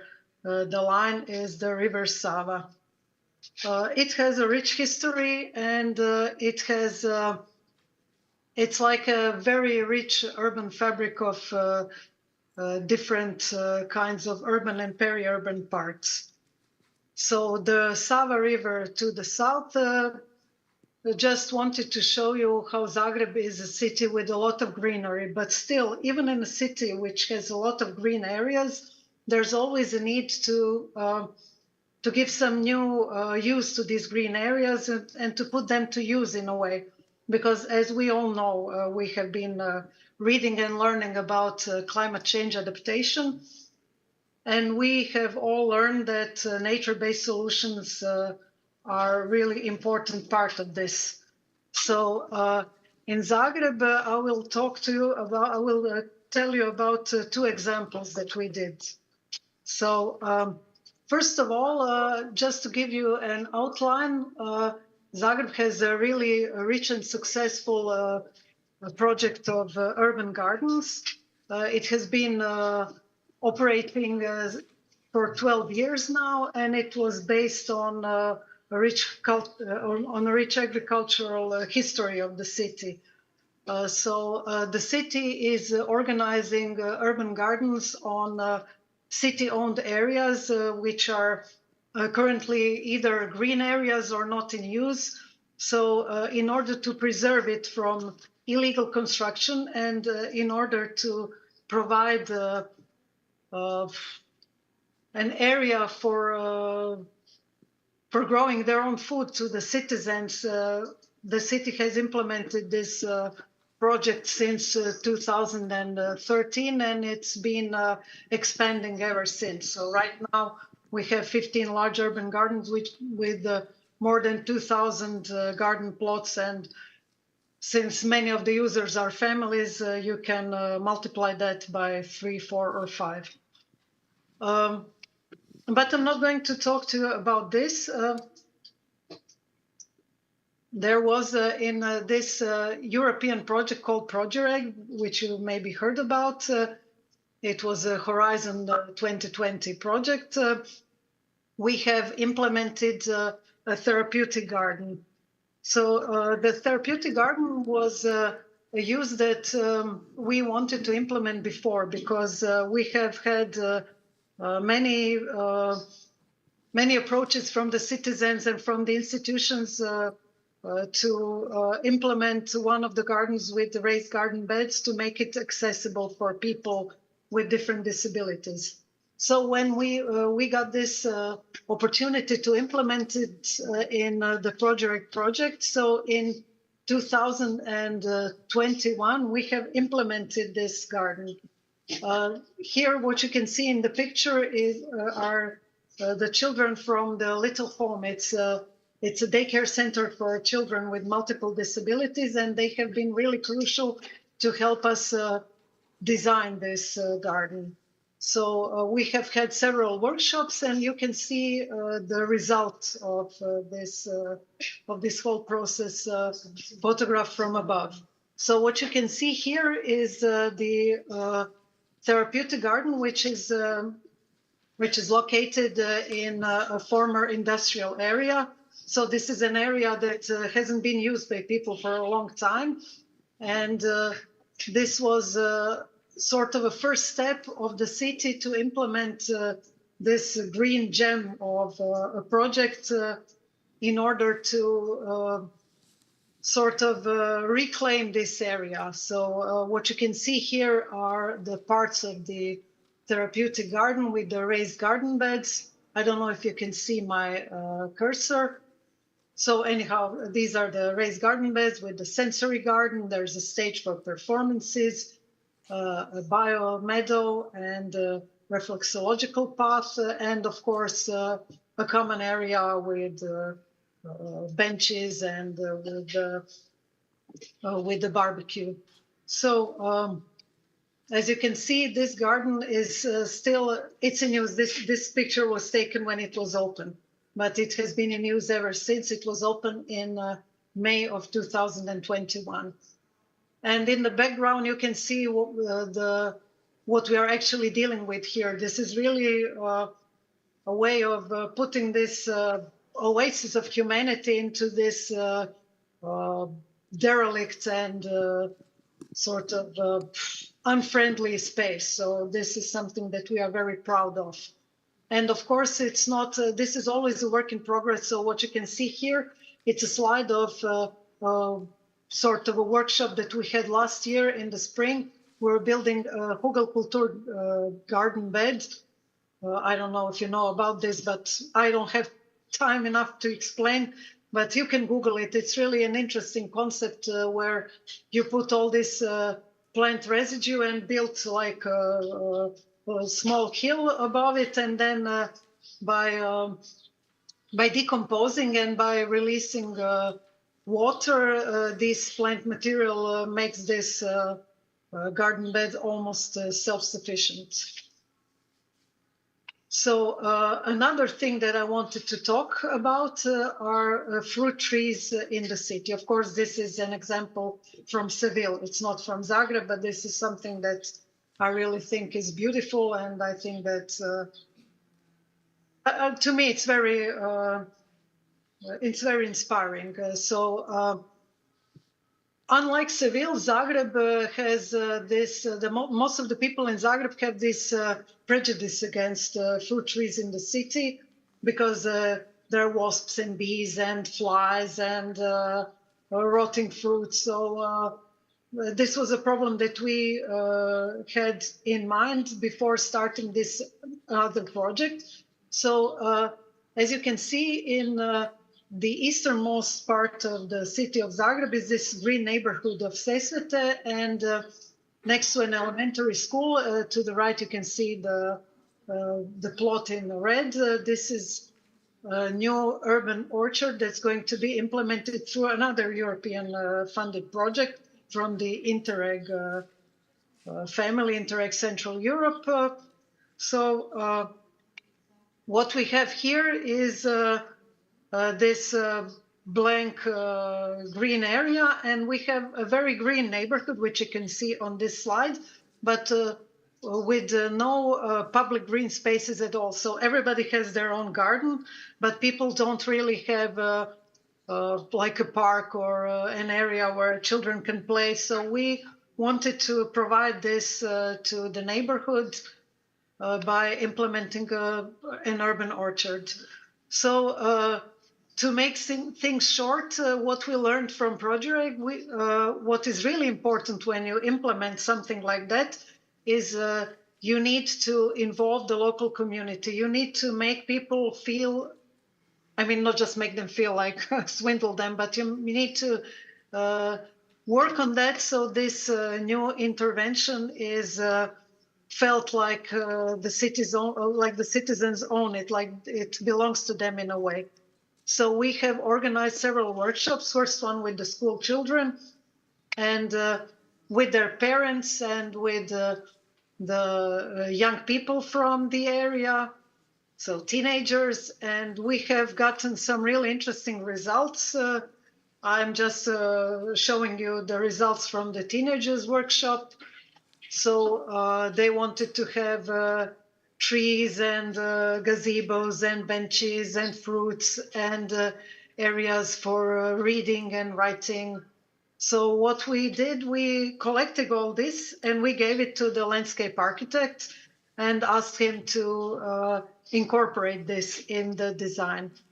So finally, we got this design which has taken into account all the needs of the citizens, all the ideas of those children and of their parents. And as you can see here, it's an orchard with, well, you maybe cannot see, but I can explain it to you. It's an orchard with heritage fruit trees and with shrubs and with all kinds of plants.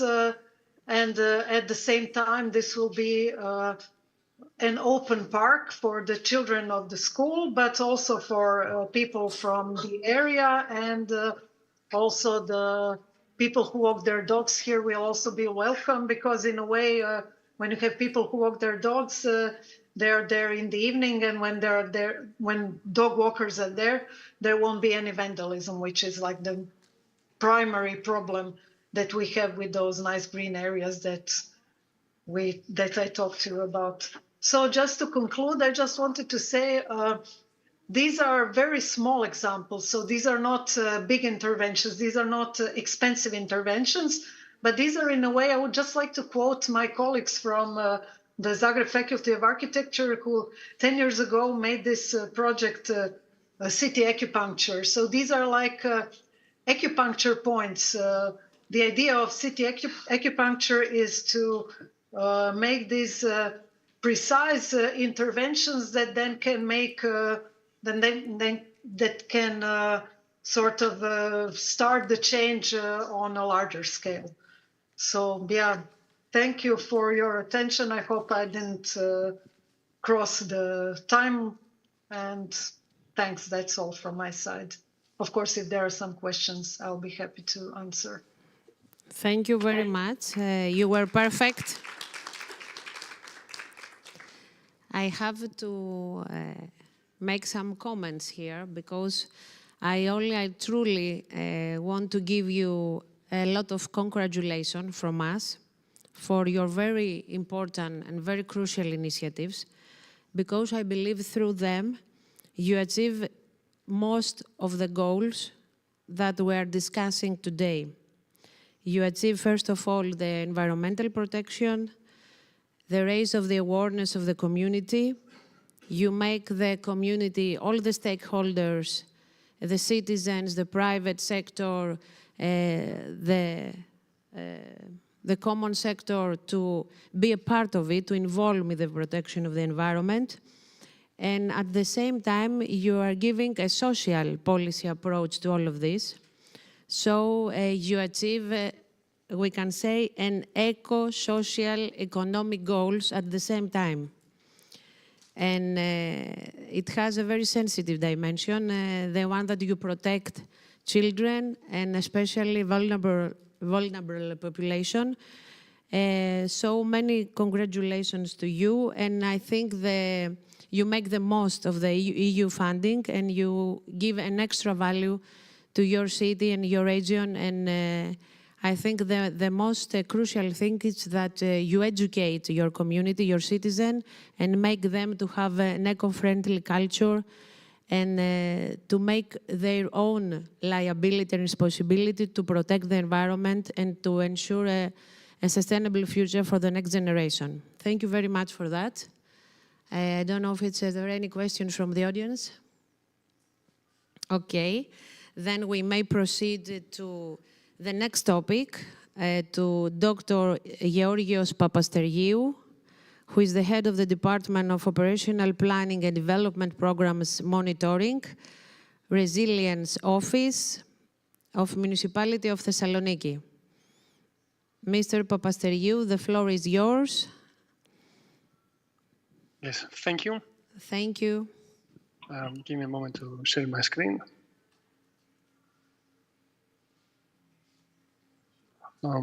Is it in a presentation mode? Yes. And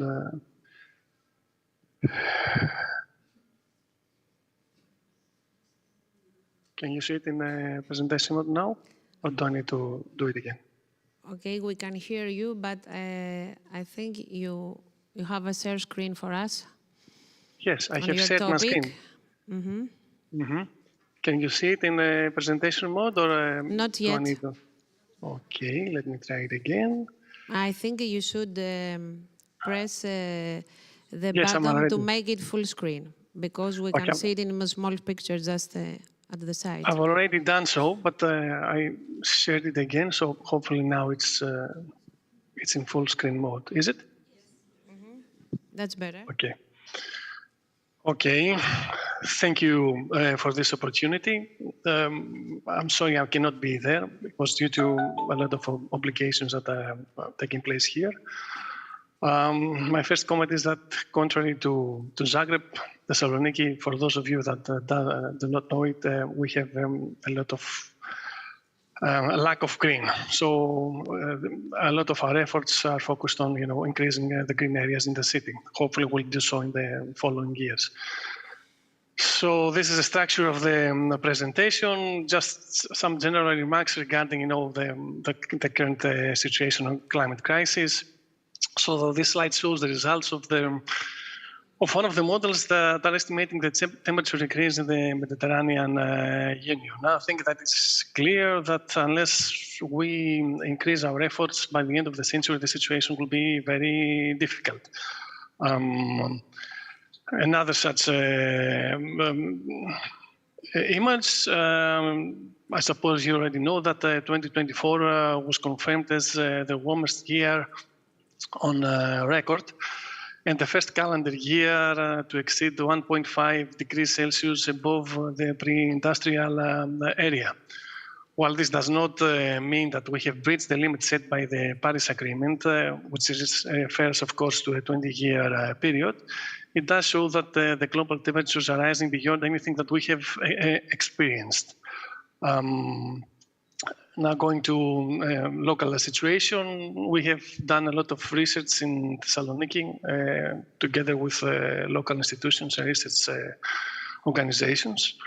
So it is well known to us that we have a very intense urban heat island effect, and we do expect an increase by the end of the century close to 4 degrees or even 6 degrees in some cases.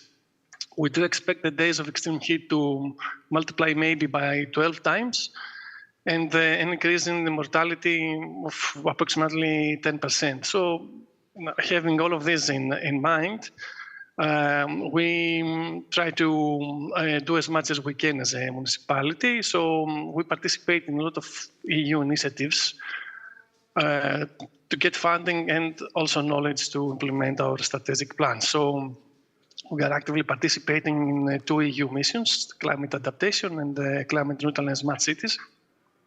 We are currently developing a climate adaptation plan together with experts provided by the mission.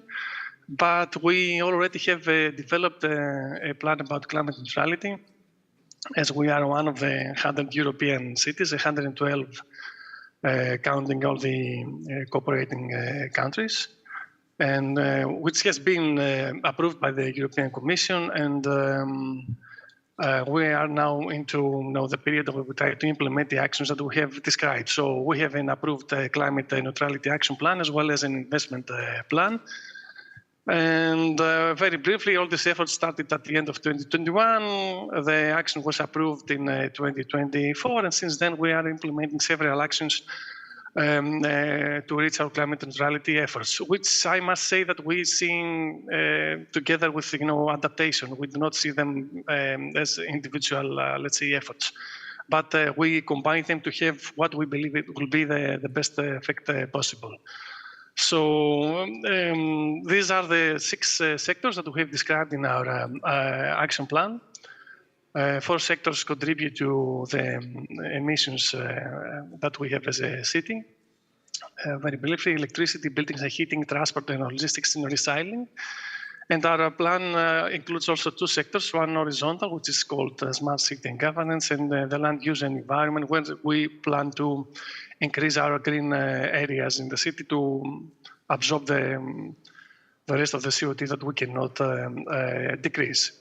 So also very briefly, these are the sectors and how they contribute to our CO2 emissions. We've set a goal to 80% decrease in CO2 emissions by 2030, a very difficult task to do. And from the 2.84 CO2 equivalent emissions that we have at our baseline situation was in 2020, we aim to reach 0.57 CO2 equivalent emissions per inhabitant. You can see the contribution that we expect from each sector that we have in our plan. And here you can see the summary of our investment plan. The good news is that if we successfully implement our plan, the economic effect for the city will be positive. We have estimated that in order to be climate neutral, the whole ecosystem of the city needs to spend close to $2 billion, euros. Close to 1/4 of this amount is attributed to actions that the municipality needs to do, and the rest should be done by the rest of the actors of the city that are citizens, enterprises that are in the area, and so on. We have divided the city in several sectors, or low emission zones, or climate neutrality zones, where we have well-defined actions that we need to take place. And I will talk about some of them in the following slides. I include only research and innovation actions that are getting funds from European competitive projects, and as due to time restrictions. But of course, you can always have in mind that we are also having a large funding from ESPA or national sources to implement even larger actions in the area. So we have several actions going on right now, close to 20 EU projects, 11 from Horizon Europe, 3 from LIFE, and other projects that from the European Union programs. And they are dealing with several topics.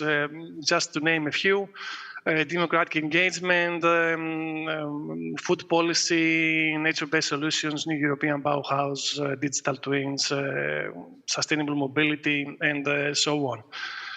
One of the things that are very positive in participating in such initiatives from the European Union is that we have extra funding. And all of this was done possible back in the future by establishing a resilience office within the municipality later on at our efforts about becoming climate neutral city. So you can see in these diagrams how the funding and the projects that we are partners in has increased substantially over the past few years.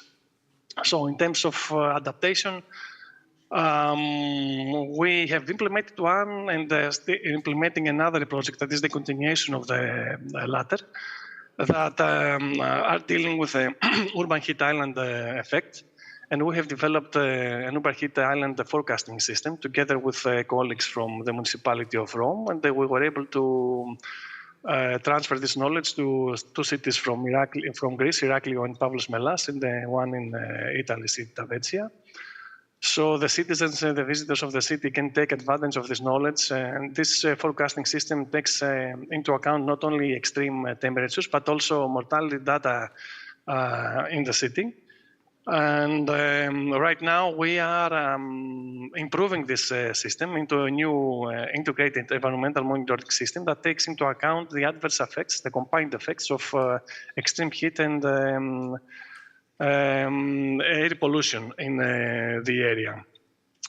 We think that we have this environmental monitoring system up and running at the end of the summer. A rather large project that we are partners and started just this year is the project that you see, where we plan on a strategic level to develop or make better the existing plan about greening our city. and particularly, improving the green areas that were not accessible to citizens until now.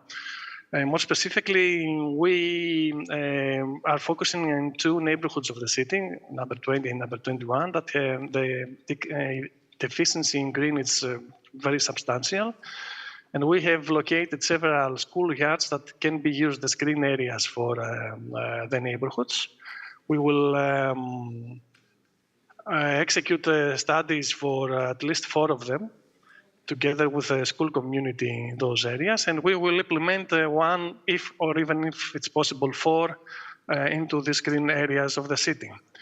Another new project is the plan to transform an existing park of the city into an area of sports and health, together with the citizens of the 4th community of the municipality, by using artificial intelligence and digital innovation tools as well.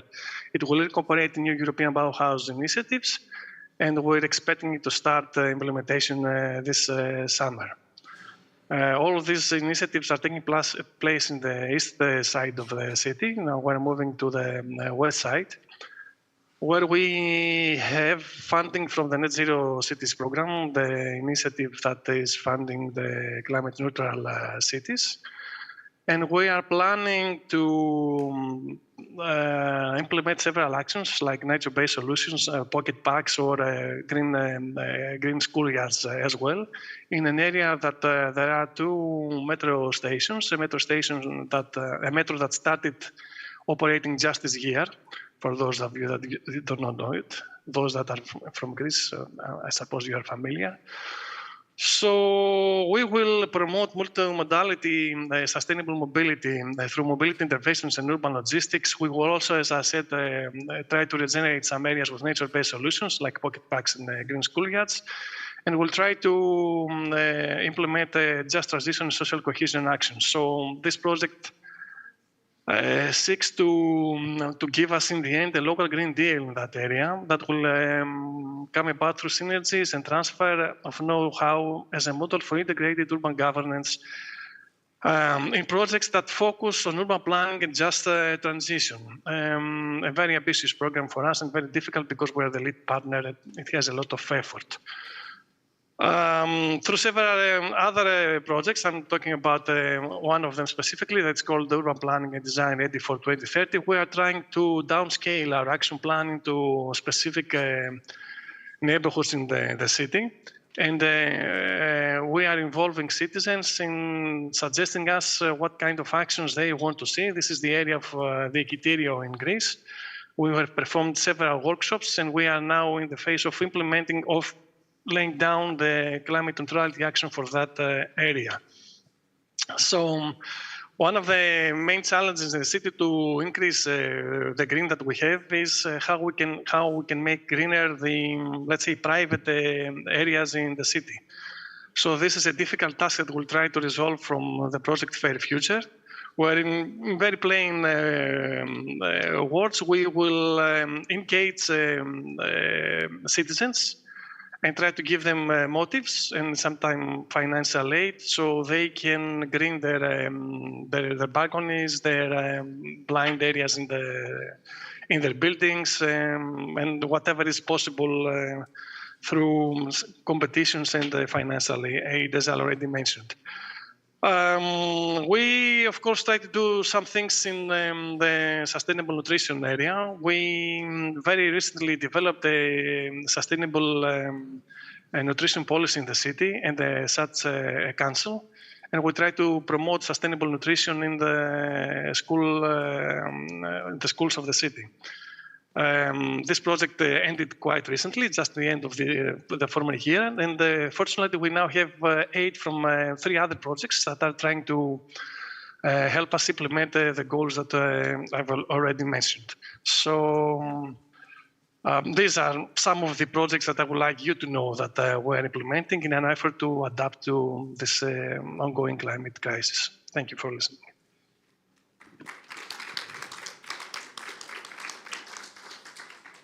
Thank you very much. You were on time.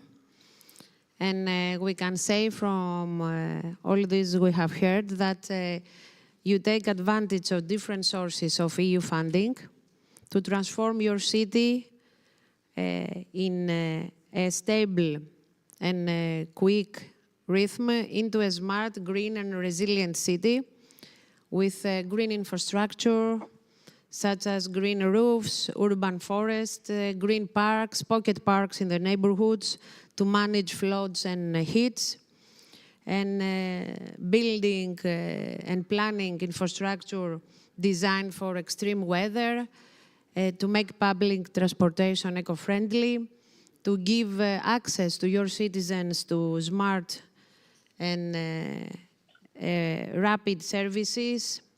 But I want to make a question. Do you involve the residents, the citizens, in all these decision-making and planning processes? And how do they respond? They want to be part of it. They help you. They make it easier for you. This is a great challenge, but it's necessary, particularly for the type of projects that I've already mentioned. I mean, if you have EU-funded projects, research and innovation, actions, it's compulsory to include the local ecosystem. However, as a municipality, we try to do so since 2015, when we started our first steps as a resilience office. We developed, through such practices, the resilience strategy of the city. And we've also developed our climate neutrality action plan through such practices. We were able to involve in this plan the quadruple helix of the city.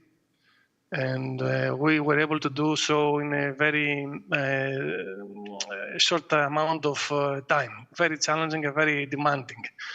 However, it remains to be implemented or mainstreamed in our actions as well, and not only through, let's say, EU-funded projects, but from our limited, in any case, own resources or even national resources that are available to us.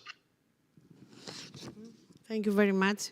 It's a good idea, I think, to involve the students and all the education community to this in order to be able to make and to develop eco-friendly citizens. Thank you very much.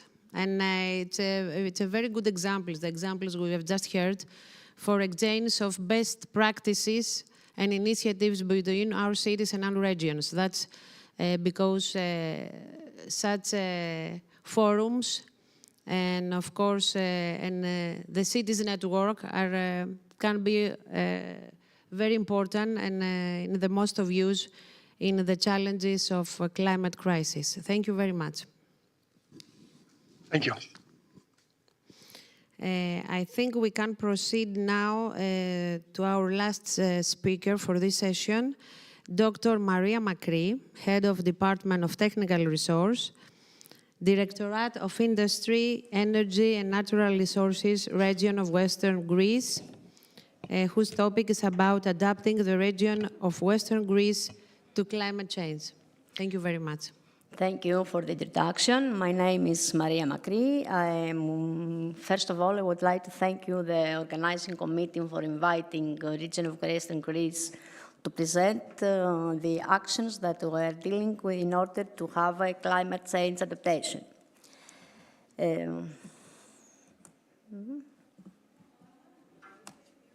Why I cannot move with the next slide?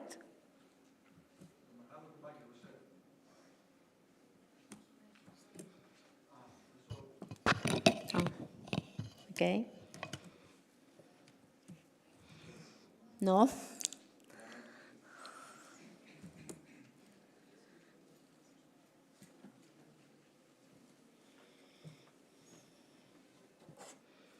Only with this, because I... Okay.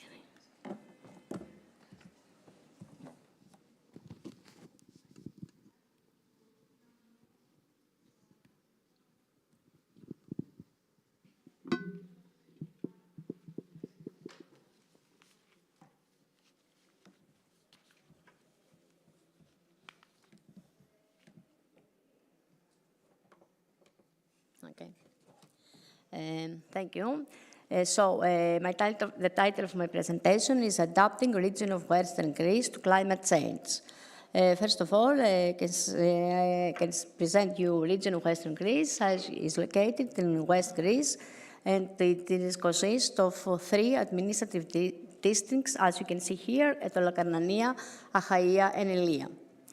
Region of Western Greece, according to Greek law, and the National Strategy for Adaptation to Climate Change and the National Climatic Law, has implemented the Regional Adaptation Action Plan, RAP. Our RAP includes a sectoral vulnerability analysis and a measure program in order to address climate change impact and increase resilience. Region's RAP was approved in November 2022. The analysis was carried out in a special distribution resolution of 12.5 square kilometers for 3 time periods and 3 scenarios, as you can see here, while the reference period for climate changes was 1986 to 2005. 12 economic sectors were analyzed and examined in our RAP. And in this figure, you can see how the graphical vulnerability assessment presented in a map for the region. Here you can see the example of the agricultural sector for the 3 scenarios and the 3 time periods in each scenario. Such graphs we have for all the 12 sectors examined in our RAP, but I'm not going in detail now.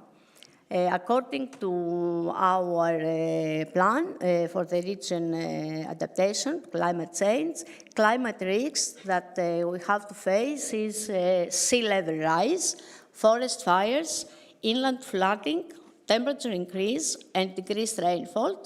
I'm not going in details to this because I want to present to you the pilot actions we're carrying out as being partnered in Life IP Adapting project.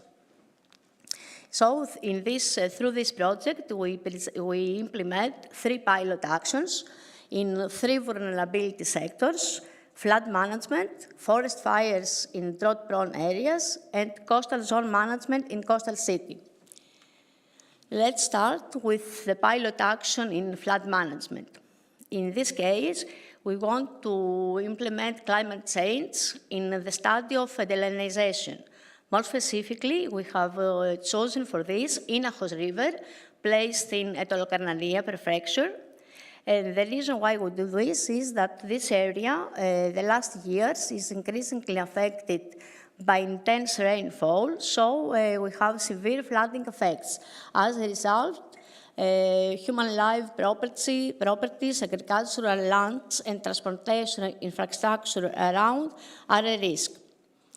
The study of desalination, at least for the Greek law we implement, includes several studies. First of all, we have topographic study, geotechnical study, geological study, environmental impact study. What is the new impact, the new input in this project for this study is that we wanted to take into account climate change. So this was done in the study, in the hydrological study, and the climate parameters. What does this mean? This means that the hydrological study was developed using and incorporated climate change indicators into the computational process. This is done at least in Greece for the first time, and meaning that the study was carried out more than once for different climate change perfection for the future. Time series data analysis of climate change indicators are used. This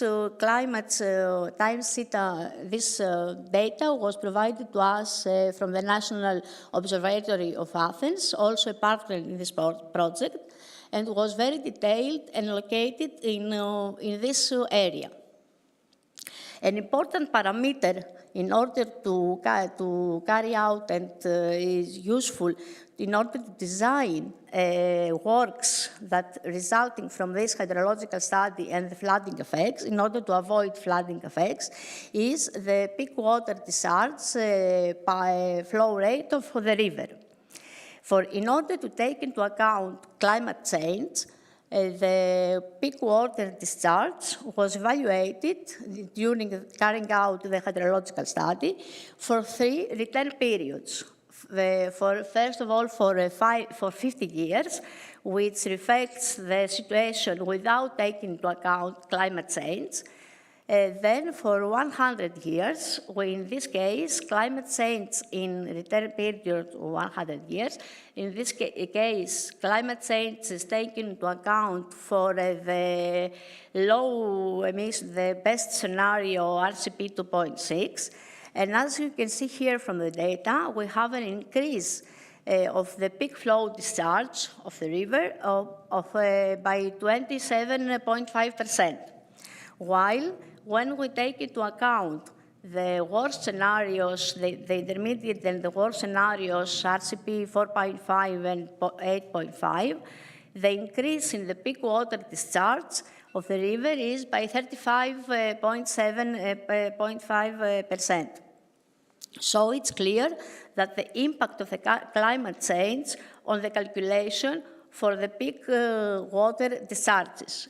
This then affects the sizing and dimensioning of the proposed works according to this hydrological study. So results that the proposed works are pilot and innovated, since for their dimensioning, climate change is incorporation. So this is the new input through the project for the climate change for the hydrological study. The subsequent evaluation of these works and actions, once they are implemented in the future, is expected to provide new improved technical specifications for integrating climate change indicators into similar studies and projects. I have to mention here that the problem is dealing with such studies at the moment in Greece and trying to face it, also taking into account climate proofing, is that we don't know how to exactly to have a specification, how to implement climate change when we carry out such studies. Then moving on to the second pilot action we carry out through this project. This has dealing with the vulnerability for forest fire prevention. In this case, we have chosen 2 villages, Geraki and Peristeri, located in municipality Nilida in Ilia. And in this case, the forest fire prevention studies for integrated fire protection of the forest ecosystems of these 2 villages was carried out. This study, I have to mention, was carried out according to the ministerial decision of 2020 that we have for the preparation of fire protection plans. And we choose these 2 villages because in the last decade 19 fires have been occurred in these 2 local communities. As a result, flooding of events occur frequently, and while part of the land is threatened by desertification. Again, the climate change implementation was the goal in this study. In order to carry out the study, factors that affect the likelihood of the ignition and spread of the fire include soil morphology, characteristics and combustible materials, wind, temperature, moisture control, rainfall quantity and distribution, and dry heat period. In this case, climate changes also were taken into account. These were calculated for 2 future periods, near and distant future, using 2 models, and also the data was provided from the National Observatory in Athens, specified for these 2 local villages. Parameters such as probability of fire occurrence, fire fault intensity, threat assessment were calculated taking into account climate change indicators while doing this study. In these two figures, I just present in the left side that the results, the duration of the consecutive dry days, this is an important climate change indicator in order for fires. We can see that there is an increase from 45 days of the present to 69 days for the distant future and the high emission scenario. While the other parameter, the dry heat period, the duration of dry heat period, again is increased from 125 days at present to 151 days. In both cases, there is an increase of approximately 1 month, which is quite significant in the case for forest fires. This study also has recommended some measures to take in order to prevent forest fires. First of all, to construct a new fire station there, equipped with meteorological station and a camera with II. This construction has already started, and hopefully by the end of April, it will be half finished. II usage of the camera will enable all people dealing with and services dealing with forest fires to prevent earlier and more effectively the fire. Finally, the third pilot action we're carrying out is in the vulnerability of coastal zone management. Here we have chosen a Kalamaki beach located in Achaia. You can see at the bottom two photos of the beach there. As you can see, it's heavily eroded, and it is noticed that the erosion is very high rate in the recent years. So, in this case, the project that we applied is a combination of submerged breakwater construction and artificial replenishment of the coastline with selected rounded gravel material, pebbles, if I'm selling the word right in English, based on the natural materials on the study areas. The process intervention is considered to be mild, soft engineering, and is in accordance with the Europe Code for Conduct of Coastal Zones. The expected results of this construction is to reduce the rate of coastal erosion, to increase resilience of the coastal zone to climate change, and to create, through periodic artificial replenishment there, a sufficient beach area capable to accommodating people during the summer season. In these photos, you can see that construction has been completed. You can see here some photos during constructing the beach. I think I miss here, I miss the photos, how the beach is is now. To the right, to the left side, what you see there is filled with the material, the gravel material consistent to the other.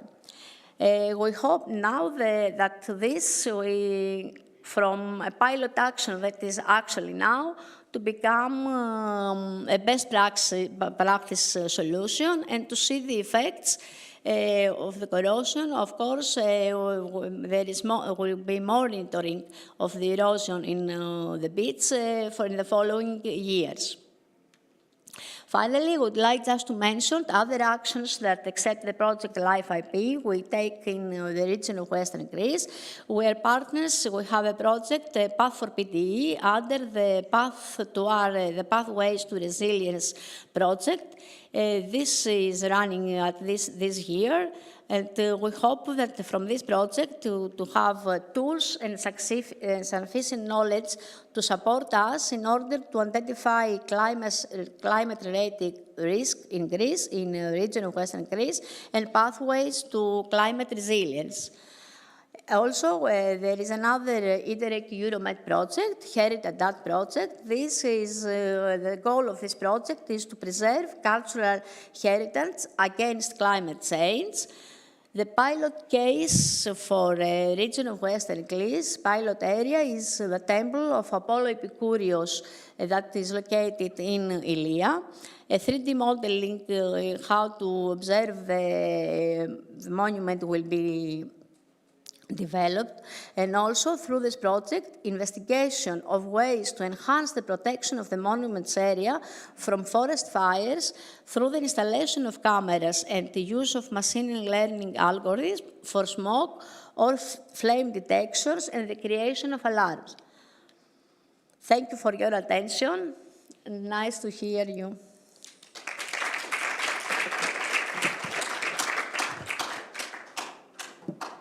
Thank you very much.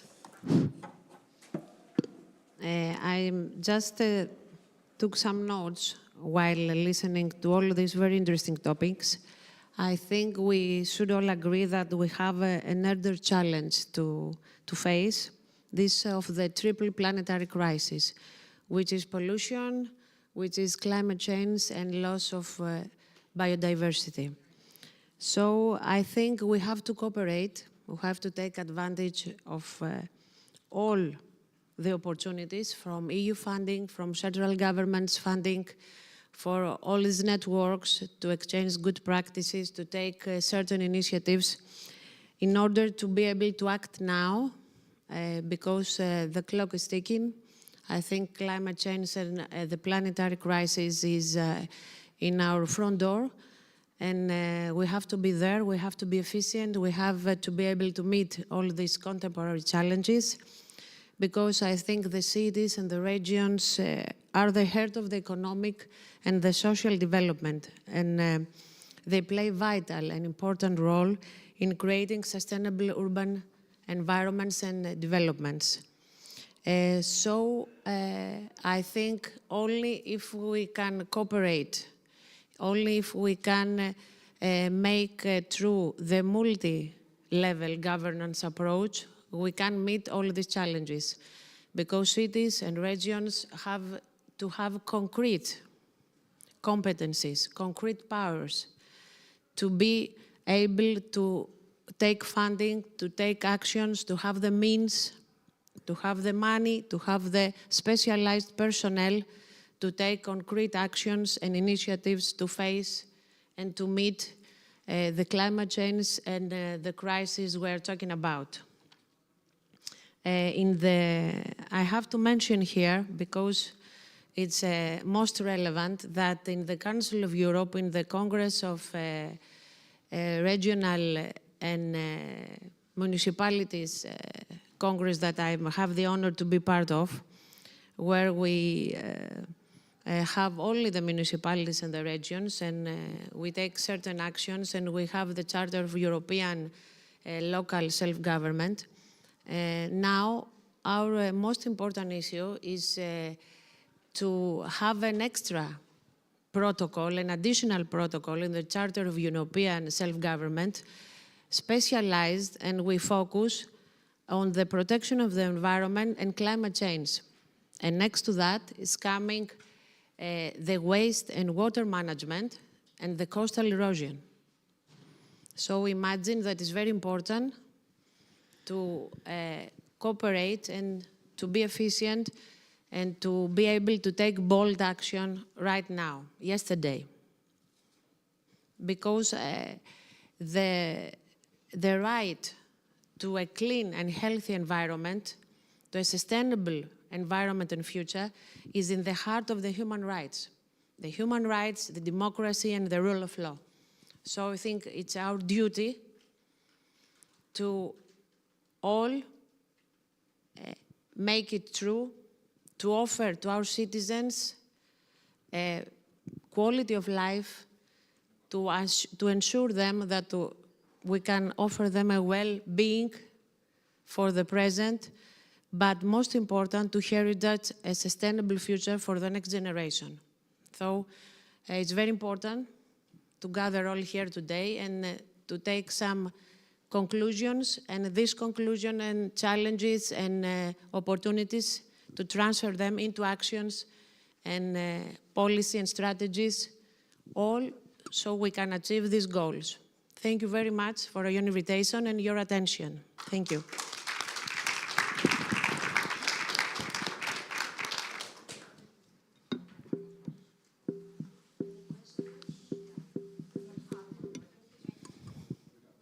You want to make a statement, to say something? Yes, of course. Please have the floor, the microphone. Thank you. I would really like to congratulate all in your panel and for your excellent chairing and excellent conclusion.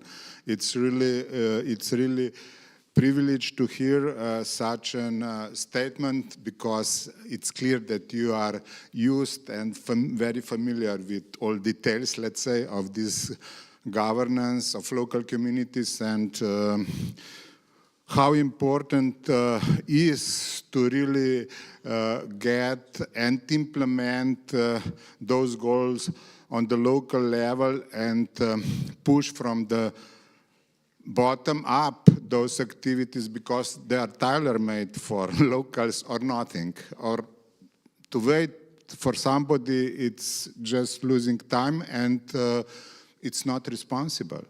That's why I congratulate for this clear message, and I believe it should be somehow heard.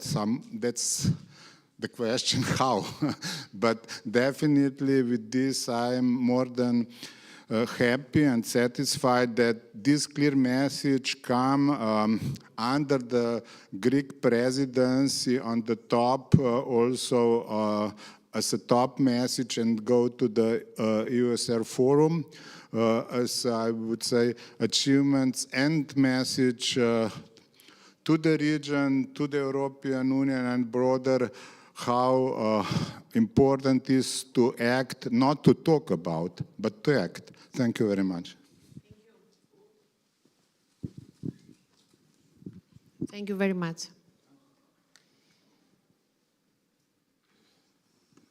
Please, have the floor.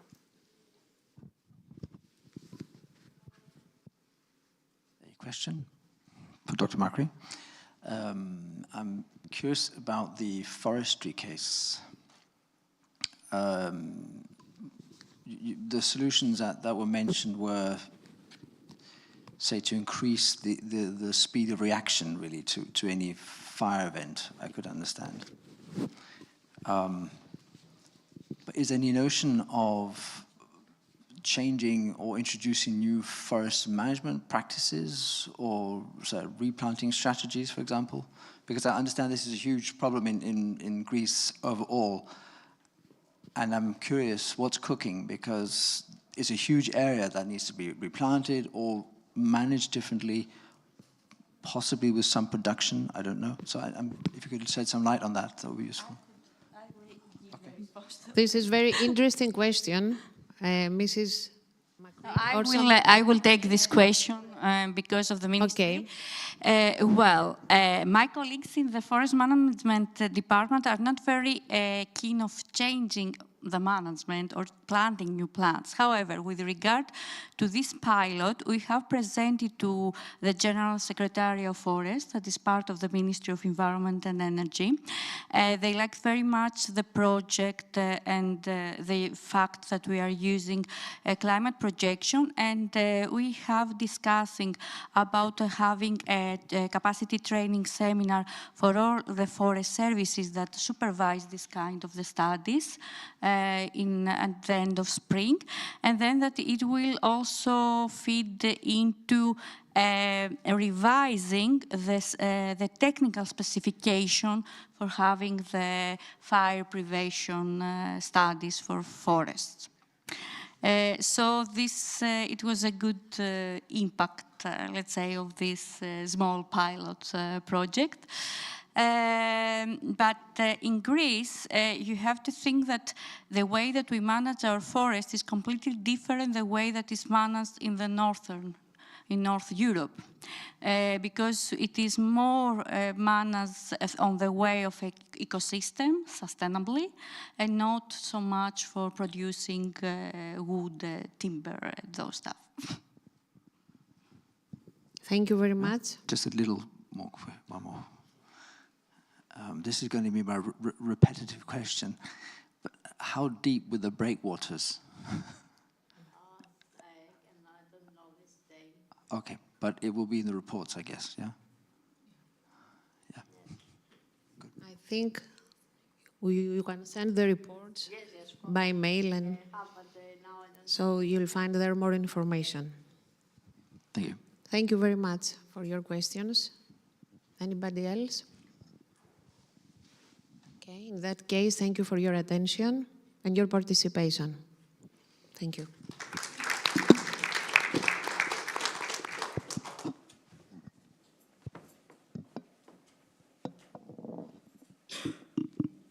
Two-minute break before the closing panel. 2 minutes to arrange a little bit the chairs. Συχνότερα κύματα καύσωνα και περίοδοι ξηρασίας.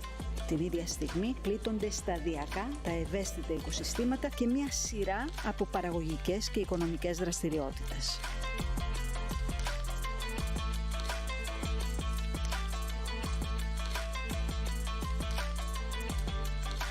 Σε ένα τέτοιο περιβάλλον, η Εθνική Στρατηγική για την Προσαρμογή στην Κλιματική Αλλαγή γίνεται πράξη μέσα από 13 περιφερειακά σχέδια που ενισχύουν την ικανότητα προσαρμογής της Ελλάδας, ικανοποιώντας 5 στόχους. Την πρόβλεψη και τον σχεδιασμό. Την παρακολούθηση δράσεων και πολιτικών προσαρμογής. Την αποτελεσματική θωράκιση ευάλωτων τομέων,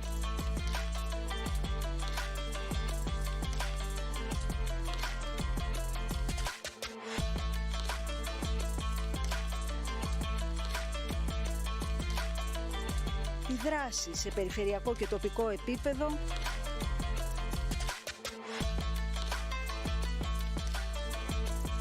τέλος, την ευαισθητοποίηση της κοινωνίας.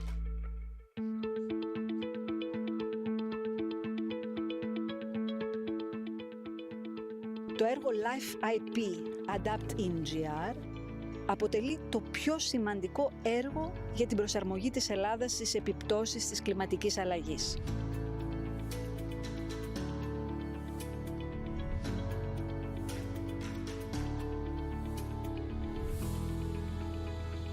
Στην καρδιά του βρίσκεται ο συντονισμός και η διαχείριση δράσεων ενίσχυσης της εθνικής στρατηγικής.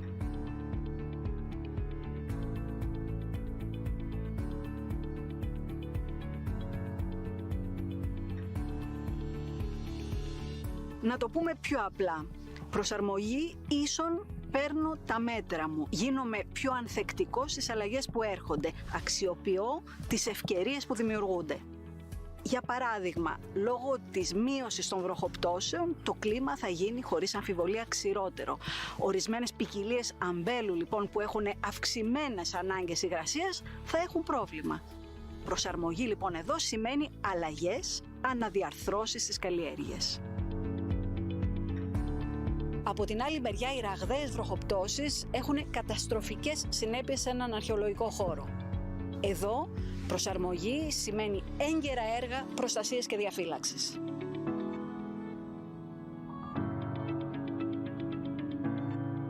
Οι τακτικές μετρήσεις της κοινής γνώμης δείχνουν τα επίπεδα ενημέρωσης, γνώσης και αντιλήψεων.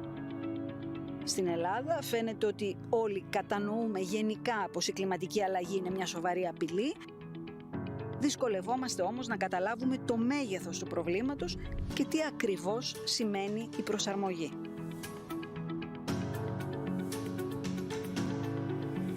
Οι δράσεις κατάρτισης και επιμόρφωσης δημόσιας διοίκησης και επαγγελματικών φορέων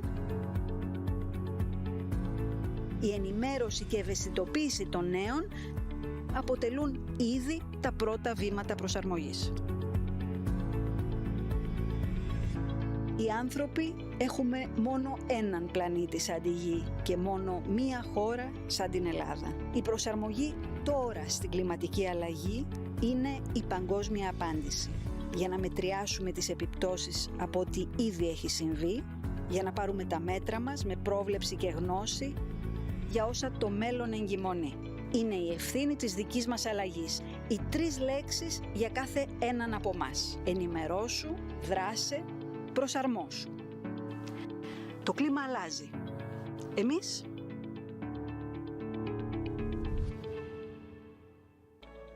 Αδριατική και Ιόνιο. Μακροπεριφερειακή στρατηγική EU-SER. Μια γέφυρα που ενώνει 10 λαούς ανάμεσα στην Αδριατική και το Ιόνιο σε μια κοινή πορεία. Μια διαδρομή προς την ανάπτυξη, την ευημερία και τη διασύνδεση. Όραμα και αποστολή της EU-SER είναι η ανάπτυξη, η απασχόληση και η ανταλλαγή τεχνογνωσίας και καλών πρακτικών μέσα από την αντιμετώπιση της κλιματικής αλλαγής, την προστασία του περιβάλλοντος αλλά και τη δημιουργία ενός βιώσιμου μέλλοντος για τους πολίτες της μακροπεριφέρειας. Με την συμμετοχή 10 χωρών, στοχεύοντας πάντα στην οικονομική και κοινωνική ευημερία, την ανάπτυξη, την απασχόληση και την κοινωνική συνοχή, η στρατηγική EU-SER εκφράζεται μέσα από 4 πυλώνες: της γαλάζιας ανάπτυξης, της διασύνδεσης της μακροπεριφέρειας, της περιβαλλοντικής ποιότητας και του βιώσιμου τουρισμού, ενώ και ένας 5ος πυλώνας της κοινωνικής ενσωμάτωσης πρόκειται να προσθεθεί. Η στρατηγική της EU-SER επικεντρώνεται σε ζητήματα κοινού ενδιαφέροντος των περιφερειών των χωρών της περιοχής, που στοχεύουν μέσα από τη συνεργασία τους στην βελτίωση της ανταγωνιστικότητας των επιχειρήσεων, στη διασύνδεση και στη μείωση των φυσικών και τεχνητών εμποδίων, στην προσβασιμότητα στην ευρύτερη περιοχή, στη δημιουργία και ενίσχυση των θέσεων εργασίας στη μακροπεριφέρεια, στην ανάδειξη του τουριστικού και πολιτιστικού προϊόντος των χωρών της EU-SER, αλλά και στην υλοποίηση μιας στρατηγικής που προωθεί την ενταξιακή πορεία και την ενσωμάτωση των Δυτικών Βαλκανίων στην Ευρωπαϊκή Ένωση.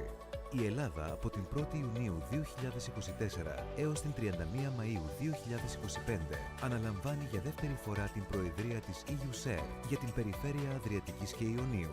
Ο πρώτος πυλώνας της γαλάζιας ανάπτυξης στοχεύει στην προώθηση των γαλάζιων τεχνολογιών, στην ενίσχυση της αλληλείας και στην ανάπτυξη των θαλάσσιων υπηρεσιών και διακυβέρνησης.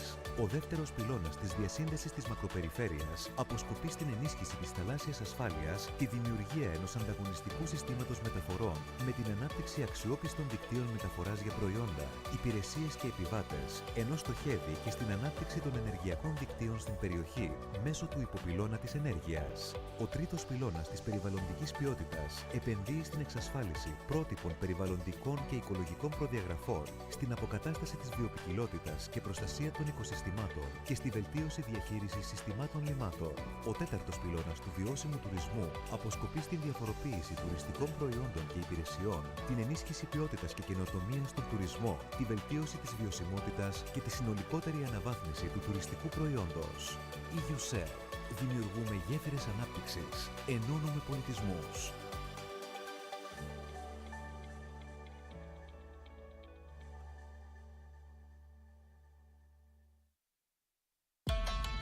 Μέσα σε λίγες δεκαετίες η κλιματική αλλαγή από ενδεχόμενος κίνδυνος και απειλή γίνεται μια επώδυνη εμπειρία της καθημερινότητάς μας. Μέσα σε λίγες δεκαετίες η κλιματική αλλαγή μεταμορφώνεται ραγδαία σε κλιματική κρίση. Τώρα πια το καταλαβαίνουμε, γιατί το ζούμε. Στην Ελλάδα το αποτύπωμα των επιπτώσεων είναι ήδη εδώ. Περισσότερες και πιο έντονες πυρκαγιές, σφοδρές βροχοπτώσεις και πλημμύρες, συχνότερα κύματα καύσωνα και περίοδοι ξηρασίας. Την ίδια στιγμή πλήττονται σταδιακά τα ευαίσθητα οικοσυστήματα και μια σειρά από παραγωγικές και οικονομικές δραστηριότητες.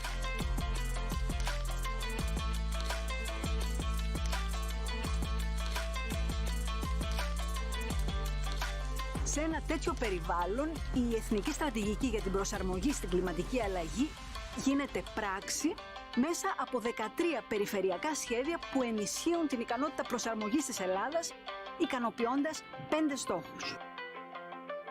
Την πρόβλεψη και τον σχεδιασμό. Την παρακολούθηση δράσεων και πολιτικών προσαρμογής. την αποτελεσματική θωράκιση ευάλωτων τομέων,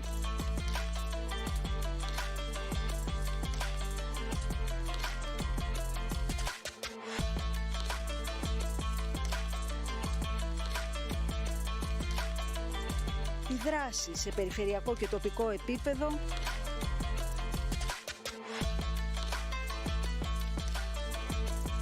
τέλος, την ευαισθητοποίηση της κοινωνίας.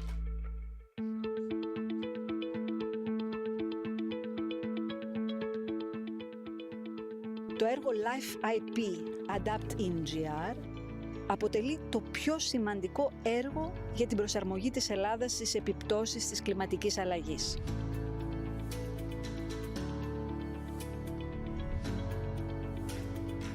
Στην καρδιά του βρίσκεται ο συντονισμός και η διαχείριση δράσεων ενίσχυσης της εθνικής στρατηγικής.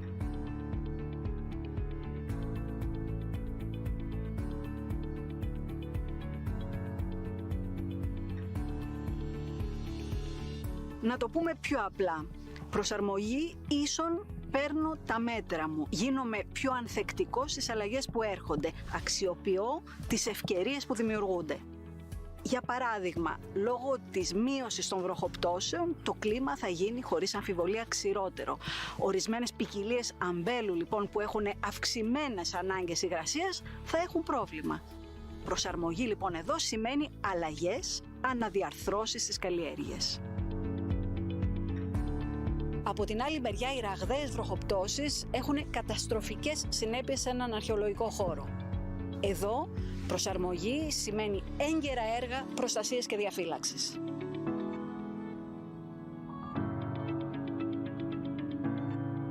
Οι τακτικές μετρήσεις της κοινής γνώμης δείχνουν τα επίπεδα ενημέρωσης, γνώσης και αντιλήψεων. Στην Ελλάδα φαίνεται ότι όλοι κατανοούμε γενικά πως η κλιματική αλλαγή είναι μια σοβαρή απειλή. Δυσκολευόμαστε όμως να καταλάβουμε το μέγεθος του προβλήματος και τι ακριβώς σημαίνει η προσαρμογή.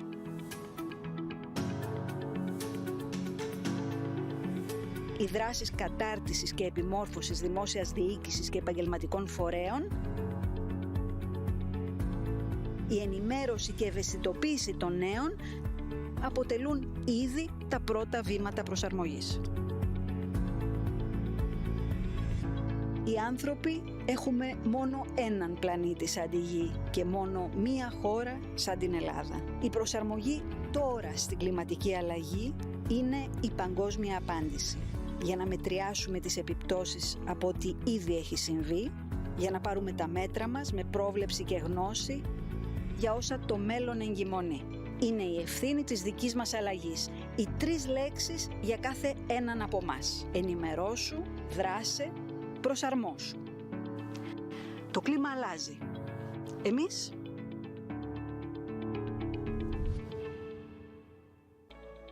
Αδριατική και Ιόνιο. Μακροπεριφερειακή στρατηγική EU-SER. Μια γέφυρα που ενώνει 10 λαούς ανάμεσα στην Αδριατική και το Ιόνιο σε μια κοινή πορεία. Μια διαδρομή προς την ανάπτυξη, την ευημερία και τη διασύνδεση.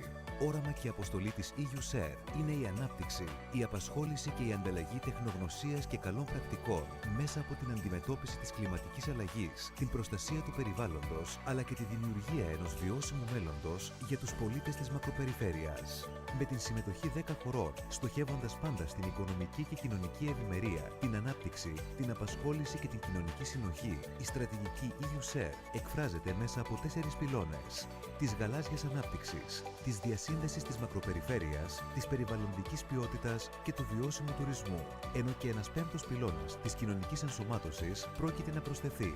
Η στρατηγική της EU-SER επικεντρώνεται σε ζητήματα κοινού ενδιαφέροντος των περιφερειών των χωρών της περιοχής, που στοχεύουν μέσα από τη συνεργασία τους στην βελτίωση της ανταγωνιστικότητας των επιχειρήσεων, στη διασύνδεση και στη μείωση των φυσικών και τεχνητών εμποδίων, στην προσβασιμότητα στην ευρύτερη περιοχή, στη δημιουργία και ενίσχυση των θέσεων εργασίας στη μακροπεριφέρεια, στην ανάδειξη του τουριστικού και πολιτιστικού προϊόντος των χωρών της EU-SER, αλλά και στην υλοποίηση μιας στρατηγικής που προωθεί την ενταξιακή πορεία και την ενσωμάτωση των Δυτικών Βαλκανίων στην Ευρωπαϊκή Ένωση. Η Ελλάδα από την 1η Ιουνίου 2024 έως την 31 Μαΐου 2025 αναλαμβάνει για δεύτερη φορά την προεδρία της EU-SER για την περιφέρεια Αδριατικής και Ιωνίου. Ο πρώτος πυλώνας της γαλάζιας ανάπτυξης στοχεύει στην προώθηση των γαλάζιων τεχνολογιών, στην ενίσχυση της αλληλείας και στην ανάπτυξη των θαλάσσιων υπηρεσιών και διακυβέρνησης. Ο δεύτερος πυλώνας της διασύνδεσης της μακροπεριφέρειας αποσκοπεί στην ενίσχυση της θαλάσσιας ασφάλειας, τη δημιουργία ενός ανταγωνιστικού συστήματος μεταφορών με την ανάπτυξη αξιόπιστων δικτύων μεταφοράς για προϊόντα, υπηρεσίες και επιβάτες, ενώ στοχεύει και στην ανάπτυξη των ενεργειακών δικτύων στην περιοχή μέσω του υποπυλώνα της ενέργειας. Ο τρίτος πυλώνας της περιβαλλοντικής ποιότητας επενδύει στην εξασφάλιση πρότυπων περιβαλλοντικών και οικολογικών προδιαγραφών, στην αποκατάσταση της βιοποικιλότητας και προστασία των οικοσυστημάτων και στη βελτίωση διαχείρισης συστημάτων λιμάτων. Ο τέταρτος πυλώνας του βιώσιμου τουρισμού αποσκοπεί στην διαφοροποίηση τουριστικών προϊόντων και υπηρεσιών, την ενίσχυση ποιότητας και καινοτομίας στον τουρισμό, τη βελτίωση της βιωσιμότητας και τη συνολικότερη αναβάθμιση του τουριστικού προϊόντος. EU-SER. Δημιουργούμε γέφυρες ανάπτυξης. Ενώνουμε πολιτισμούς.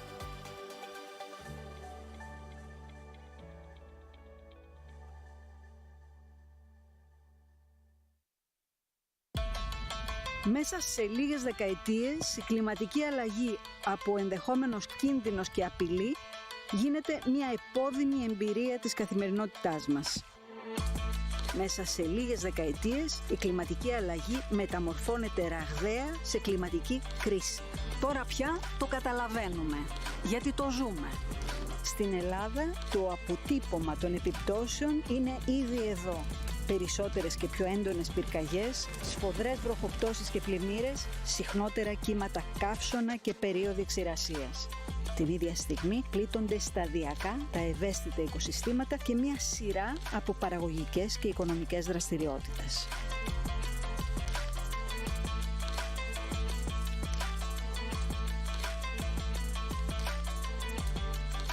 Σε ένα τέτοιο περιβάλλον, η Εθνική Στρατηγική για την Προσαρμογή στην Κλιματική Αλλαγή γίνεται πράξη μέσα από 13 περιφερειακά σχέδια που ενισχύουν την ικανότητα προσαρμογής της Ελλάδας, ικανοποιώντας 5 στόχους.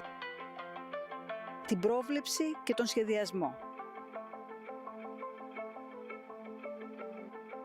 Την παρακολούθηση δράσεων και πολιτικών προσαρμογής. Την αποτελεσματική θωράκιση ευάλωτων τομέων.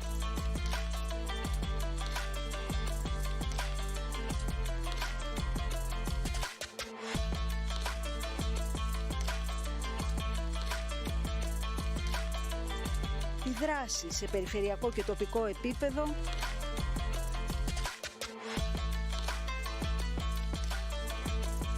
Τέλος, την ευαισθητοποίηση της κοινωνίας.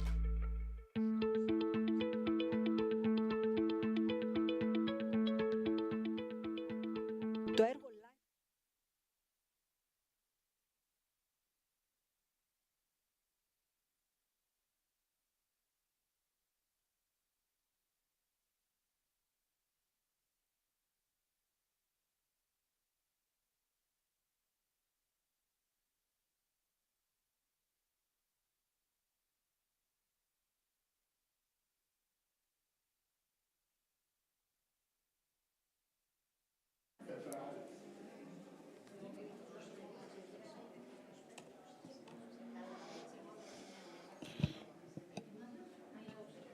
Dear friends,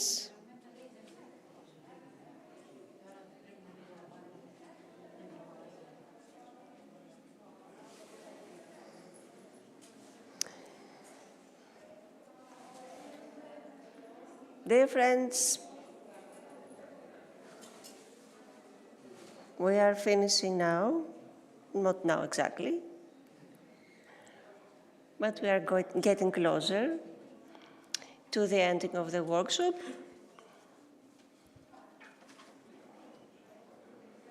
So I would like to call the moderators of the sessions that we heard this last 2 days to join us at the panel in order to go through the outcomes of the workshop and share their thoughts.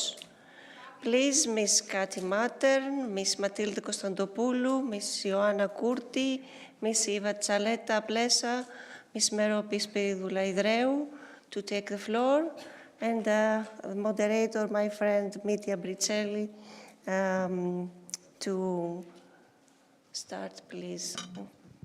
We listen to you.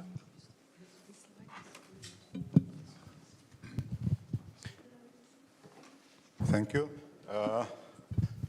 Thank you, Eva. You have to be clear about the time frame. We do have how much time, Eva? Okay. Thank you very much, and I'm really pleased to have this role. It's privilege, but I know that the ladies here, they're much more capable than me. But anyway, I will try my best. It's such, this is wish of the Greek presidency. I'm more than happy to serve this, let's say, panel.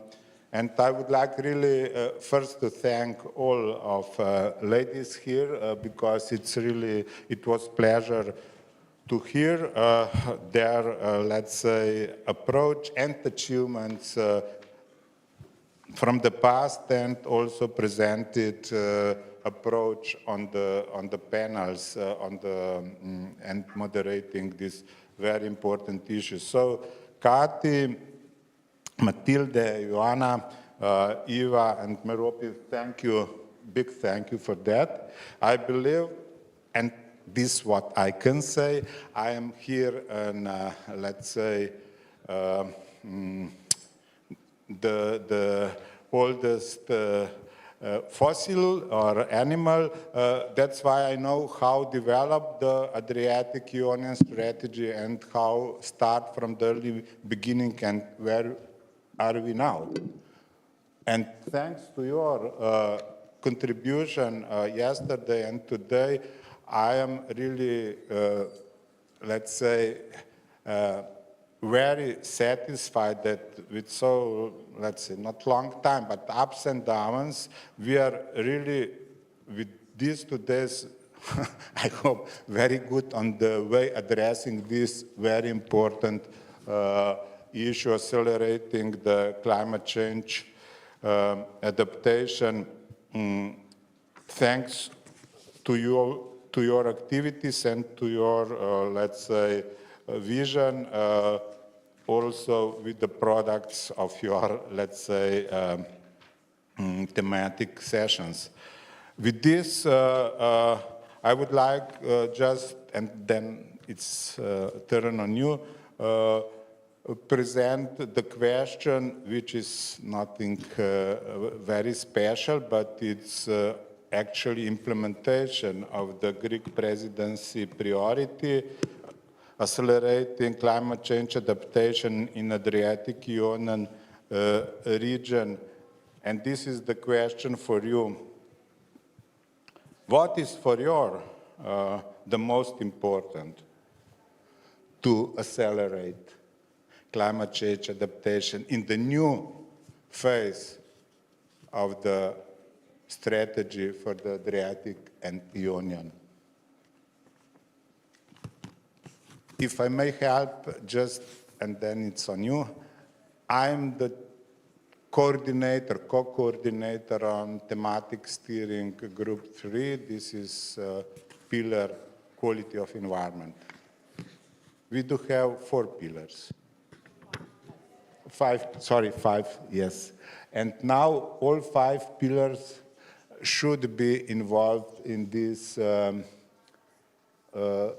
let's say, implementation of this horizontal, very horizontal issues. I believe that the messages of all of you was that it's horizontal issue. And with this, I'm inviting you to express your, what I said, your most important recommendation for the next step of implementation of the new strategy for Adriatic-Ionian region. I could kickstart. So I see climate change as a horizontal issue that should run across the pillars, the topics that EU SHARE is focusing on. And one important element that we have seen from our work in the region is capacity building and awareness raising. Especially climate adaptation is in all countries in the region. So we are working in Greece, in Slovenia, in Croatia, in Italy, and it's a new topic. And project promoters, they don't have experience on climate adaptation, and also expertise in some countries is also lagging behind. So I would say capacity building on the topic is quite important, and ensuring climate proofing of infrastructure, because this could support all 5 pillars of the strategy. Thank you. I believe clear message. Thank you for it. Okay, thank you. If I may go. Yes, we can go this way. Right. Well, I agree with Joanna about the capacity building and awareness raising about climate change, how to adapt, how to mitigate, and how to understand what will come in the future and how we as humans should behave in the future. I would like also to stress that within the strategy, in the Pillar 4, we were talking about and we are dealing with sustainable tourism. And the topic of sustainability has in itself, in the world of sustainability, there are climate problems with the climate change. So we are on that path and we are aware of the lots of things that we have to do and to improve to adapt. So I was also, by preparing for this panel, thinking where is sustainability and where is climate action plans? Does it go? Well, it does go together, but which is maybe more important, which is what topic we should put ahead, or this is not, or it's sustainability, it's a broader theme. So I would also like to say that we have to cooperate a lot among ourselves, among pillars, and also to emphasize more and more about the consequences if we do nothing. Thank you. Thank you. Thank you, Eva. Now, Matilda, please, the floor is yours. Thank you, Mitya, and I will start by saying something to our friends here, but mostly for friends that are online. I haven't got a promotion yet, so I'm not at the European Environmental Agency, as the board here says. I'm still at the Ministry of Economy and Finance, still a policy maker, and still very much dedicated to our strategy. So, yeah. But I don't mind if you consider to give me some kind of promotion. I would be glad to work for climate change adaptation, though not an expert. So, yeah. Thank you. So, Mitya, you put, the things into the right framework.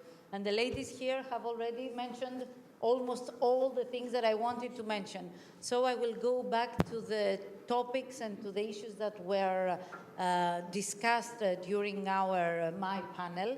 And I would say that all these are very interesting, but we should somehow safeguard and make sure that we have financing to do the things we want to do to enhance climate change adaptation. We know that these projects start from, small ones, but big projects are needed of a wider range, especially when we have to deal with forest fires, with the floods. So financing and bringing together different sources of financing should be a key element among the issues of cooperation and bringing people together in order to put the revised action plan into place and to really implement big-scale projects towards climate change adaptation. And I think it is very important that in our strategy, we start moving further and forward from the policy making to real implementation. And real implementation means projects. EU funds, pool of funds, but projects that really will help towards this goal. Thank you. Thank you, Matilde. Clear message, I believe, and it's, I hope, definitely heard on the right place and will be recorded, all your smart and wise proposals. Now going further to Kati. Please, the floor is yours. Thank you very much. Before I draw my conclusions, I would like to really thank the organizers of this event. Iona is sitting here from the ministry. I'm very pleased to be here. It was a big effort, I have to say, to come here in person, but I learned so much. That's really, for me, was very enriching, and I made many contacts and collected a lot of material to be shared on the European Climate Adaptation Platform. So thanks a lot. Secondly, yes. Secondly, I have another personal comment. I'm very impressed to see so many tough women here on the stage and in the audience. I think it's really a female topic. I can confirm this also in the European Environment Agency. We are a group of now 25 people working on resilience, and we are 22 women and 3 men. Okay, but now I'm come to my session and to my conclusions and things I want to say. I'm not coming from the region. I'm come from the EU levels. I'm representing here the work on providing EU-level data and knowledge and tools to inform adaptation policies, planning and implementation. And I think all my panelists have supported informing you about what is available. And I think we are trying to present this knowledge in a way that we can collaborate with our colleagues at national adaptation platforms and even regional platforms to provide the knowledge in a consistent way to support the multi-level, to support informing multi-level governance of adaptation. I think it was stressed here several times. That's really, really important to work in the same direction and not to contradict each other. For example, highlighting at EU levels that we want to provide climate resilient forestry with diversifying our tree species and then implementing projects on the ground with EU funding promoting one tree species. So this should not happen. So we really should collaborate in making policies consistent and implementation. I think our EU-level data have a specific role to complement what is available at national levels, and we have seen impressive presentation by our Greek colleagues on the Adaptive Greece Knowledge Hub, so we are just complementing it. But I think the EU-level data play a special role for those countries where there are not yet specialized data, maybe in some areas of the West Balkan countries, so I think that's why we can also fill a temporal gap. And I was very pleased to see so many projects using Copernicus data, and maybe they were accessed through our European Climate Data Explorer. So I bring this message back to my colleagues in the European Environment Agency that this data is really being used. I think that's also for me a good lesson learned, which I would like to bring back. I also learned that making EU knowledge available in national languages is quite good for you. So I announced that we will provide Climate Adapt in Croatian and in Greek as well. So I think that helps as well, and it was very much welcomed. But we also got some expectations, some homework. Or we should, for example, boost the standardization of data and knowledge to enable working in a consistent way across countries, but also maybe standardization to be able to aggregate data. That's also an important task that the EEA maybe can help bringing forward. And also I learned that monitoring, evaluation and learning is very, very important to track if our approaches are working, and maybe also we should increase our work to provide more guidance and more indicators on bringing this learning forward at all levels. I think that's what I wanted to say. Thanks again very much, and I give the microphone to my next speaker. Thank you. Thank you, Kati. Now we are going to Merope. Thank you. I would like also to express my gratitude and my congratulations to all of you that put all your efforts to organize this very important summit for our cities, our region, and for the Adriatic in general, and for all of the Europe, I should say. I think the important thing that we can conclude here is that we have to be in the same line, and we have to be online with European strategies and policies. So I will stress, I will point out once again the meaning of the multi-level governance approach in this very sensitive and very contemporary issue of triple planetary crisis, protection of the environment and climate change. So I think we need subnational cooperation and sub-European cooperation. We need a very quicker, to be more accurate, implementation of strategies, of planning, of legislation, and we need to harmonize. We need harmonization all around Europe of our legislation, because we have to be able to deal in a holistic approach these very important issues, because the goals and the problems are common. So we have to have a common strategies to take concrete actions, to have concrete competencies in all the level of governments, the central government, the EU institutions, the Congress of Local and Regional Authorities, the EU Council, all the institutions, the central governments, the regions and the municipalities. Because I think we are all in the same chain. We are around, we embrace the environment, we embrace our cities, our regional, as a chain. So I think we have to be functional and we have to work all together, because otherwise this chain is not functional.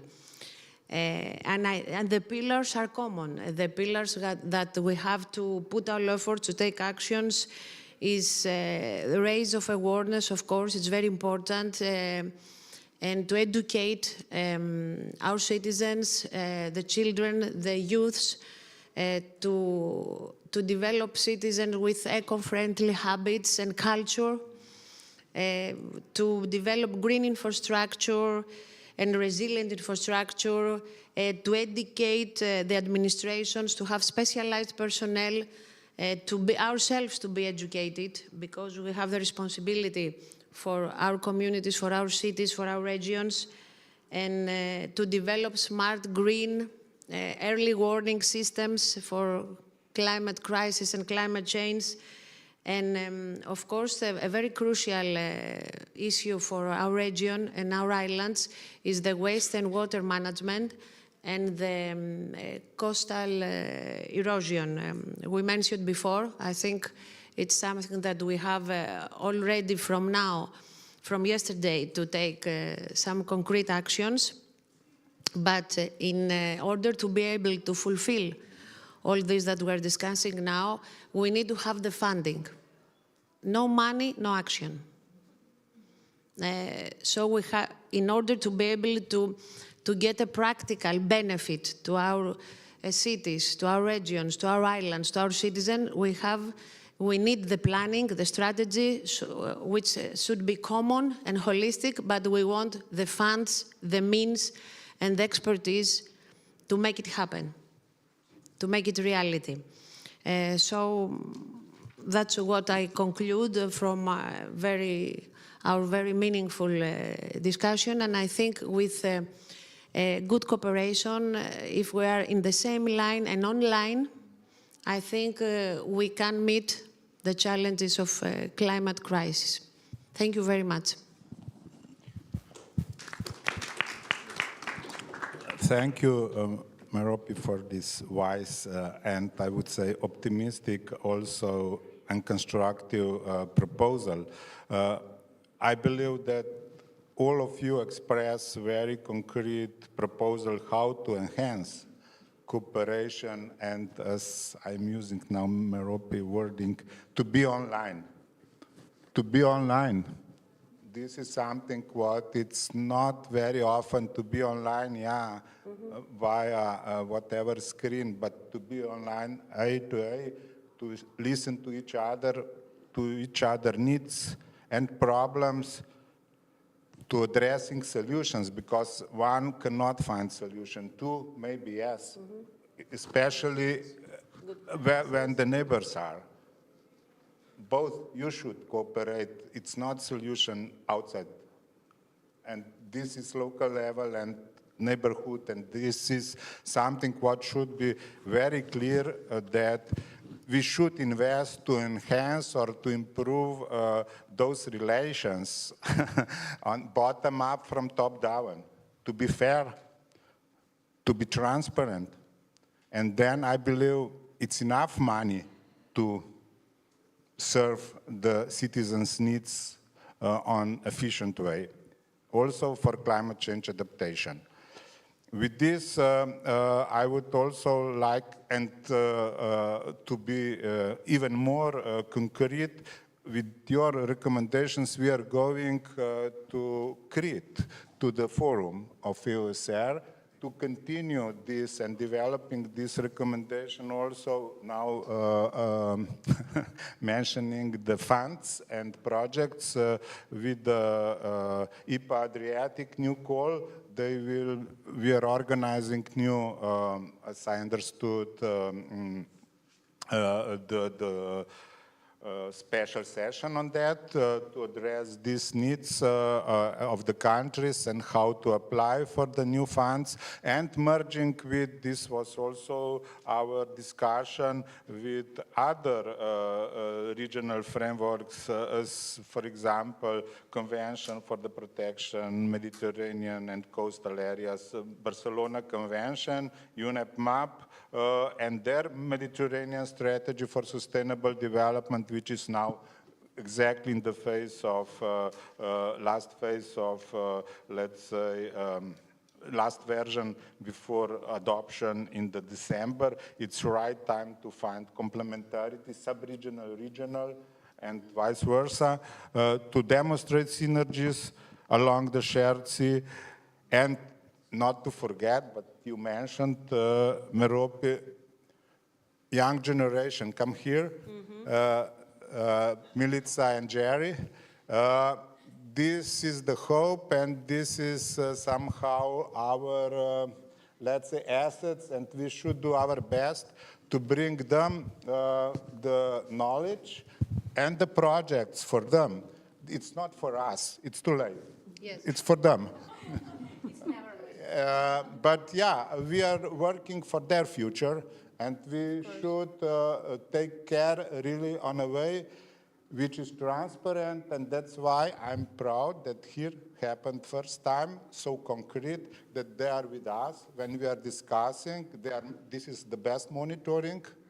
They will report what we are doing, and they will be with us on the next session, and they will bring more youngsters. And we are under monitoring now of new generation. And this is something what it's hope for me, that we will do our best.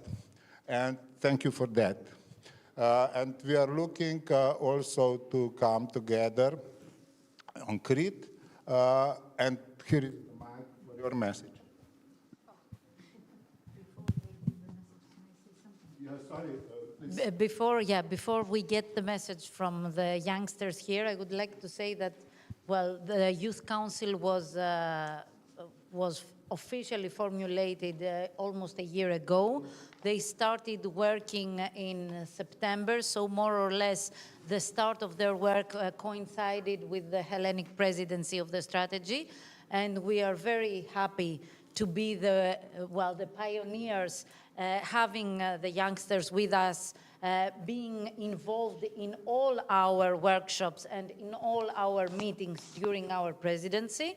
And towards this end, of course, we will have a special session on the Youth Council in Crete, but we also need them to be there with us at the governing board meetings, at the task force TSG meetings, and we need their input from now on and every day in every point of our work in the strategy.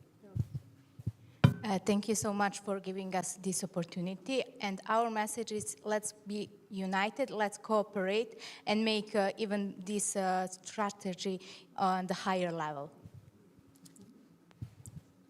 Because the climate change is here, it's present, and it's a very important issue also for our generation, and especially for our generation and our future. So if we collaborate on time and efficiently, we can create the desirable effects. Thank you.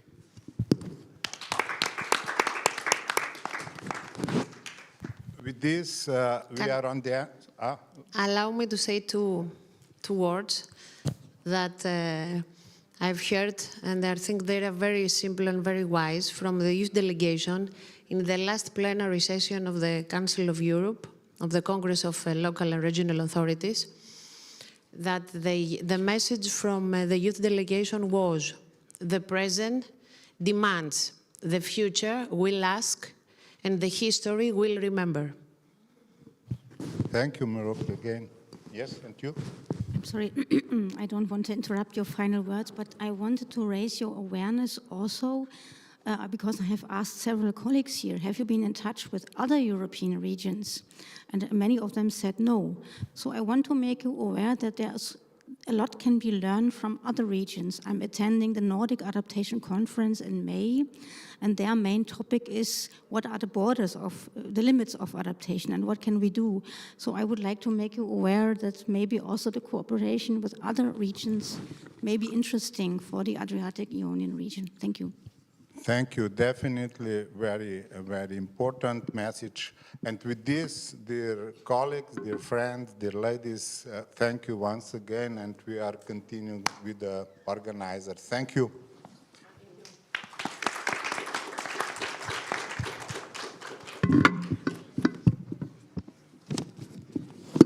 Thank you very much, distinguished guests. Thank you so much. So the last, but not least, panel for this workshop will be moderated by Ms. Helena Sandblad-Schaffer, Policy Officer in Southeast Europe and EU-SHARE team for the Directorate General Regio, European Commission. Please, Mitya and Eva, you may stay where you were before. And I also call Gerasimus Avierinos, representative of the EU-SHARE Youth Council, Pillar 3. And we have online, I think, Mr. Martin Spolz, Head of the Adaptation and Resilience Unit, Directorate General for Climate Action, European Commission.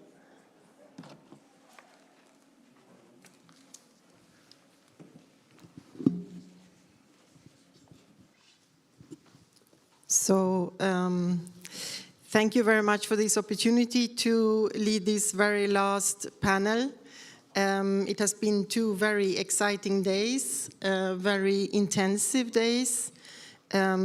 We have learned so much about the future challenges. I would like to start with a big thank you to the organizers of this workshop. We have heard so many interesting contributions. and very many motivated experts contributing to this. We have also been able to learn a lot during these 2 days. The statistical data that was showing us scenarios for the near and far future that we will have to tackle, that was showed to us during the first day. And we have also understood that this specific region, the Mediterranean region, is a very specific hotspot for such consequences as heat waves, floods, drought, and landslides. We have also heard about the policies on European level that have been put in place to tackle climate adaptation. There have been many interesting and also motivating contributions and examples on a local and regional level of climate adaptation measures. Because the measures taken, they are always local and territorial. So this very last panel shall try to summarize what we have discussed during these 2 days. How will and shall this impact the USR strategy? For your information, the USR strategy has a new action plan. It will be adopted and will be presented during the forum in Crete. I will now start to give the word to Mr. Martin Spolch, Head of the Adaption and Resilience Unit of DG Klima, European Commission. And I would like to ask you, Martin, what would you say are your recommendations or advice on better implementing European adaptation policies in the context of the European Union strategy for the Adriatic-Ionian region? Thank you very much, Helena. Good afternoon to you all. It's my pleasure to join you, and apologies for the big monster size of me in the room. I would like to first recall what my boss, Elena Bardram said yesterday about the critical importance of scaling up action on adaptation and climate resilience, not only at the EU level, but also at member states level and regional level. I'm representing DG Klima, that is in charge of the climate policies, and we are staying the course on climate action when it comes to climate mitigation, but we do need to do much more and scale up ambition on climate resilience and adaptation. And that's why the President, I don't want to repeat what Elena said yesterday, but the President of the Commission requested to prepare a very ambitious European climate adaptation plan and possibly also legislation next year in autumn 2026 that would significantly improve the preparedness of our whole society across the European Union to withstand the impacts of climate change. And in that vein, we have already done some work. We did the first European climate risk assessment, which assessed the severity of the critical hazards and the vulnerabilities that we observe. And we also issued a communication on managing climate risks last year, which clearly said that nobody is prepared. Now, we also floated 3 areas that are relevant not only for the European context, but also for the member states and regional context. Because your question is what it is that we do at the European level can help at the regional and local level. And I will tell you 3 things. The first one is we always want that this cycle of assessing the climate risk, then as a result of the assessment, preparing a plan, implementing the plan, and evaluating a plan should not happen only at the European level, but should happen also at the member states level and regional and local level. So we do encourage communities and member states and regions to do their own assessments of the climate risks and impacts that are specific to their particular regions. And here we advise to assume harsher scenario than 1.5 or 2 degrees, which is still our target, and we are not giving up on the target, let me be very clear. But we do need to take into account that the impact of climate change in Europe will be harsher and bigger than the impact elsewhere in the world. In other words, a kind of 3-degree scenario in Europe will be translating into 1.5 degree in global, or the otherwise, I mean, the other vice versa, 1.5 at a global level will translate into 3 degrees at European level. And we need to prepare for that. So this cycle, assessing the risk, preparing a plan, implementing a plan, and evaluating plan is the first thing. We encourage this to be done at a local level as well. The second area is tools. We do encourage every region and member states to develop tools that will help improving risk awareness of stakeholders about the impacts that the specific communities in that region will face. And our assessment from last year at the European level already identified that there are quite significant vulnerabilities, especially in the Southern Europe. So please do, those of you who have not seen this analysis, please have a look. But we don't want only to leave it with risk awareness. We would like to provide tools that will help stakeholders to do something about this, so that there is an active risk management of those risks that will ultimately improve the preparedness and resilience. So we are working also with our EU mission on adaptation, on supporting local authorities and regional authorities to support their resilience against climate change. And finally, and that's the last element, we do need to identify a kind of new project pipeline for adaptation and resilience that will ultimately need to be financed. We do need to scale up finance for adaptation and resilience, because every euro that we invest now as a prevention will bring enormous benefits and will avoid very, very significant costs if you don't make these investments already now. So my third advice to you would be, please think proactively about projects that can improve the society and the level of preparedness, and as a result, facilitating finance and investments into those projects. Thank you. Thank you very much, Martin, for your comprehensive answer. We also would like to know, because we are a transnational strategy, the USR strategy, how you think that you are going to integrate transnational aspects into the European Climate Action Plan, particularly regarding macro regions such as the European Union strategy for the Adriatic-Ionian area. And it covers not only EU member states, but also candidate countries.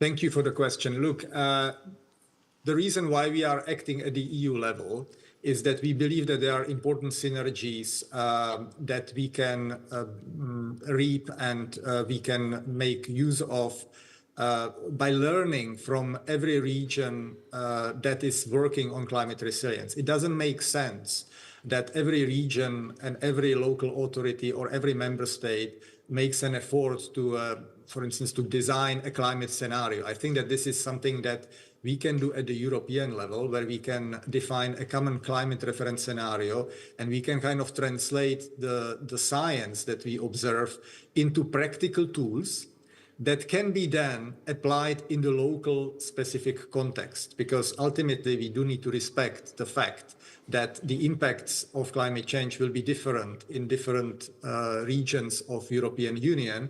So we need to provide for flexibility. The action ultimately has to be local. But what we can do at the European level, and that's where we are coming from, and that's the EU value of working on this file, is to come up with tools, useful tools that will translate science into something that can be then elaborated further at the local and regional level, that would be accustomed and tailor-made to the regional and local context. You mentioned the word transboundary effects. Indeed, climate change doesn't know the borders. And this is not only applicable to Luxembourg, that is sitting in the middle of different countries, but it also applies in this region. And we need to kind of find a way how we can establish kind of common language, common definitions, common framework that, we can, when we want to learn from each other, what one region is doing so that the other region, can benefit from, we need to find a common denominator for a communication.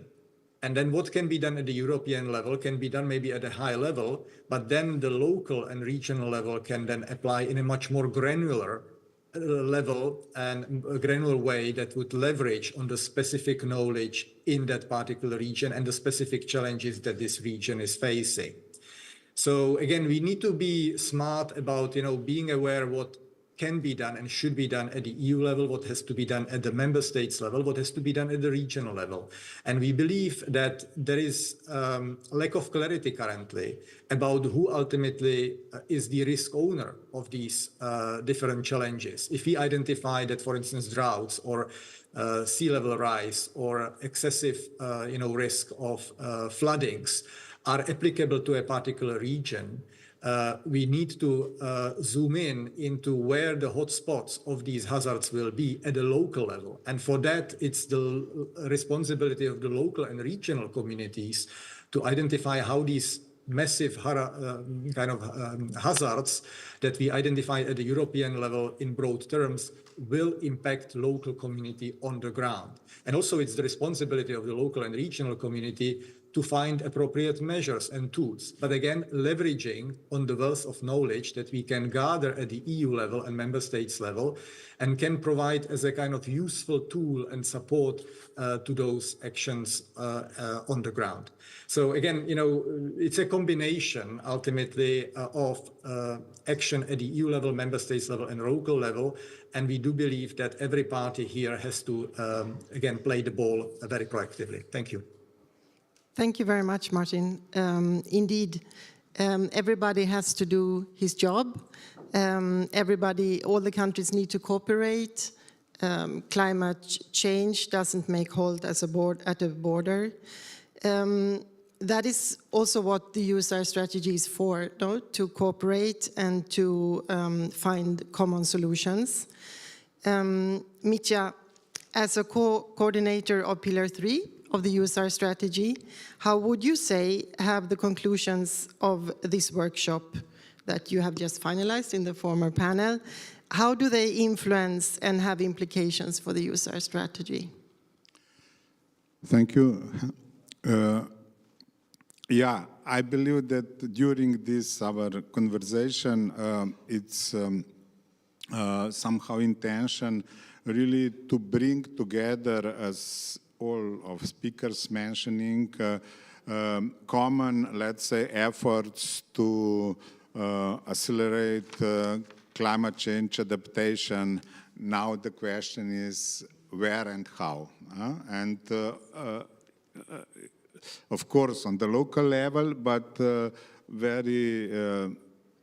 in very concrete practice, we are coming to the borders of the local level and the borders of the regional level and the borders of the country. And of course, how to first to solve those approaches on those two levels, and then with the neighborhood, which is countries, and then it's Adriatic-Ionian region. And this is something what exactly we are discussing, and I believe we are understanding, and also we somehow identified the gaps, and we are living with those gaps, unfortunately, but those days we are doing our best to minimize those gaps or to build somehow path to better cooperate and to be more efficient, to accelerate the climate change adaptations. How we see, and I see, as with so many years of experience in working with these transboundary issues in river basin commissions and bilateral commissions with our neighbors, I see it very pragmatic, and I would say also quite nothing special, let's say so, but if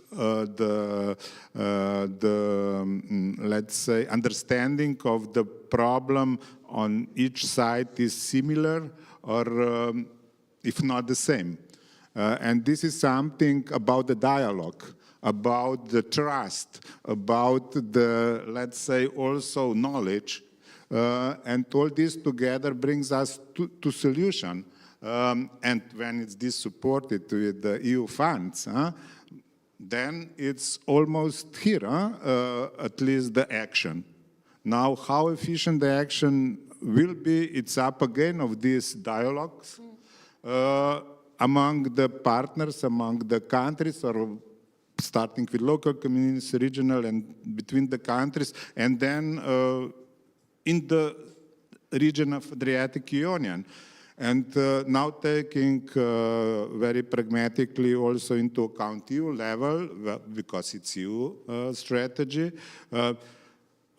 it's from very pragmatic point of view of implementing of European Water Framework Directive, which is for river basins, European Flood Directive, which again it's for one extreme of the climate change. We should not forget another extreme, what it's dry, let's say, drought and low waters. It's not just a flood problem, it's low water problem, and with those connected problems with the water supply, food production, forest fires, those two extremes, floods and, of course, low waters, is an issue of climate change adaptation program now and action plan. And this should be, again, from my point of view, of course, coordinated via transboundary cooperation, via existing, I would say, mechanisms, but more focused, not sectoral, but horizontally, and to overcome sectoral approach. With this, I believe it's quite good terminology already on place in river basin management planning. We are talking about not water, but we are talking about the water bodies and water ecosystems, and good ecological status. All this together brings us that we should, it's not about just engineering works and to make it simple and, you know, structural, whatever measures. And no, it's much more, let's say, not just possible, but needed to take into account. We heard not just about ecosystem services and goods and importance of ecosystems and green, let's say, or friendly approach or nature-based solution, but we heard also about what? Human dimension, social dimension of those measures. And or urban cities, Zagreb, for example, or wherever in Thessaloniki, or on the countryside. Don't forget that those who are citizens, who are in those problems, living with the water bodies with enhanced dynamic of flow and low waters, and all what it's connected with the problems with. And this is something what I believe it's manageable if is cooperation among the sectors on all levels, as the colleague from Greek communities said, online communication. And that's, I believe, is the way to go. And I mentioned yesterday, and this is now, and I will finish, also somehow products of TSG3. We invest very much to satisfy the needs of the sectors of, let's say, blue growth and blue economy, let's say, more precisely, and sector connectivity to produce contingency plan for North Adriatic, and now we are continuing, our pillar is the leader to go to the Southern Adriatic and Ionian to have this shared contingency plan to prevent pressure and impacts for navigation, and hopefully also to go with the ballast water management plan in the next phase, and then also to bring together river basin, coastal and marine planning. This is something what we believe not is just possible and feasible, it's must. And those mechanisms, and if we have such an forum to discuss, to open the open issues or whatever, but we are able to deliver solutions. And we heard a lot of good practices and good examples, and I believe in such a dialogue, we are much more, let's say, efficient and also prepared to do the work at home, because we know that our neighbors understand for us and agree with proposed solution. And this is something what is a hope, that we will not stay alone with maybe huge investments, with very maybe low efficiency, if any. But if it's transboundary agreed and monitored, and of course taking care about that, then I believe we are on safe side. And this is social dimension. Not just to spend money and, okay, project over. But project should serve the needs of the citizens. Thank you. Thank you, Mitya. Gerasimus Avgerinos from the Youth Council. Hello. You are the Youth Council Pillar 3 Environment Representative. And yes, and I wanted to ask you, Mitya spoke a lot about the consequences for people, for the local communities. He took the example of water scarcity, flooding, etc. But you, as the young generation, how would you think about this workshop that now has been taking place for 2 days? How does this resonate with you? Do you think that we, older generation, that we are thinking in the right direction, or you think we are on the wrong path? Or how would you see the work that we do, and do you have any specific ideas that you would like to tell us now at the end of these 2 days? Thank you for your question and for the opportunity to be speaking here. As Mr. Mitya said, the action exists, and of course, it is very crucial to use the new technologies in order to adapt our societies to what is already happening, but this needs to lead to a structural transformation of our societies and not just to temporary solutions. Of course, there are many important initiatives on that intention by municipalities, by states, by the European Union. Also, we had the chance to hear some very interesting information about the European Investment Bank and how it can help the local level implement solutions, or about the synergies in the local level and territories among regions. However, we need not to forget that except of the adaptation plan in the Paris Agreement, there is also the mitigation part, which we need not to forget about, because the climate change is already happening. We need to start taking action in order to reversing what's going on and to keep the intention of 1.5 degrees alive, as stated in the Paris Agreement. The Green Deal of the European Union, of course, is legally binding for all the member states. So the European Union needs to be carbon neutral until 2015. And of course, maybe we are a little bit further from the Fit for 35. So how are we going to do this structural transformation on time, so as that the Mediterranean Sea, for example, who is already turning to a hotspot, can be habitable, and then there can be a prosperous future for the future generations.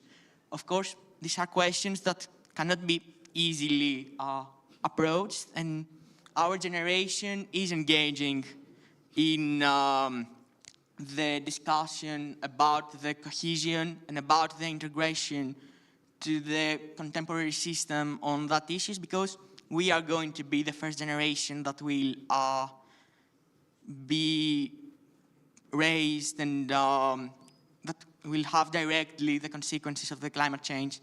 And of course, the integration of new technologies in this process which has been mentioned by the most of the speakers, is something very easy. Technology can help our lives and can help adapting, of course,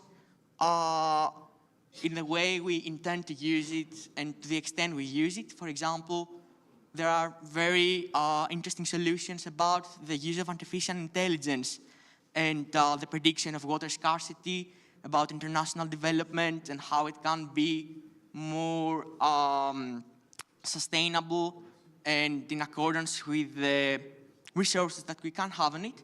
But yeah, I would like the final message to be that our generation will have, is already disproportionately affected from what's going on. And we are here to be engaged in the whole process of reversing and adapting. Thank you. Thank you very much for this answer, and thank you very much for reminding us about the mitigation part. That is, of course, extremely important, and the Green Deal of the EU that all member states shall fulfill, indeed. I hope that you will stay with us in Pillar 3 and remind us about our responsibility. That soon will be your responsibility. And thank you very much for participating here today. That's very nice to see young people here around. To the last panel member, Eva, as in your role as a member of the Pillar 4 Tourism of the USR strategy, how do you think that what we have learned now during the last 2 days, how this aligns with the Pillar 4 Tourism? Is there something missing, would you say, in your pillar, or how would you think about, I would not like to talk about a future revision because we're just ready with that revision, in fact, but we, of course, need to keep flexibility in our minds, and the action plan is a living document that needs to be revised now and then in order to keep up with the challenges that we meet. Thank you for the question. Yes, we are looking forward to adopt the new action plan, and since we have been working on it for some time, and within the Pillar 4, we stay on the same path from the last action plan, but of course we improved it. And we think that the sustainable tourism is the only tourism possible in the future. And as I mentioned already in the previous session, within the sustainability and within the indicators for sustainability, we recognize a lot, lots of part that goes with the climate action plan. Since we've been working on the new action plan, which is in line with the EU policies. And on the EU level, tourism got a very important role and place, I would say, especially after the COVID crisis. And the first transition pathway document started with the tourism sector. And it's a great document, a great guidelines and recommendation how to manage tourism sustainably for the future. So these were some also we had in mind and in front of us, lots of documents, but not only the main tourism document, but also other documents from other sectors.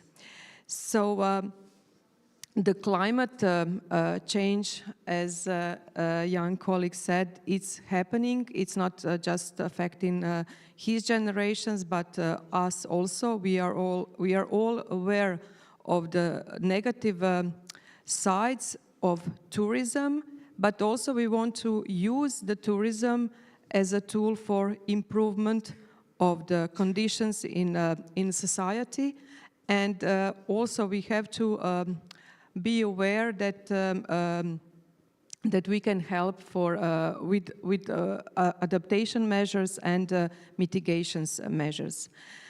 I would also like to mention here that recently European Travel Commission has published an interesting document. It's a climate action plan for tourism, a roadmap with lots of recommendations for adaptation and mitigation. And some of the member states has already interesting papers that we can all look into it and that we can be inspired and we can learn from it. Slovenia has a climate, it's a document, climate change in tourism for Slovenia. Finland also has a similar document, and there's also interesting example from Switzerland, sustainable program for sustainability. So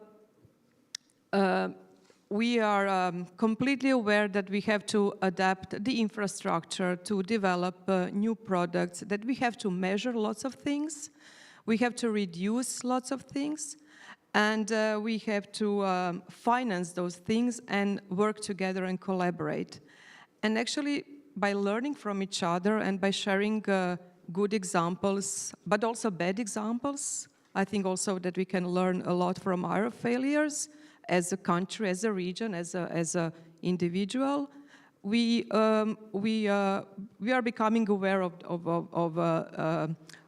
new conditions around us. So the strategy for Adriatic-Ionian region is also a great platform for learning, for sharing examples, and to also to learn this dimension of EU country, non-EU country. I think it's beautiful, and it's the only macro region that we have more non-EU countries. So we are part of the same family, and we learn from each other. So the climate change in tourism, it's seen, it's here, and the tourism sector is quite aware of it, and we do have plans or projects how to adapt and how to mitigate. The thing is that we have to project the future. We have to think about the future, and we have to react how it will be in 10, 30 or 50 years.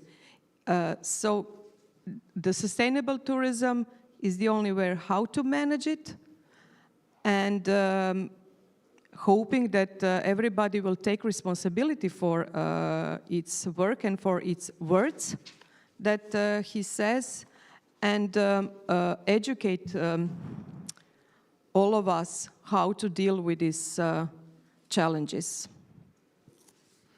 And I would just like to, not to end, but just to say that I think here we are all on the same line. We are online, in line, and we need to spread those words.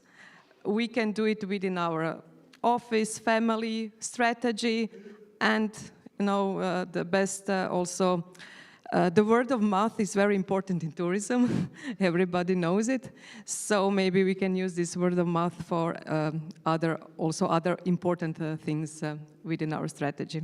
Thank you. Thank you very much, Eva, and for those nice words. Indeed, the USR strategy is the platform to exchange and to cooperate and to learn from each other. And as you rightly said, we have more candidate countries than member states in our strategy, which is something that we are also celebrating in a way. We are learning from each other, we are giving each other good examples, and we are also giving, hopefully, good examples for the candidate countries for their accession part to become members in the European Union. I think our panel is slowly coming to an end. Shall I ask maybe if there is something in the audience, some questions? No questions? Mitya, you have a comment? One maybe just dimension more. You mentioned our Adriatic-Ionian strategy, I believe after so quite nice period of, let's say, anniversary almost, and important now also milestone.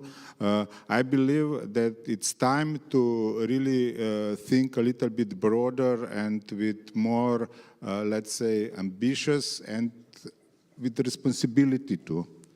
What brings us these 10 years? In the context of now broader framework, taking into account, unfortunately, also these all realities which we are, and Adriatic-Ionian strategy is in Mediterranean. It's part of Mediterranean. And although it's on the northern part, it's very diverse, politically, geographically, economically. And cooperation, due to those, let's say, some sort of disparities are not always easy, but we cooperate. We are quite successful, if not the most successful in Mediterranean on sub-regional level. Definitely, I don't know because I am in Mediterranean Action Plan and Barcelona Convention, and I know how the other transboundary cooperation is in general, and on sub-regional level, forget it. But we are here very much advanced with the concrete practice, with the concrete ideas, also for climate change adaptation. And this is something, I'm geographer, I know that regions working on sub-regions, and this is something to come closer to, let's say, real realities, geographically, socially connected economy. And this sub-regional approach can be, of course, maybe a way to go to enhance also cooperation in Mediterranean, as so complicated areas with sub-regional approach, I don't know, for eastern part of, let's say, very complicated situation now in Mediterranean, and then on southern and, of course, western, thanks God, something is happening. But definitely, Adriatic-Ionian strategy is hope for Mediterranean to be more cooperative, and of course what we are preparing, new Mediterranean for sustainable development, but for sustainable development should be cooperation. And this is what we need. Thank you. Thank you very much for these final words. If there are no more questions online, if there are comments. Can I of course, just say, yes, happily. I have listened very carefully, and look, congratulations on organizing this excellent event. I just want to say that I would be really very curious and keen to understand what it is that your community would like to see to come from the European level. I mentioned to you that next year the Commission will come forward with a hopefully game-changing initiative on climate resilience and adaptation that will also take care of the local level and regional level. But the whole purpose of this initiative is to support. So it's not necessarily to come with a stick. I mean, this is an area where we need to provide for an enabling framework and supporting framework. And I would be really very interested to hear, not maybe today, but given that you are organizing this excellent community and basically putting forward ideas and proposals, what it is that the European level can do to support your endeavor and action on the ground. I mentioned that at the European level, we already have the EU mission on climate adaptation that is supporting regional action authorities and local communities with advisory services, with exchanging practices. But we cover for the time being approximately more than 300 different regions across the European Union. But I would be interested to know, is this enough? Is this, something that you would like to see being scaled up? What is working well? What we can do better at the EU level? Again, the value added of the EU here is to be supporting. And those of you who may have ideas what it is that we can do, please let me know, because I will be very curious to know. Thank you. Thank you very much, Martin. I think for sure there will be some interesting ideas and some demands that can be channeled through us to DG Klima for future further cooperation and further work. Does anyone else would like to say something from the panel? Or yes, please. Of course. There is no microphone. I think you need a microphone because otherwise you will not. Yes. Thank you very much for all the conclusions. I just wanted to make a comment on this last word said from the colleague from the Commission. I think indeed we have very good frameworks in place, like the USAID, the Mediterranean Strategy for Sustainable Development. So these are the framework. We have the support of the countries, because these initiatives are supported by the countries. I think also the financial means are there. So maybe we need to better streamline the work also with the private sector, because also the private sector, they have a lot of interest in investing in climate change, because as a colleague from the EIB mentioned yesterday, it's better to prevent than to have to invest higher amounts in a later stage when the damages are done. This is the first thing. The second thing it is that I think what the Commission might help further, it is in supporting the cooperation with non-EU countries in the sub-regions like the USAID in the whole Mediterranean, because these are shared challenges also with non-EU countries. So we see it, for example, in the Barcelona Convention, where the Commission is a contracting party. But of course, for the non-EU countries, there are agreements for cooperation and so forth, of course.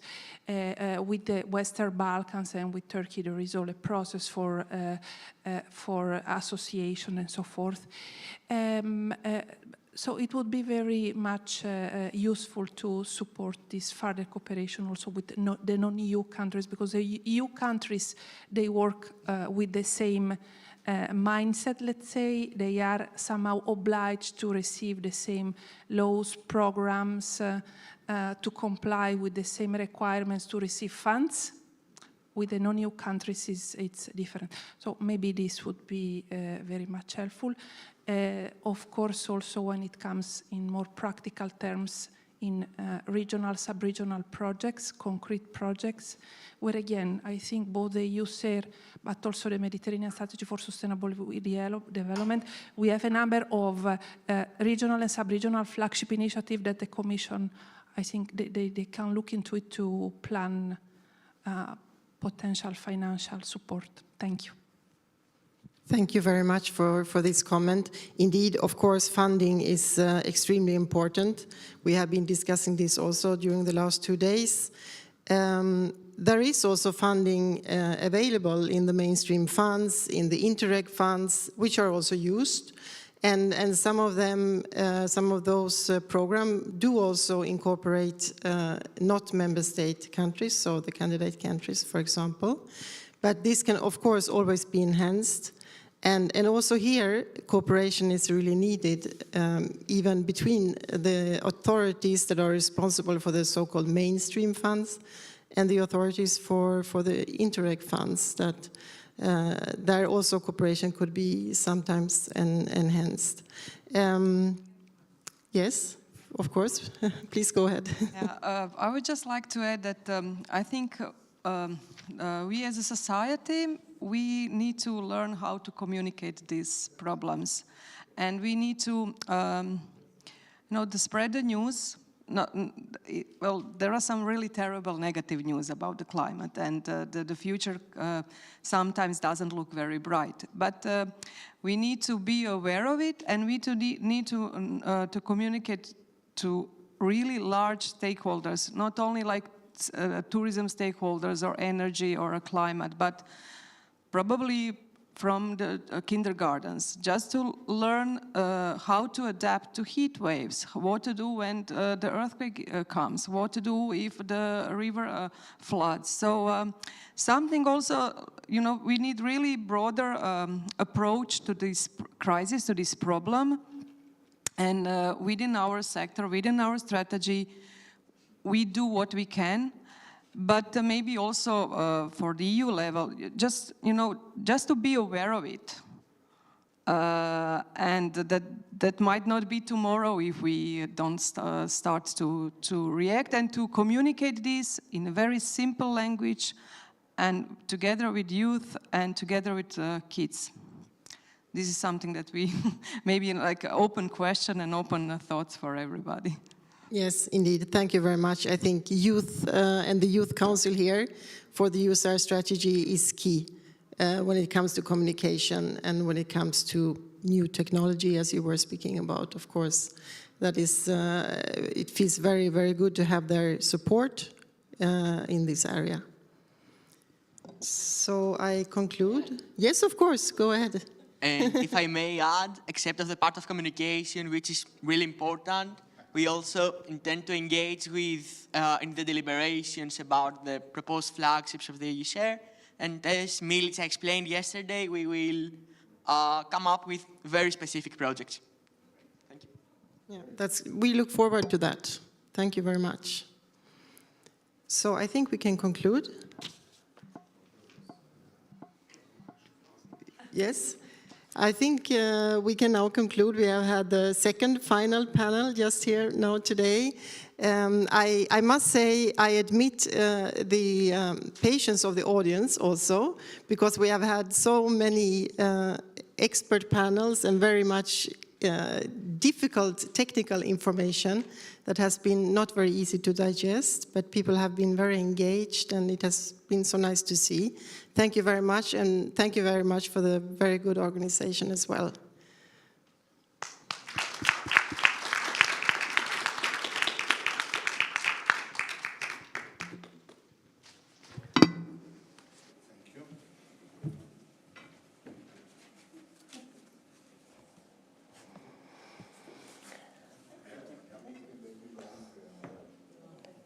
On behalf of my colleagues, and I would like to thank you, to express my deep content and gratitude to all the speakers and the participants. And we had 41 speakers in 2 days. Huge number. And also I would like to thank the region of Ionian Island, especially Mr. Ioannou, the Vice Governor, for his hospitality and help. The technical team, they are the best.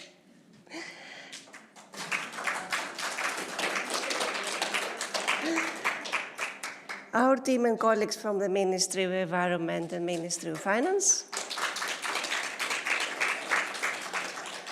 And Ioanna, my other half for the last months. If you want, Ioanna, you can say something here. Yes.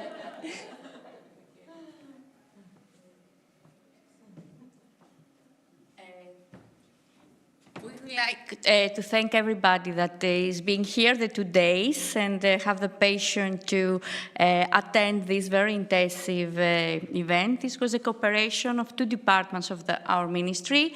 So from the Department of International and European Affairs, that is Eva is there represent this department, and my department, that is the climate change department. So what we are trying to do here is to integrate adaptation in user strategy and action plan.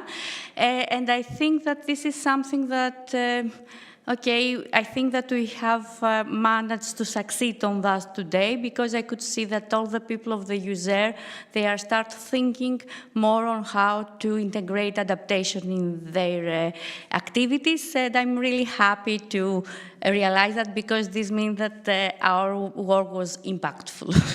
Thank you.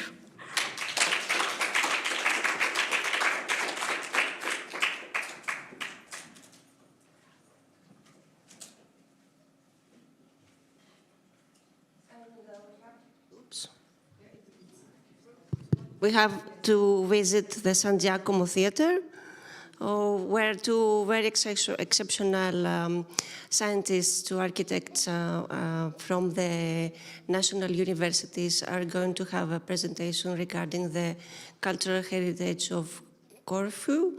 And after that, we have a short city tour at the city of Corfu. Thank you very much for being here. Enjoy the rest of the day and safe travel back. Thank you so much.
Ζήσε τη στιγμή. Για τους δύσκολους λεκέδες υπάρχει το Skip. Με την καλύτερη κάψουλα